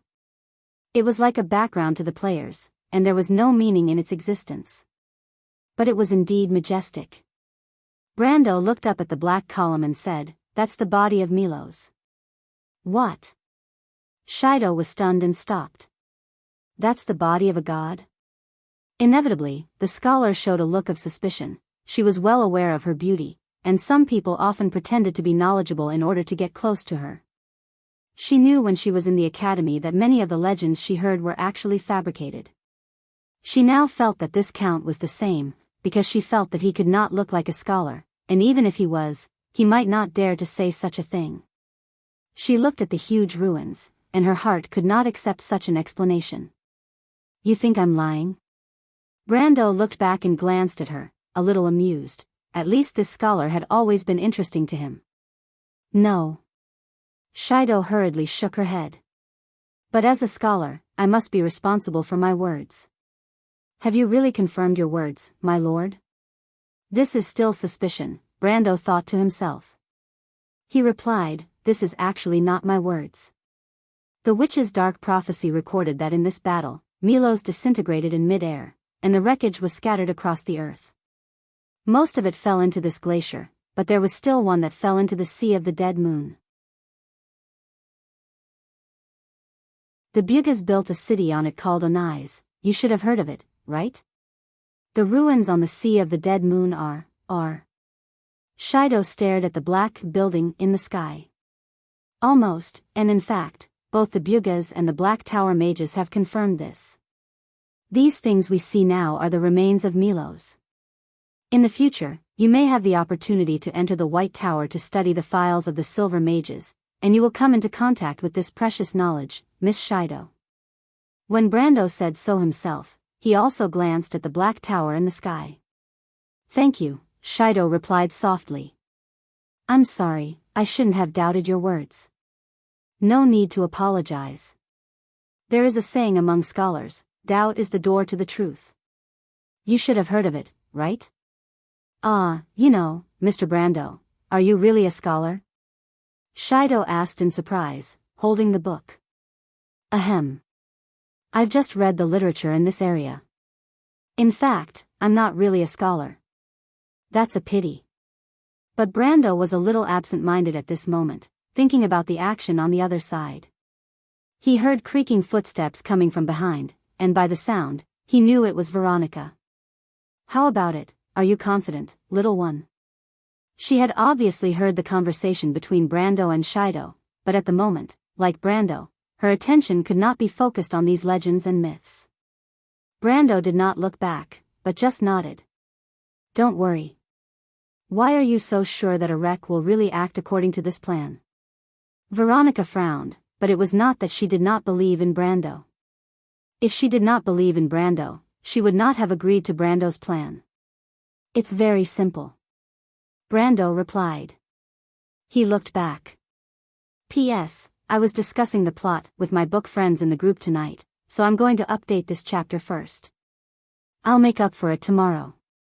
It's miserable. To be continued. If you like this work, you are welcome to come to Chidien. Come to vote for me. Your support is my biggest motivation.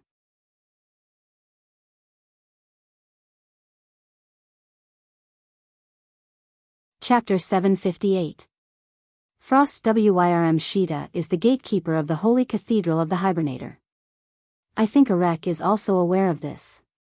Any stranger approaching the Holy Cathedral of the Hibernator will cause a reaction from the gatekeeper, Brando replied. You're saying that Enrich will definitely take advantage of this. I've heard people say that this old fox is cautious and deep. He's used to planning before acting, just like the previous duke. Veronica raised her head, her emerald green eyes flashing with a cold light. Although her hands covered her long hair, her blue hair still fluttered in the sun with the biting north wind. Her gaze passed through the ice field, as if she had already seen the outcome that Brando expected, but she still asked, although I agree with this point, how do you plan to confirm it? Brando saw the snowflakes rolled up by the wind, floating on the glacier like a layer of powder. At this time, in his field of vision, a few shadowy figures suddenly appeared behind the snow and wind. He replied, we'll know soon. The figures that emerged from behind the ice fog were Baba Shah and her party. The old witch's body was stooped, and the ice wind was tugging at the corner of her shabby robe. Her silver hair was like a ghost baring its fangs and brandishing its claws. She limped to Brando's side and said with deep awe, Dear Lord, it's ready. She held the crystal ball with trembling hands and raised it to Brando. Veronica frowned when she saw this scene. She didn't like witches. Brando glanced at the few people behind Baba Shah. In addition to the girl wearing wooden shoes and standing there with her toes together holding a honey jar, there were two important figures, the inherited witch of the Moon of Swords, Slaughter, Krull, and the inherited witch of the Moon of Cups, Envy, Anwei. These two were important figures. Their status in the witch kingdom of Bunasan was far more respected than Baba Shah. Krull was a tall woman with a graceful body wrapped in a grey witch robe. She wore a hood. Her skin was as white as snow, her eyebrows were as thin as needles, her cheeks were prominent, and her expression was cold, giving people a feeling of indifference. Anwei, on the other hand, was like a woman in her 40s. She wore a thick fur robe, and her figure wrapped in the robe could be seen even through a thick layer of wool. The little woman's face was full of smiles, but it could not hide the shrewdness in her eyes.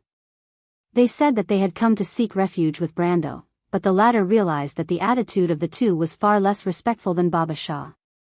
This kind of seeking refuge was not so much a submission as an inspection. The inheritance of the Dark Dragon was divided into 7 parts, and he was not the only one. However, Brando didn't care. He was confident that he could make these unlikable fellows work for him. Brendel took the crystal ball, and a circular image immediately appeared on it. He saw that behind the snowstorm, there was a vast expanse of snow that stretched as far as the eye could see. He let his vision continue to move to the north, and the image immediately showed crisscrossing glacial gullies that looked like they were cut by swords. A crystal-like forest grew in the middle, and then there was a flat tundra.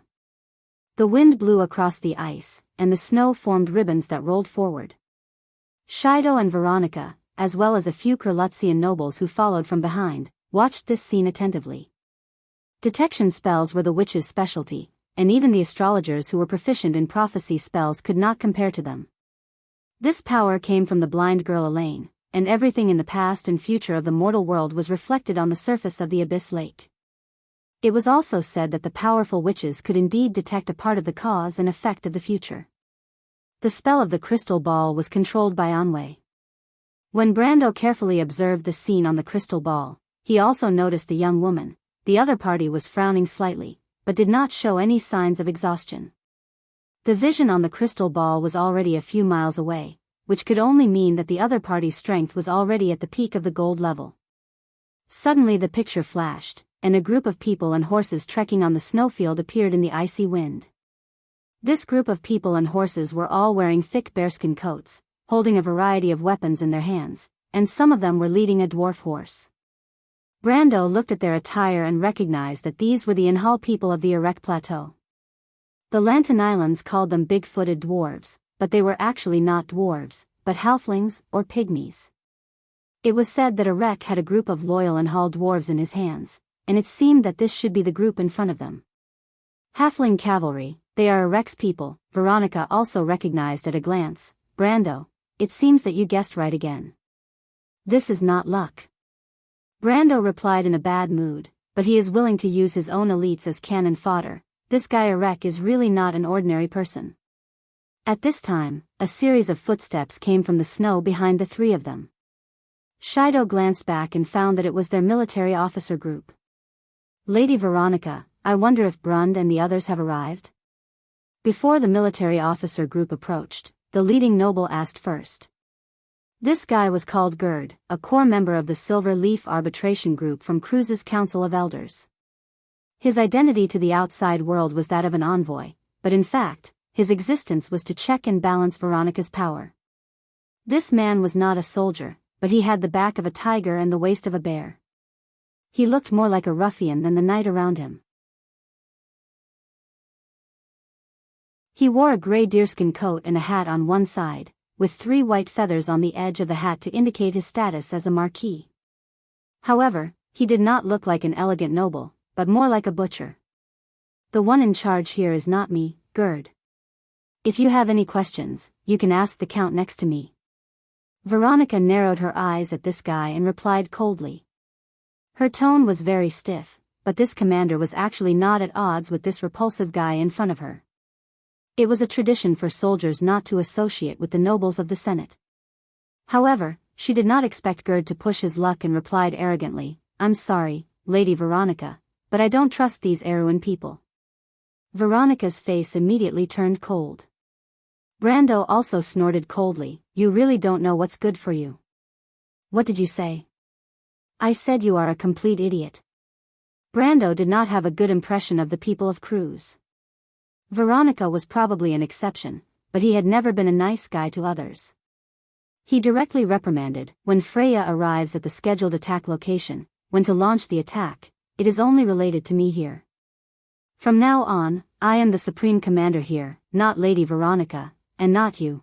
If you have any questions, I don't have to answer them to you. If you are not satisfied, you can take off your pair of squirrel gloves and throw them on me. I don't mind nailing a piece of trash like you to the ice here with my sword. When the blade pierces through your loose skin, I bet your blood will be frozen under your blood vessels before it can flow out. Brando released a trace of elemental energy and locked onto the group of officers, causing Gerd's face to turn pale. You. He gritted his teeth, but in the end, he did not dare to say the second half of the sentence, I hope you're right. Gerd suddenly remembered that this guy in front of him had killed Williams. He knew that he was not as respected as the deputy commander of the Holy Cathedral of Fire's Holy Knight Regiment. If Brando was really angry, killing him would be as easy as crushing an ant. Especially when he thought that the Holy Cathedral had lost a genius swordsman in Erewhon, but there was no mention of revenge. Brando's background was so deep that it made his hair stand on end. Veronica coldly watched the argument between the two, and when she saw Gerd flinch, she could not help but frown in disappointment. Although she did not want Brando to be defeated, the courage and accomplishment of the nobles of the Empire were really unsightly. Brando, are you sure? Veronica looked away from Gerd with some disgust and asked, although the Folded Sword Knight Regiment is the elite of the Azure Skies Regiment, your little girl only has a little more than 100 people under her command.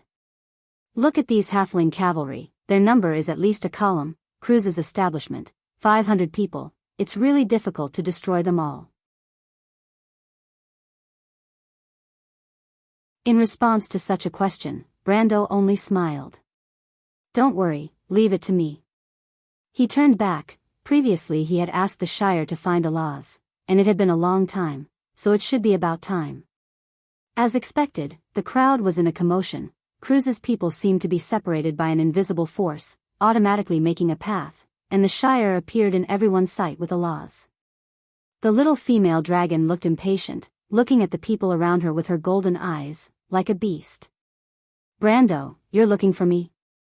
Alaz walked through the crowd. I heard that you've been in a bad mood recently, so I found some opponents for you to vent your anger on. What do you think? Brando replied with a smile. If you want me to help, just say it. If it's you, I can consider it. The little female dragon slowly walked through the crowd, and where she passed, the warhorses around her suddenly let out a whine, and these tall herbivores knelt down one after another. The ones on the periphery even collapsed to the ground, and a few even twitched on the ground, and in the blink of an eye, they foamed at the mouth and died. What did you do to our horses? The nobles of Cruz immediately objected. Excellent warhorses in Erewhon, in Cruz, and even in Saint Tassol and Fanzan, were luxuries worth showing off among the nobles. A noble breed of horse was more expensive than gold in the aristocratic circle, and it was also priceless, because no one would easily sell their beloved things. But it was these horses that were killed by Alaz Sklar. Alaz looked at those guys coldly and replied, your horses are in my way, and I hate these smelly things, keep them away from me. You! The nobles were so angry that they almost fainted. Everyone turned their eyes to Brando, and Gerd, as if he had something on him, asked excitedly, Count, you'd better explain. You want me to explain? Brando only found it funny. Enough, Veronica interrupted. She frowned, feeling that the situation was getting out of hand. She faintly felt that there was something wrong with the little girl brought by the Ash Sword Saint. Alaz did not overwhelm the warhorses with witchcraft, but with her aura. She was the only one who noticed it. Lord Veronica, please don't be too partial to outsiders. Except for me, everyone here is your subordinate. What a warhorse means to a soldier, I'm sure you know better than I do. Gerd snorted coldly, and replied somewhat proudly. Veronica looked at this guy, as if she was looking at an idiot. If you want to die, then go ahead. What do you mean? Gerd was slightly taken aback.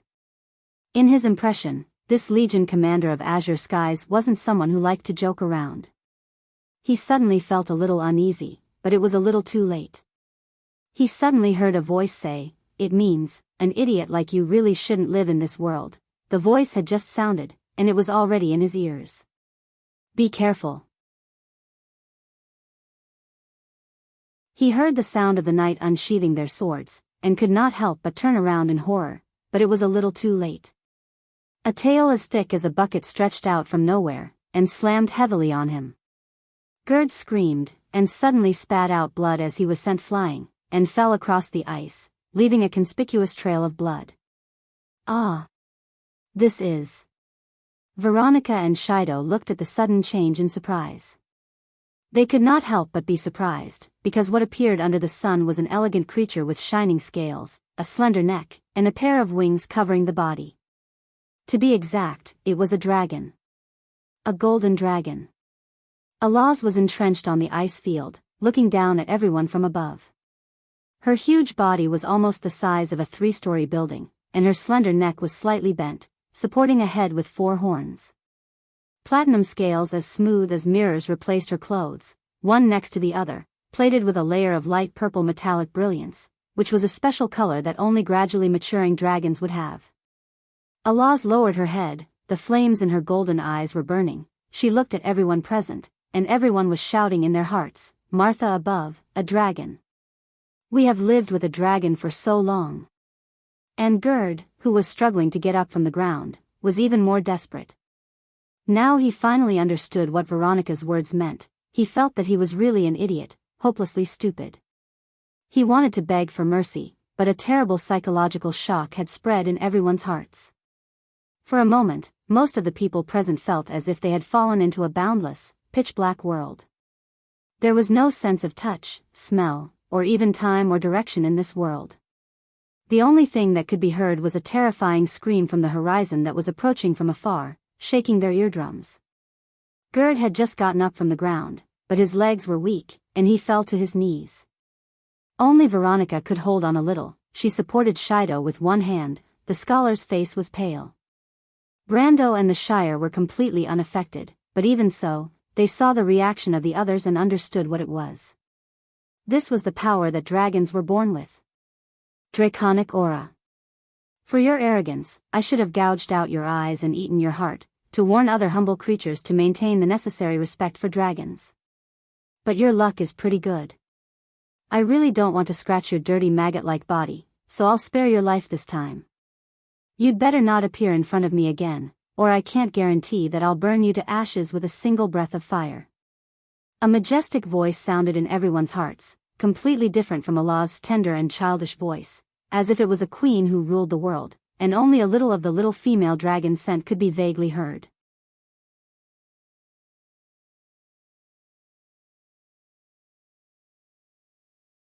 The last time Brando was so serious was when Braggs told her how to save Butchie. How should she view war? Freya asked herself. She should have hated the war. The war had taken away everything she should have. Her peaceful life, her family, her homeland. Everything she was once familiar with was lost in the raging flames. Looking back at those memories, it seemed that only deep pain was left. But Erwin can only be saved through war, and in this war, you will become the executioner you once hated. Freya, your enemy is not only Madara, you should understand this. You will kill, and more people will be sacrificed in the flames of war, or lose their homes, lose their families. If you are just a soldier, you can ignore it. But I know what your dream is, Freya. Do you know what your goal is? Freya grasped her sword tightly. In a trance, she saw blood flowing, and there were only endless corpses on the battlefield. Among these corpses, there was Bessa's pure and innocent face. She looked at her with empty eyes, as if she was questioning her. Then she saw the little girl who died in the hands of the demon. Then she saw her family in Butchie. Freya felt that she still lacked an answer in her heart. She closed her eyes, and then opened them again. Sound and her 5 senses seemed to have returned to her body, and only then did she realize that Maynard had called her several times. Freya. What's the matter? The future goddess of war turned around. Why are you in a daze? Maynard was a little dissatisfied. I don't know. Freya shook her head blankly. I think I saw a blue shadow, and then I don't know what happened. A blue shadow? Maynard reached out and touched her forehead. Are you too tired recently? No. I don't think so. What time is it? She looked up and asked. See for yourself. Maynard handed her the pocket watch. Freya glanced at it, and then looked at the line of Inhal halflings in the distance. Is there any news from Brando? He has confirmed with Medisha that he is the one we are looking for. Then, Miss Alaz is already on her way. I understand. Freya threw the pocket watch into the snow. Brando asked her how she planned to fight to complete this plan. She knew very well that in order to make that old fox fall into the trap, she had to leave no one alive. She pulled out part of the Lionheart sword, and pressed the cold blade with her fingertips, feeling a chill in her heart. She was no longer the little girl, she understood what it meant to be a knight, and what it meant to be a soldier. Although she did not have a clear answer in her heart, at least she understood that killing could not bring peace, but at least it could solve conflicts. So her answer was simple, only one sentence. I understand, Brando. When she looked at Brendel, there was no hesitation in her eyes, because her last trace of hesitation had already been buried together with Bess and Ampere Seal. She pulled out the entire Lionheart sword, and the blade flashed coldly. Everyone saw the temporary commander move and reacted. One by one, they stood up. The knight took off their cloaks and threw them to the ground. Then, the noble officers of Cruz's army looked at Freya, waiting for a good show. Freya glanced at the sword in her hand, pointed it down, and ordered, Go down the mountain from both sides of the hill, do not enter the enemy's field of vision. Listen to my orders, cut off the retreat of Inhal halflings on the snowfield. Before seeing the signal, no one is allowed to fight. Cruz's army was stunned. The air was like falling snow, silent and sinking. Wait, this is not in line with our orders. Brund immediately questioned, Commander, are you planning to wait?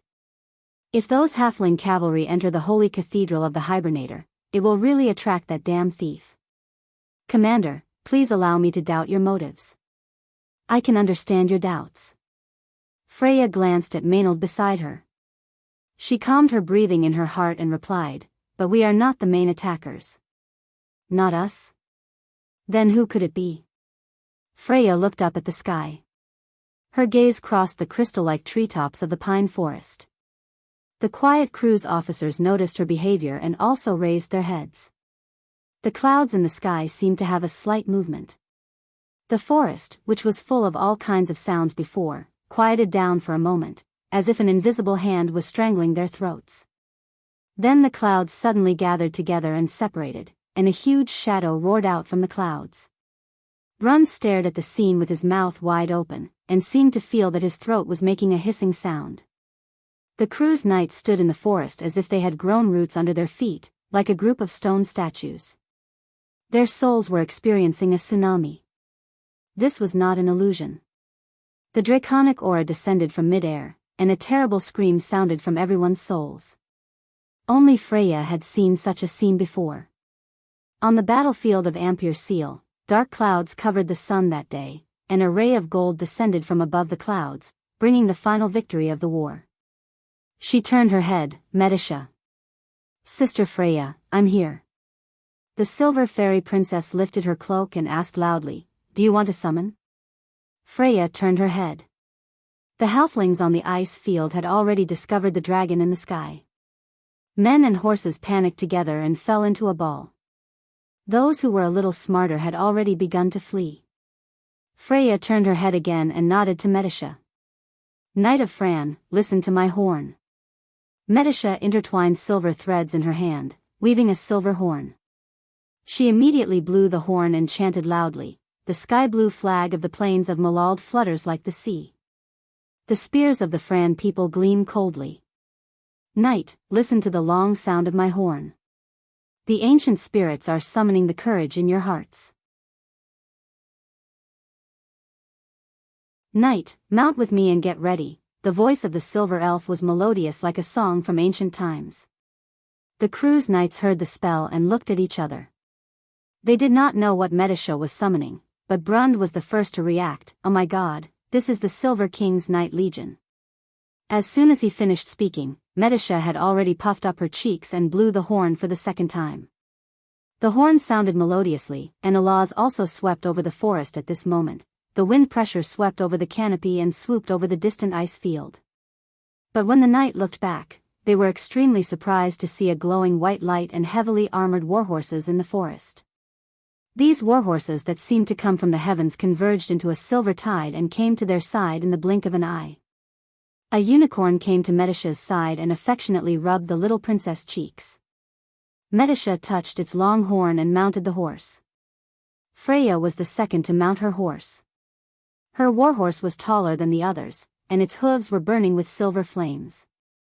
This was the legendary mount of the Silver King, the Holy Spirit. Everyone get on your horses. Freya ordered, remember your task. She looked back at the planes and sighed slightly. They have messaging crystals on them.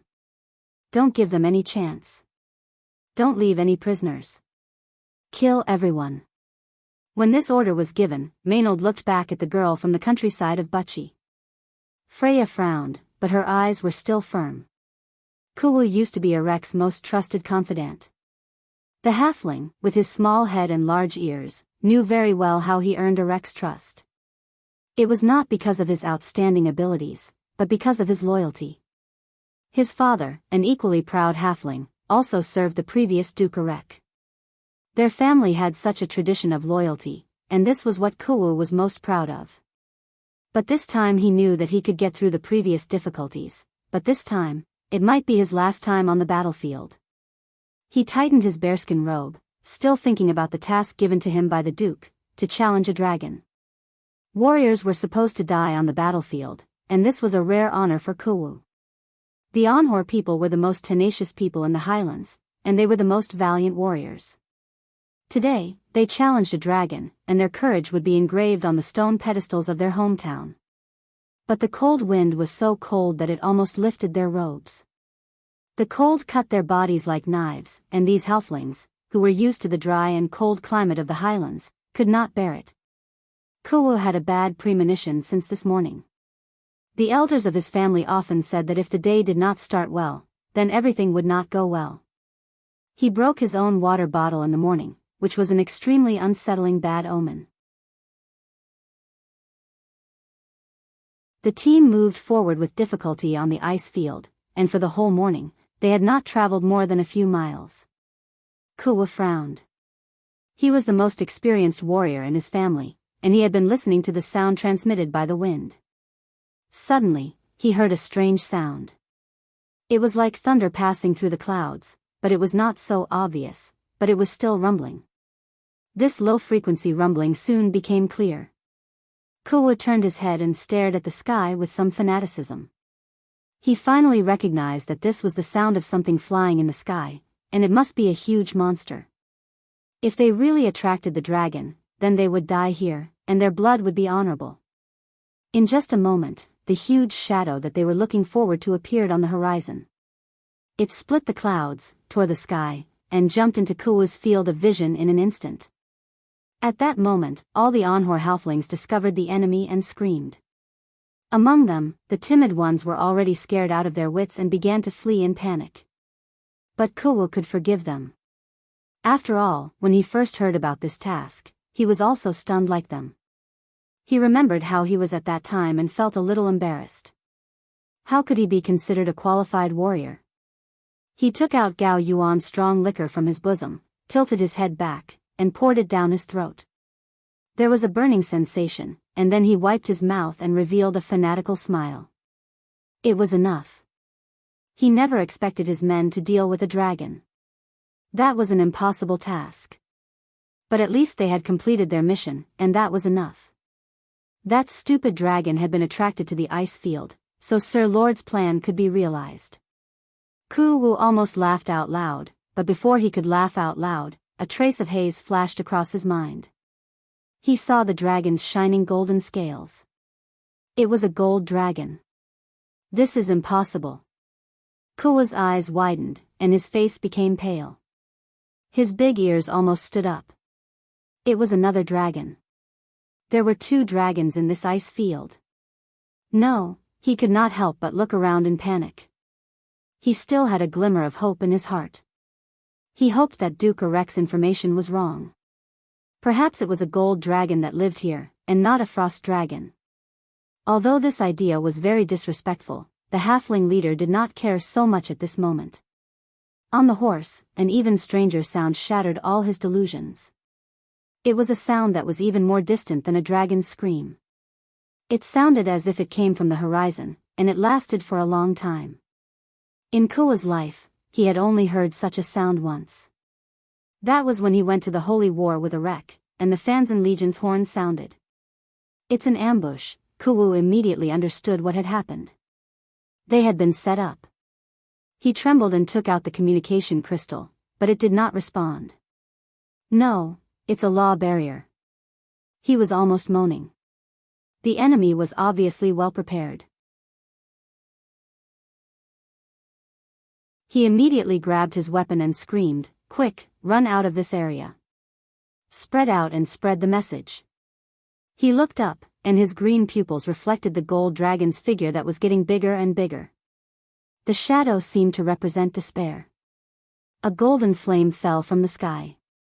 P.S. 9K chapters, I won't divide them into chapters. I've been busy these 2 days, and I only have time to update at night.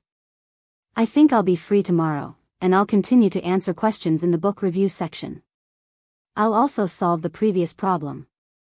Also, I'm begging for monthly votes. I haven't begged for monthly votes in a long time. Begging for votes. Everyone, please support me with votes and give me some motivation. To be continued. If you like this work, you are welcome to come to Chidian. Come to vote for me. Your support is my biggest motivation.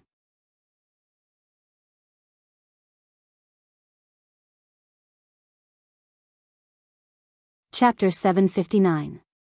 At the moment of the dragon's roar, the mountains shook.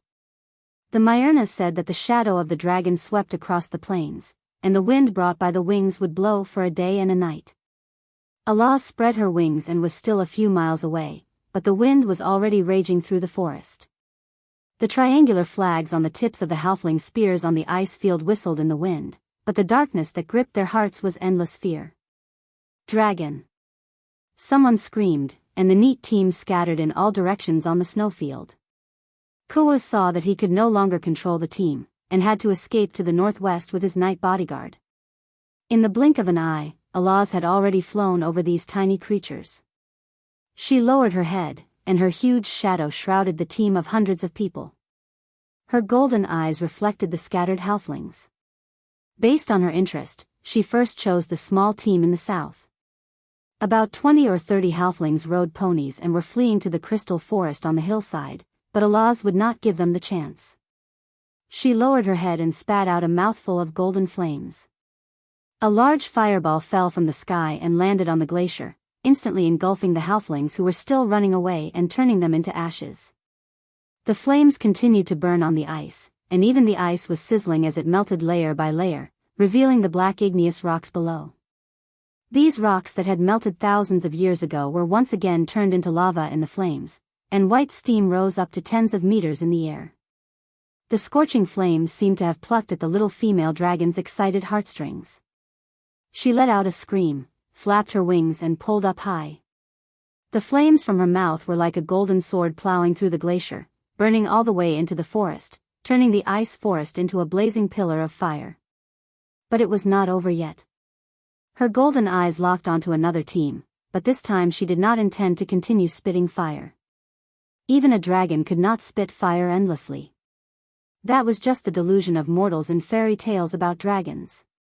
Alaz rose high like an arrowhead, and then swooped down on the team of halflings. She swept over their heads, and the strong wind she brought was like a sharp blade, blowing the halflings to pieces. Some of the knights were even pulled off their horses by the huge wind pressure, hitting the hard ice and rolling for tens of meters before stopping. Their brains were already splattered. Alaz looked at these unlucky fellows and felt even more pleased with herself, as if she had vented all her anger. She let out a crisp giggle in the air, but it sounded like a deafening muffled thunder to the ears of others. The little female dragon circled in mid-air and landed heavily on the glacier. She stretched out her sharp claws and grabbed the ice to stabilize her body. The huge impact caused her to tear ice shards out of the ice, leaving behind more than 10 deep claw marks that were tens of meters long. Alaz turned around and swept the halfling cavalry at the forefront away with a sweep of her tail. She turned around and stood in front of these little things, and stretched out her claws to slap away a rider who could not stop in time. Her sharp claws were like 4 of the sharpest steel swords made by the dwarves. With a light slash, the knight's stomach was split open. Then she lowered her head and swallowed the little thing and the horse in one bite. Dragons were not the embodiment of justice in any legends. The Inhal halflings who belonged to Erech seemed to have finally realized that there was no hope of escaping, so they angrily picked up their spears and attacked. Although they were as weak as children in front of the dragon, these halflings were not good men and women. They were first and foremost Erech's private soldiers, veterans who had been on the battlefield and killed people. Both soldiers and civilians had died in their hands. Once on the battlefield, they were all desperados who did not care about their lives. It was just that even undead followers might not have the courage to fight against a Wyrm. Alaz looked at these tiny creatures and could not help but yawn. She casually broke a few spears that were thrown at her, then raised her claws and slapped the halfling cavalry into meat paste one by one, as if she was playing whack-a-mole. When she slapped the 7th one, the halfling finally broke down, crying and running away. When Kua turned around, he happened to see such a scene. Those were his clansmen. His heart ached, but he knew that those people would not be able to escape. The dragon was just a cat playing with mice. The wind whistled in his ears, he held the reins tightly, his body crouched on the horse's back. The surrounding scenery quickly receded from both sides, but he did not intend to retreat into the forest, but had been retreating north along the snowfield. The previous 2 teams were first targeted by the terrible dragon because they were in a hurry to retreat into the forest. Dragons were very shrewd creatures, but most mortals only remembered their barbaric side. But Kua knew this very well, so he led his night guard to escape this disaster. He did not expect to survive this battle, but Kua knew very well that at least before he died, he must first find the holy cathedral of the Hibernator, or at least seal the young frost dragon. This was the last thing he could do for Grand Duke Erech. But things were not that simple. The big-eared halfling turned his head, and a silver light flashed on the horizon. The valiant girl on horseback was commanding hundreds of knights to chase along the glacier. The Valkyrie was wearing Erwin's knight armor, and 2 cloaks fluttered behind her like wings. Behind her, after experiencing the 2 incidents of the dragon and the Valkyrie, Cruz's knights finally reluctantly accepted the fact that the girl had become their temporary commander. This had nothing to do with Freya's leadership ability, but strength on the battlefield could indeed determine a lot of things. Soldiers advocated force, and it was an immutable truth that only the strong could be the boss. The knights of the Folded Sword Knight Regiment rode on their gleaming warhorses, sweeping across the ice field like a rolling snow wave. Unlike the halflings' ponies, these Valkyries' hooves did not sink into the snow at all. It was as if they were flying on the surface of the snow, and their speed was incredible. Freya divided the knights into echelons, forming a diagonal line from left to right. She commanded them to rush down the mountain forest, then advance north along the west side of the snow field, and soon caught up with the first fleeing halfling cavalry. Luo Ji. Everyone else, keep going, don't slow down. The girl shouted, and her voice spread far and wide through the strength of a silver rank, echoing on the battlefield. The name Freya shouted was the name of the female knight with a somewhat thin face. This name made Luo Ji frown. The female knight even raised her head and looked ahead, but did not answer. She felt a little awkward being commanded by Erwin's people, but as a soldier's nature of obedience, she still drew her sword and shouted, 10th echelon, prepare to attack. The knights behind her responded in unison, and the sound of swords being drawn rang out for a moment. The Kurlutzian knights raised their long swords high, and the bright blade refracted a continuous undulating line of flashing light on the snowfield. Looking down from the sky above the snowy plains, a slanted black line was moving forward rapidly. It swallowed up a scattered group of fleeing soldiers and swallowed them into the left wing. The 10th echelon composed of Cruz's knights slowed down, but the other 9 echelons continued to move forward.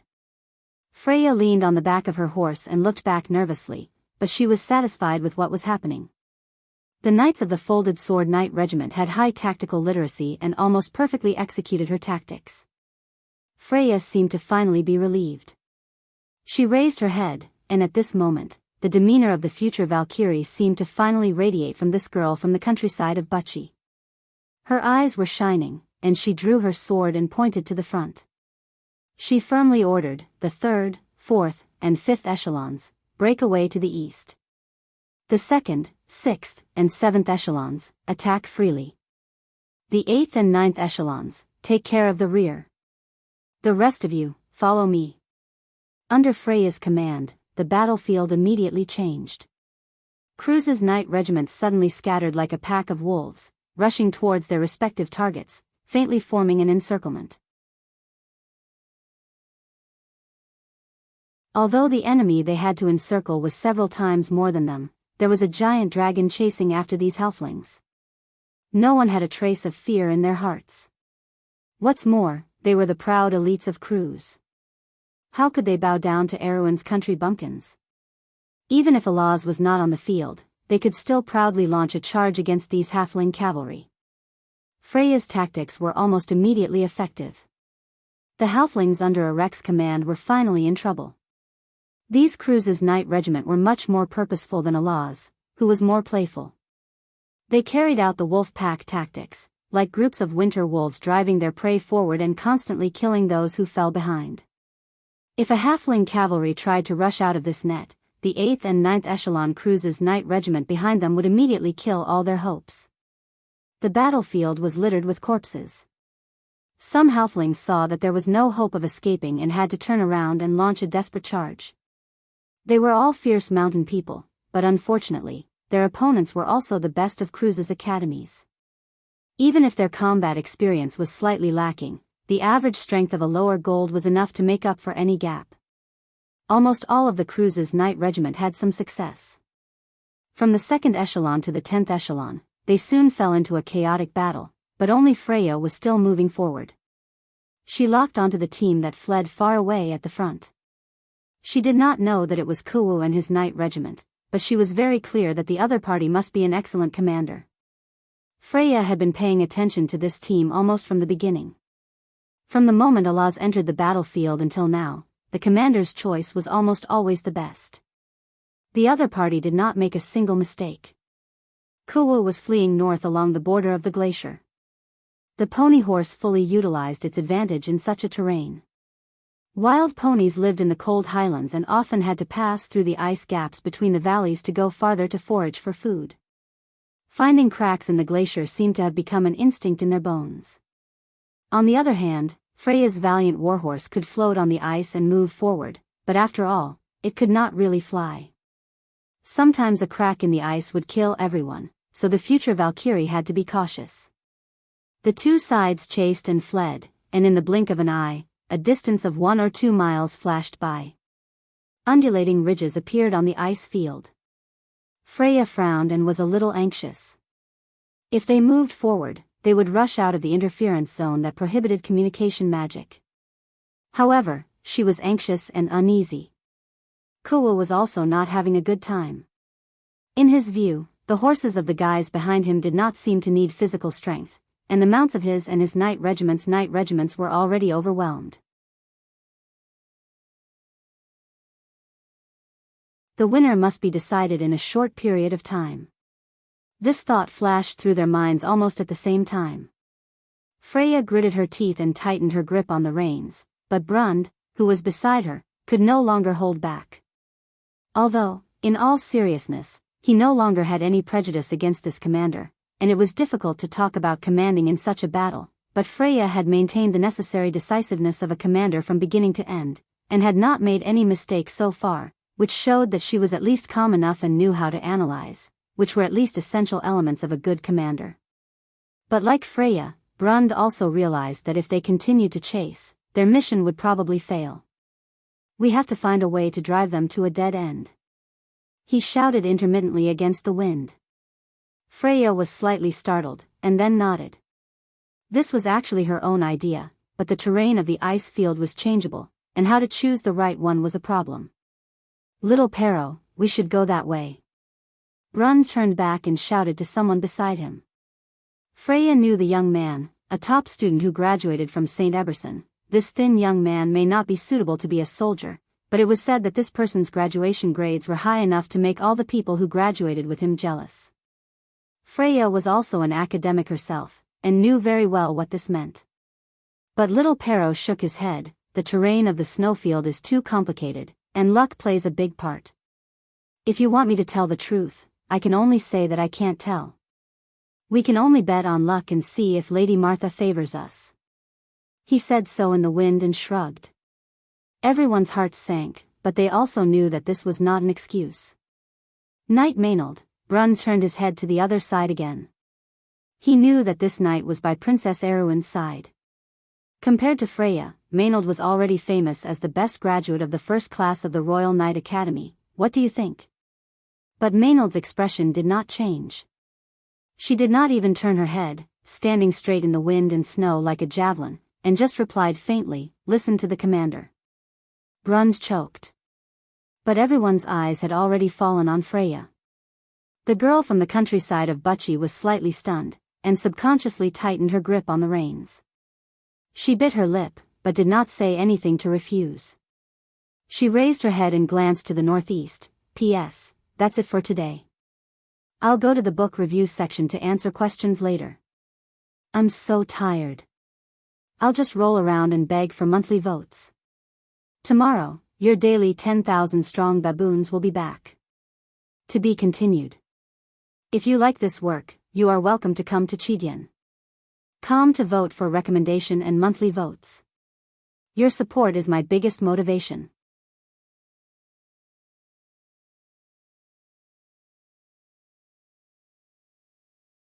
Chapter 760. Knight Brund, do you see that crack in the west? Lead the 8th echelon around from the back and surround the cavalry from the side. Freya suddenly turned her head and looked at the broken glacier in the west, and said to Brund beside her. The broken glacier undulated through the entire snowfield, refracting the sun after noon and sparkling under the ice. Brund looked in that direction, somewhat puzzled. Why, it's impossible to catch up from that direction. Yes, Knight Brund, your task is to force them to change direction and let the halflings flee north, preferably northeast. Freya replied. What's in the east? Brund was stunned and subconsciously looked in that direction, but in his field of vision, the east and the north were the same endless glaciers. The edge of the glacier shone under the clear sky, like the edge of a mirror, piercing his eyes. He could not help but squint his eyes, somewhat suspicious. Brund, it's the wind.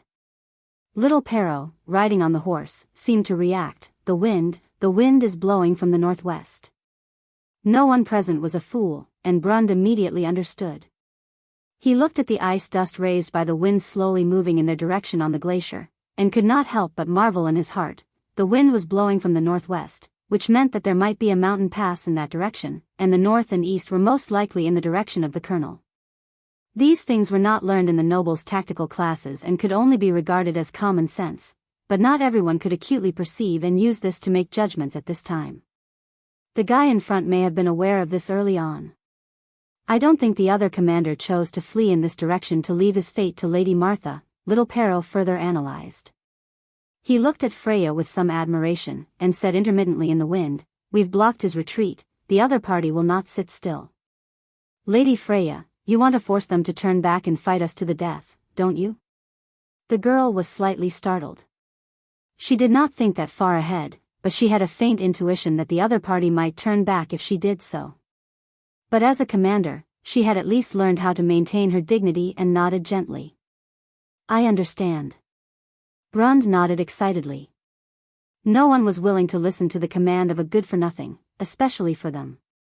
Mediocrity was unbearable, but at the thought of ushering in a perfect victory soon, these young people from Cruz could not help but get excited. Seriously speaking, this was their first battle. On the entire glacier, Cruz's knight and Allah's formed a perfect suppression of the halflings. Enrich's Enhor cavalry had almost no room for resistance and were strangled on the ice. Blood flowed from the corpses of the halfling cavalry and instantly froze into a pool of red ice. The 10th echelon led by Luo Ji and the other 7 echelons were in the final battle, and on the final battlefield, the battle was about to come to an end. Kuo saw a cavalry with a swallow-tailed flag separating from the pursuers behind and entering the shadow of the broken glacier. He understood the opponent's commander's plan. He was actually waiting for this opportunity. There were 34 night guards around him, all of whom were good lads among the Enhor people. They were the most elite soldiers in Grand Duke Enrich's halfling cavalry, and the opponent's cavalry echelon only had a dozen people. He did not believe that 4 times the number was not enough to defeat these unknown cavalry. The halfling knight could not help but sneer when he saw that the enemy commander still dared to divide her forces. In his opinion, Freya had made the right choice, but in a sense, it was also a mistake. The enemy was too arrogant, or rather, their frantic escape at the beginning had successfully created an illusion, causing the enemy to think that they were weak and could be bullied. Kuo was very satisfied with the situation he had created, but he was not in a hurry to order his men to turn around. These halfling night guards who were willing to fight side by side with him and did not scatter were all his most trusted subordinates. Good steel should be used on the blade. Kuo was waiting for Brun's cavalry to be far enough away from Freya. He cunningly pretended to continue to flee, and as Freya wished, he readjusted his direction to the north. It seemed that the crew's knight was fooled. He saw Brun's cavalry bypassing the broken glacier and finally understood that he had been waiting for a golden opportunity. In fact, he knew very well that at this moment, the halfling cavalry's ponies were almost reaching their physical limits, and could only support one more charge at most, but that was enough. Kuo whistled, and the halfling cavalry accompanying him turned a corner on the ice field, facing Freya and her first echelon. "They're here." Seeing the scene in front of him, little Pero's voice rang out. Freya saw the halfling cavalry turn their horses around and could not help but breathe a sigh of relief. The opponent only needed to run a short distance forward to reach the limit of the interference magic, but fortunately, it seemed that Lady Martha was still on their side.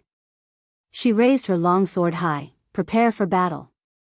The knight let out a restless cry and raised the shields in their hands. The halfling cavalry was one of Won's most unique cavalry. They were not heavy cavalry who were good at charging formations. These cavalry who rode ponies and even wore dogs were best at close to mid-range combat. To be precise, they were cavalry who threw spears. The two sides launched a deadly charge on the ice field, and the distance gradually shortened to the point where they could see each other's tense faces, human and halfling. Kuo's cavalry suddenly whistled and threw the short spears in their hands forward. A rain of short spears flew over tens of meters in a flash and poured into the thin line of Cruz's knight. However, the expected scene of people being thrown off their horses did not appear. The shields in the hands of the human knights suddenly unfurled one after another, and when the short spears collided with those light shields, they were immediately broken into 2 pieces and wood chips flew everywhere. Kuo's heart went cold when he saw this scene. He did not make a mistake, but as the head of a noble's private army, he probably never dreamed that there was such a big gap between the inferior cavalry under his command and the most elite knight of the powerful empire on the continent. This kind of ignorance sometimes had to be compensated with one's life. After a round of spear throwing, Cruz's men were unharmed. On the flat snowfield, when the 2 cavalry charged at each other, there was no second chance. Probably seeing the end, the morale of the elite knight of Enhom plummeted, but the accumulated pride of the past made them bite the bullet and raise their weapons. Looking from above, the Cruz knight led by Freya looked like a thin silver blade, piercing the heart of the halfling cavalry.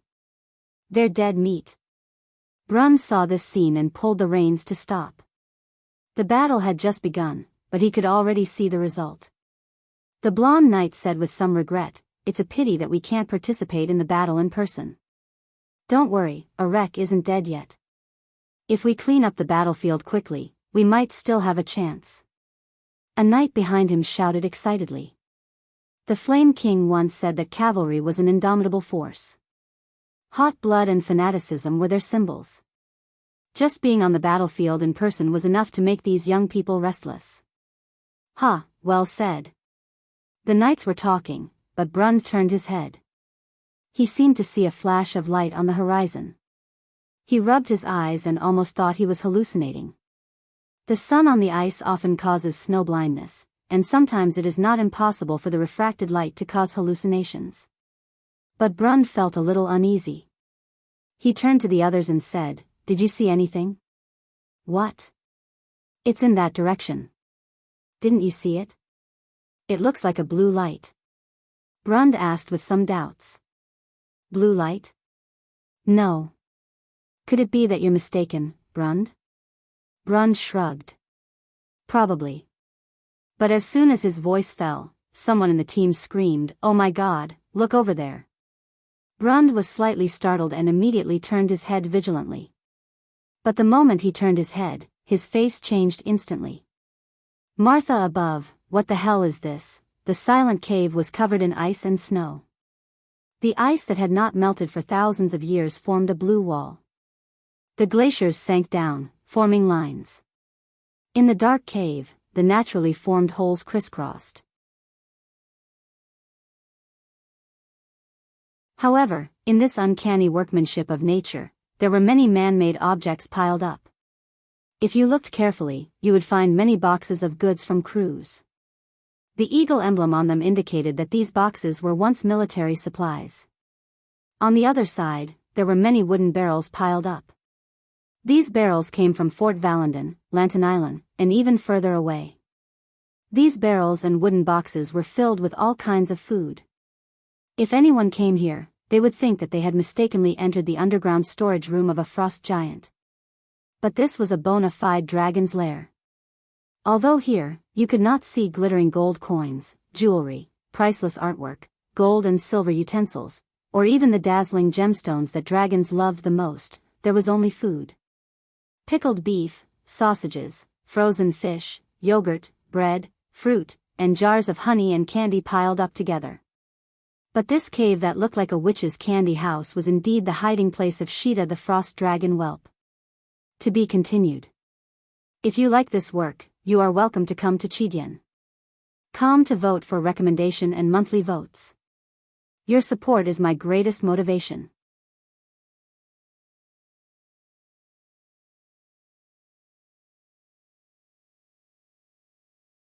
Chapter 761. Now, at this moment, a meatball was running around among the food. If you looked closely, you would find that it was moving the goods one by one to a deeper part of the cave. The meatball had a pair of wings. Although the wings reminded people of the roast turkey at the New Year's festival, it had a pair of fat claws. The claws were short and small, but they could still grab the boxes and drag them back. Its thick and sturdy hind legs were obviously overdeveloped. It swayed as it walked, as if it couldn't move if it didn't do so. Every time the meatball took a step back, its tail, which was as thick as a water bucket, swayed and made a puffing sound. If it were not for the dense and beautiful pale scales on its body and the two pairs of horns that proved its identity, most people would think that it was a hippopotamus instead of a dragon.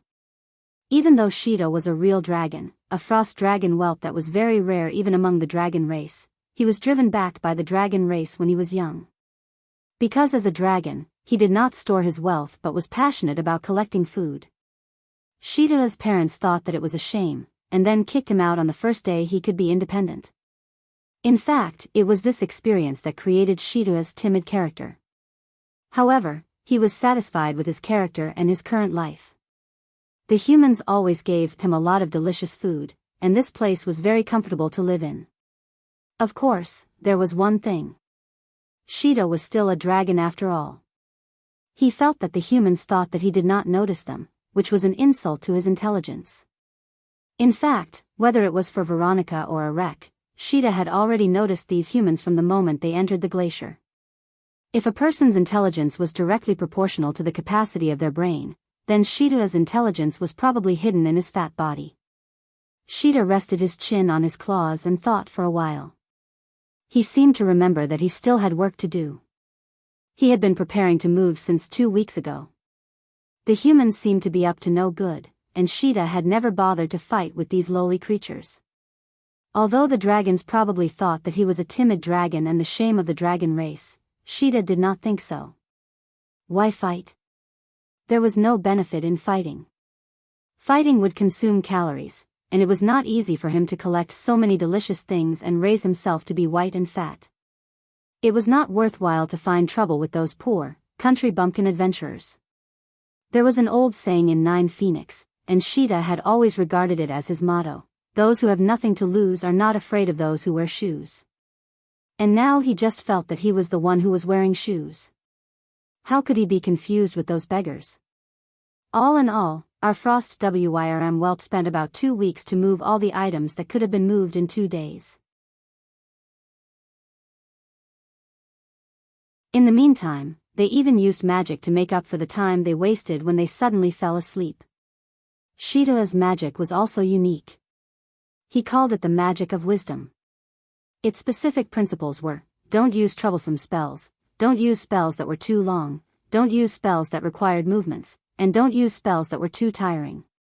The rest were Lord Sheeta's exclusive spells. After the cave was emptied, it became spacious except for one place. In the center of the cave, there was a column of frost standing between the blue ground and the cave ceiling. This column did not look like an ice prism that was frozen by water. From afar, it looked more like a trapezoidal ice wall, and on the front of the wall, there was a sun inlaid.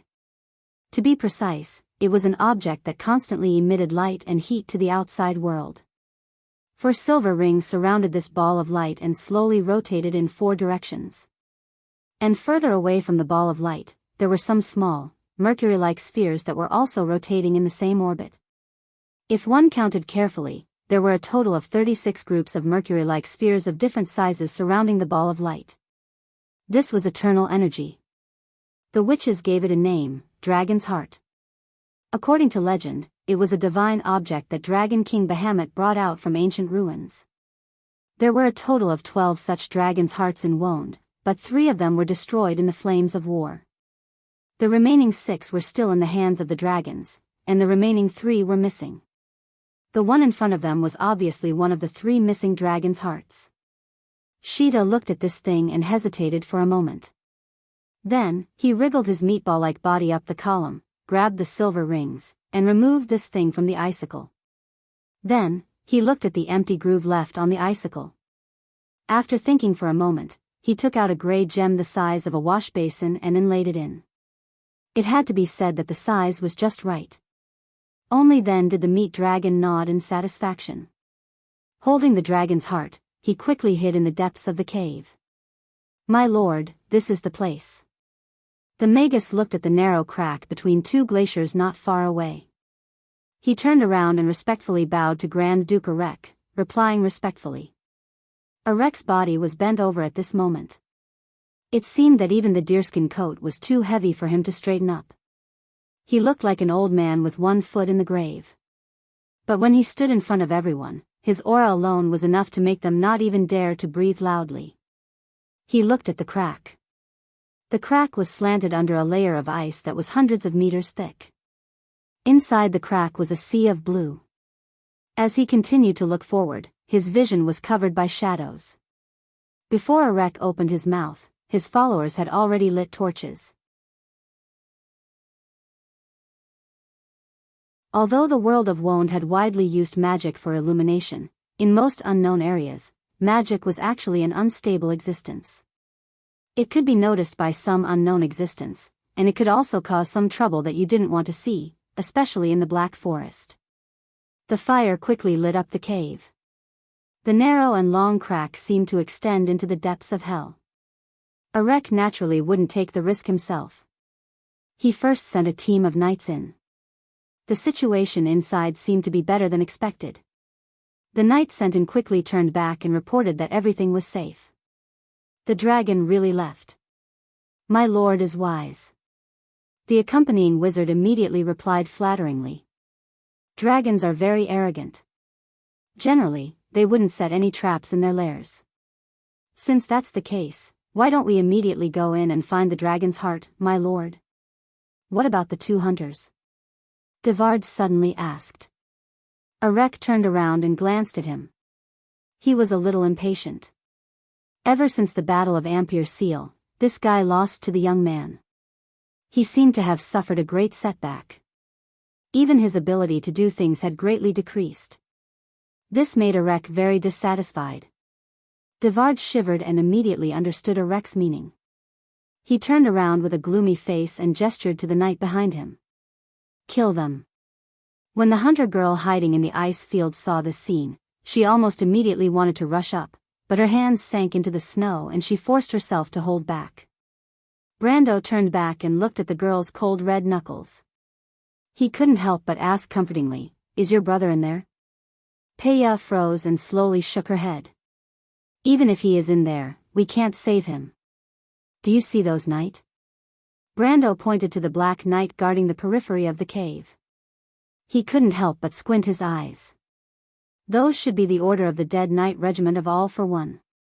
Erech's position in this organization is not low. "Brando, do you know something?" Veronica lay on the other side, frowning as she stared at the Black Knight. However, unlike Brando, she couldn't help but feel a little scared. She found that each of the Black Knight had a faint fluctuation of elemental power, which meant that these knights were at least at the peak of gold and elemental awakening level. But the key was that she knew that this was actually a conservative estimate, because she found that many of the knights had already shown signs of elemental awakening. She narrowed her eyes.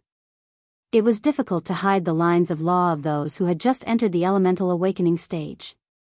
There were hundreds of Black Knights.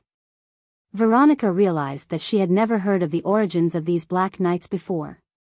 In fact, she suddenly realized that even All for One itself seemed to have no clear understanding of the world.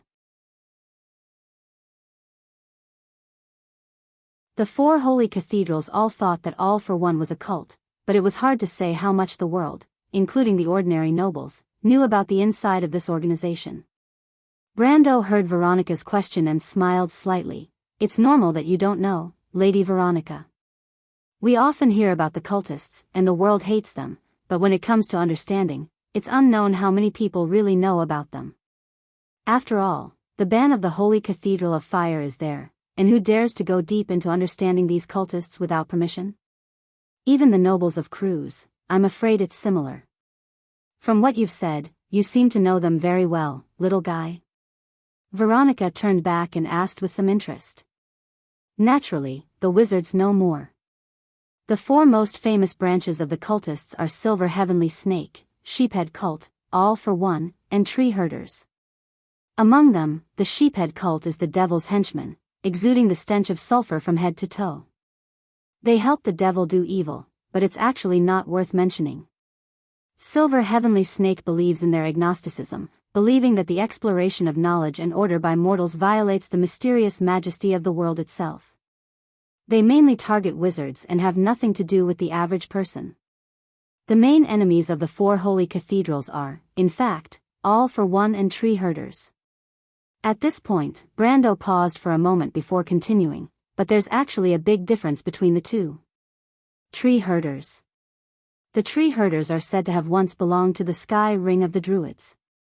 After the fall of Babel Fortress, one of the Withered Ones broke away from the original Druids. This tribe later followed the Dark Dragon and became the terrifying Tree Herders Legion, which is how they got their name. Tree Herders, Tree Herders." Veronica muttered to herself. Brando nodded, but the Dark Dragon was defeated by the four sages, and the Tree Herders also fled in all directions, their whereabouts unknown. When they appeared again, they were already as crazy as they are now. But unlike All for One, who is enthusiastic about subverting the order of civilization, the Tree Herders have always been obsessed with stealing the bloodline of God. Stealing the bloodline of God? Miss Scholar finally couldn't help but ask when she heard this. Brando looked back at Scarlet. This mountain girl was once a victim of the Tree Herders, and he himself suffered greatly. But even he didn't know the root of the Tree Herders' madness. This was also an unsolved mystery that players had been searching for. He shook his head and said, "No one knows the answer to this question, and it's not what we want to talk about now. What we want to know is the current enemy, All for One." He interrupted Shido and continued, "The Tree Herders is just a loose organization. Although there are 12 patriarchs, they are actually independent. The disciples of the Black Flames who rely on them are a typical example. As everyone knows, the disciples of the Black Flames split from the former Sheephead cult, but All for One is completely different. This is an unprecedentedly strict organization. As far as I know, they lurk in any civilized country in Wonde, plotting every conspiracy to overthrow the regime, create chaos and war. It's not an exaggeration to say that half, or even more, of the wars and conspiracies in Wonde have the shadow of All for One behind them. But it's such a huge organization that's inextricably linked to the nobles, but it's like an invisible monster. Everyone knows about it, but no one knows what it is. Brando frowned. In his previous life, he had worked hard to find the organization behind All for One, but it was in vain. He finally came to Grecius, the country of the Knight Regiment, and found that All for One's network and claws were all over the world, as if there was no end to it. All countries? Shido seemed to be shocked by this sentence. But Brando hesitated and replied, "There may be an exception." "Where?" Veronica looked back at him. She hoped it was Cruz, but she also knew that it was unlikely. The Holy Cathedral of Fire was seriously infiltrated by All for One, not to mention the Empire itself. This was a helpless fact, not to mention that most of the nobles also thought that All for One was a relatively moderate cult. All for One preached all things as one, and this doctrine in fact confused many people. Only Brando knew that this one was actually not the truth itself, but the dusk. Eloranta. Brando replied, "The only country where sages still exist." Ah! Shido couldn't help but cry out. Eloranta was the only country that was completely neutral and did not participate in the affairs of the mainland. The Holy Cathedral of Nature was also distant from the other 3 holy cathedrals, and rarely took the initiative in the Holy War. This country was a mystery to most people in Wonde. "I should have thought of it," she murmured. "You've said so much, but you still haven't talked about the origins of these Knight, Brando?" Veronica asked. "I was just about to say that rice has to be eaten one bite at a time, right?" Brando smiled slightly. He looked at the Black Knight. "P.S. Woo-woo, it seems that your daily 10,000-strong baboons won't be back for the time being. I wrote 7K words today. == No slapping in the face. To be continued. If you like this work, you are welcome to come to Chidyan. Come to vote for me. Your support is my biggest motivation."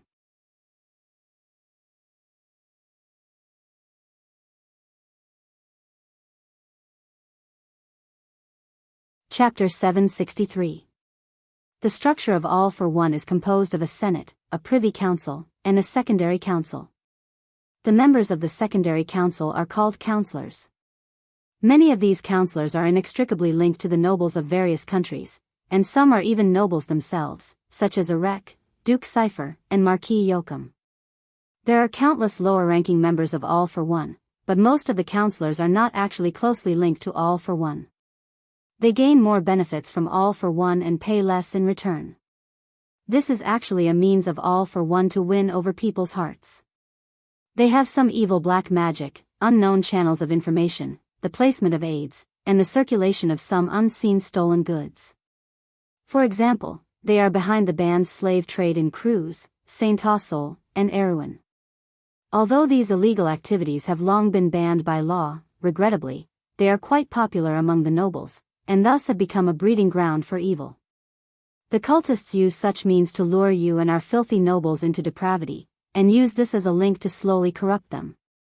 A few nobles will become core members, and I think Erech is one of them. Shido was a little sad when she heard this. This was not the aristocratic circle she had imagined. It was hard for her to imagine that there might be a cultist lurking among her friends. She could not help but frown and ask, "Mr. Brando, is what you said true?" "How could, Shido, you are inexperienced, so you don't know how sinister this world is." "Most of what Brando said is true, the nobles of the Empire, sigh." Veronica sighed. Brando silently waited for the two of them to finish. He knew that Veronica had reason to sigh, because she was also a member of the aristocracy.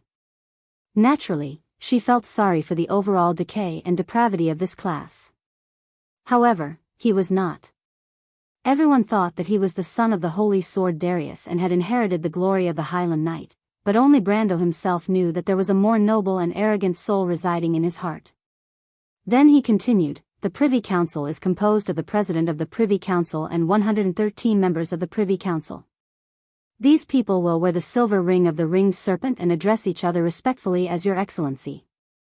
They fight for a common goal, which is to return the world to the rule of the Twilight Dragon. There are generally 2 requirements to become a member of the Privy Council. First, you must have a fanatical and wise belief in the doctrine of all for one. Second, your own strength must have reached above the elemental activation level. Amon, who we killed last time, should be a member of the Privy Council. I found this in his dimensional hole."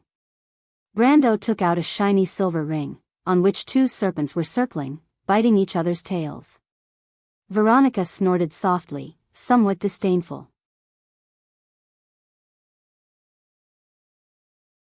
The All for One Society had 113 elemental activation members, but the Holy Cathedral of Fire had more than that. Even the Flame Family Knight far exceeded that number. The core strength of All for One Society was nothing more than that in her eyes. Brando felt her emotions, but he did not immediately remind her. Instead, he continued, "As for the Council of Elders and the chairman of the Privy Council, no one has seen the identities of these people. Even the number of elders in total is not clear. Their existence is only mentioned in some fragmentary information. But I think that the identities of these people should be no less than the 12 patriarchs of the tree herders, and their strength should be similar." Veronica nodded, indicating that she agreed with this guess. But she raised her head, and 2 sharp gazes shot out from her emerald green eyes. These 2 gazes fell on Brando's face. This information was also obtained from the Black Tower wizards. "No, this is the investigation of the Shire when he was alive." Brando smiled slightly and replied confidently. Veronica glanced at him. She had already known Brando's identity from the news sent back by the Holy Cathedral, and naturally knew the identity of the Shire. She knew that the Shire had investigated All for One Society for a long time before he disappeared. Even the nobles who knew about it thought that the genius Highland wizard had died at the hands of All for One Society. These were all mistakes of the past, and the Holy Cathedral of Fire also played a dishonorable role in it. The female commander may have doubts in her heart, but she did not want to be entangled in this topic. Generally speaking, the Council of Elders rarely intervenes in the affairs of All for One Society in the secular world. Of course, we don't know much about the actual power they have. However, the secular forces of All for One Society are indeed in the hands of the chairman of the Privy Council. 2 of them are the most famous. One is the Order of Chaos, and the other is the black-armored knight we see now. They have another name, the Order of the Dead Knight. These 2 forces can only be mobilized by an order in council signed by the chairman of the Privy Council. This shows that Erech's identity is likely to be promoted to a member of the Privy Council soon. If it's a coincidence enough, he may be filling the vacancy caused by the death of Amon. Oh, Veronica laughed softly, so it's still our responsibility. That's right, so today our duty is to continue to keep this vacancy empty. Brando said playfully, "The nobles of Erewhon often complain that the expenses of the noble parliament are too high. I think All for One Society must have the same problem. Let's find a way to help them solve it." These words made everyone laugh, except for the nobles of Cruz, because Brando's words were a double-edged sword, ruthlessly mocking them. "You're so humorous, Mr. Brando." Miss Scholar naturally heard the hidden meaning in Brando's words and couldn't help but praise him softly. However, behind Miss Scholar, Scarlet seemed to be at a loss. She looked at Shido with slight jealousy and uneasiness, then touched the ring on her finger in fear. "I'm serious, but I have to remind everyone that the qualifications of a member of the Council of All for One Society are fanatical and wise beliefs. As for true fanatics, that's what they don't lack the least," Brando replied. "What do you mean?" Veronica suddenly heard the hidden meaning in his words. "As far as I know, the Order of the Dead Knight's order is no less than 30,000 people. Most of them have the strength that we're talking about now. And among the secular forces of All for One, the Order of the Dead Knight's order's status is far below that of the Order of Chaos, Brando said slowly. Everyone sucked in a breath of cold air, suddenly understanding why Brando asked them to stay calm. In the face of such a huge enemy, it was indeed better to be cautious. But Enrich must die, not just because of the portal fragment in his hands, not just because of his identity as a member of All for One, but because I think there are people here who have more reason to seek revenge. Brando glanced at Peya, the hunter maiden's hands clenched into fists, her body tensed up and trembling slightly. After a long time, she opened her eyes and looked at Brando with her dark and somewhat wild eyes, and replied while panting, "Thank you, Lord Knight." Everyone understood what Brando meant. In fact, when they saw the dragon fly into the sky, they knew that Enrich must be waiting for the frost dragon whelp of Frostfang to fly out of its nest, but he didn't know that he had made a fatal mistake. In the distance, the bodies of the two hunters fell silently on the snowy plains, the blood that flowed out and then froze into ice. Further away, Enrich and his subordinates from All for One had already begun to enter the long and narrow crack. The noble's private soldiers were the first to enter, followed by the Black Knights of Order of the Dead. They were divided into 3 groups and entered one after the other. Enrich and his personal guards were the last to enter. Brando rubbed his hands and looked at the scene coldly. He didn't dare to get too close. Although he didn't have a big problem, he couldn't guarantee that the others wouldn't be noticed. The Silver Knight beside Enrich, Sylvia, was a genuine elemental rank master, not to mention that there were a few wizards around him. Brando also didn't trust the crew's nobles that Veronica brought with her. In fact, the team had been maintaining magic silence. Other than him who could contact Metasha with his higher authority as a planeswalker, the others' communication channels were completely closed. No one could guarantee that the people around them weren't members of All for One. "Did you see the people around Enrich clearly, little guy? There are a few wizards that I've never seen before, and I don't have any impression of them. They must be members of All for One. Devard is also among them. I thought he was dead. No wonder we couldn't find his body after the Battle of Ampere Seal." Brando nodded. "Are we going to wait here for them to come out?" Shido asked. "No, the ice caves below Frostfang extend in all directions, and there are many passages inside. We have to find a way to follow them and give the Grand Duke a surprise." Brando replied. "Now? Wait a moment. But Mr. Brando, didn't you say that there was a frost dragon whelp inside?" Shido turned around and looked at him curiously. "I also said that it's very timid."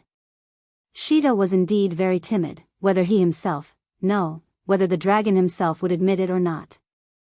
One of the reasons he lived in those blue ice caves like spider webs was to avoid danger. This was a very comfortable point. Just like now, he could place his claws on the ice crevice that was covered in blue and white cracks and hide in the shadows. His green eyeballs were motionless as he spied on those uninvited guests. However, in recent days, it began to find it more and more difficult to move between these cracks.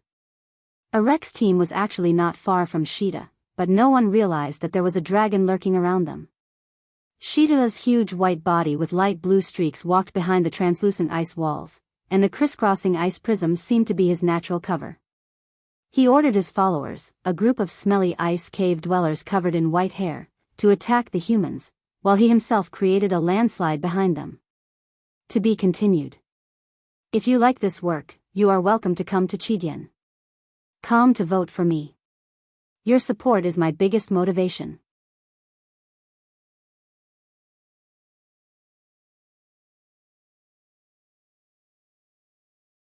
Chapter 764. The subterranean dwellers were not worth mentioning, but the sudden collapse was a huge problem for Enrich. When no one expected it, a huge crack suddenly appeared on the ice, and with a violent tremor, a half-mile-long tunnel under the ice collapsed. Huge chunks of ice came crashing down from all directions, and the noble's private soldiers were instantly killed or injured. The wizards beside Enrich immediately used spells to support a light green barrier. The ice and snow that weighed more than a few tons squeaked as it pressed against the barrier. The ghostly faces of the wizards immediately paled, making them look more like their own kind. It was a pity that Sheeta did not intend to completely collapse his nest. Otherwise, they might be finished along with his little spell. Sheeta walked through the falling ice as if he was taking a leisurely stroll. Frost dragons could hide themselves in ice breath. Through the ancient ability hidden in their blood, as long as they adapted to the environment, human powerhouses would definitely not be able to discover them. He silently came to Erech's side and stretched out his claws, wanting to tear this guy into pieces. But at this time, the two black knights beside Erech suddenly turned around, and the red eyes under the steel masks lit up slightly. "What is that?" they shouted at the same time. Sheeta jumped in fright and rushed forward, spreading his wings and crashing into their chests. With a muffled bang, the two black knights' breastplates caved in like cardboard, and they flew out at the same time, crashing into the ice wall behind them. Sheeta rushed forward and picked up the two corpses that had almost been smashed into metal plates. He did not dare to stay any longer and turned around to flee.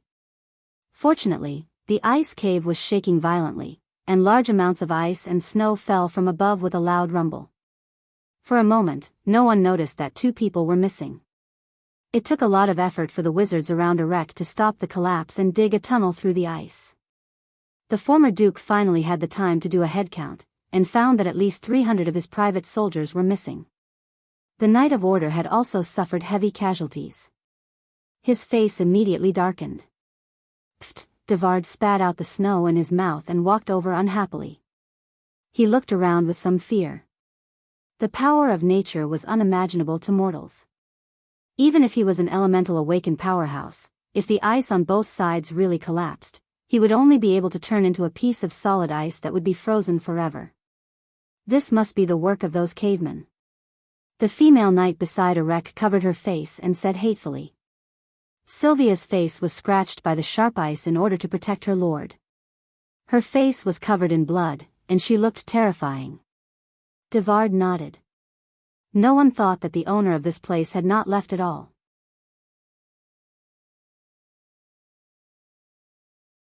They personally felt the dragon's aura that came from dozens of miles away.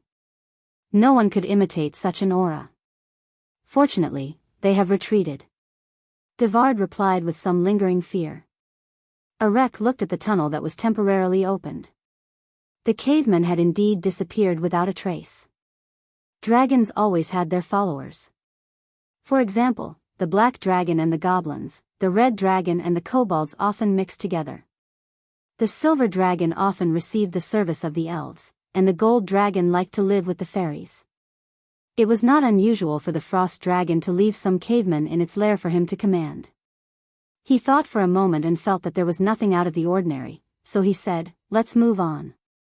What the Duke did not expect was that Sheeta was also scared out of his wits. He did not expect the Black Knight to be so powerful that he almost exposed his whereabouts. With this lesson, Sheeta immediately decided to give up on attacking these humans. Instead, he found a safe place to hide and see what they were up to.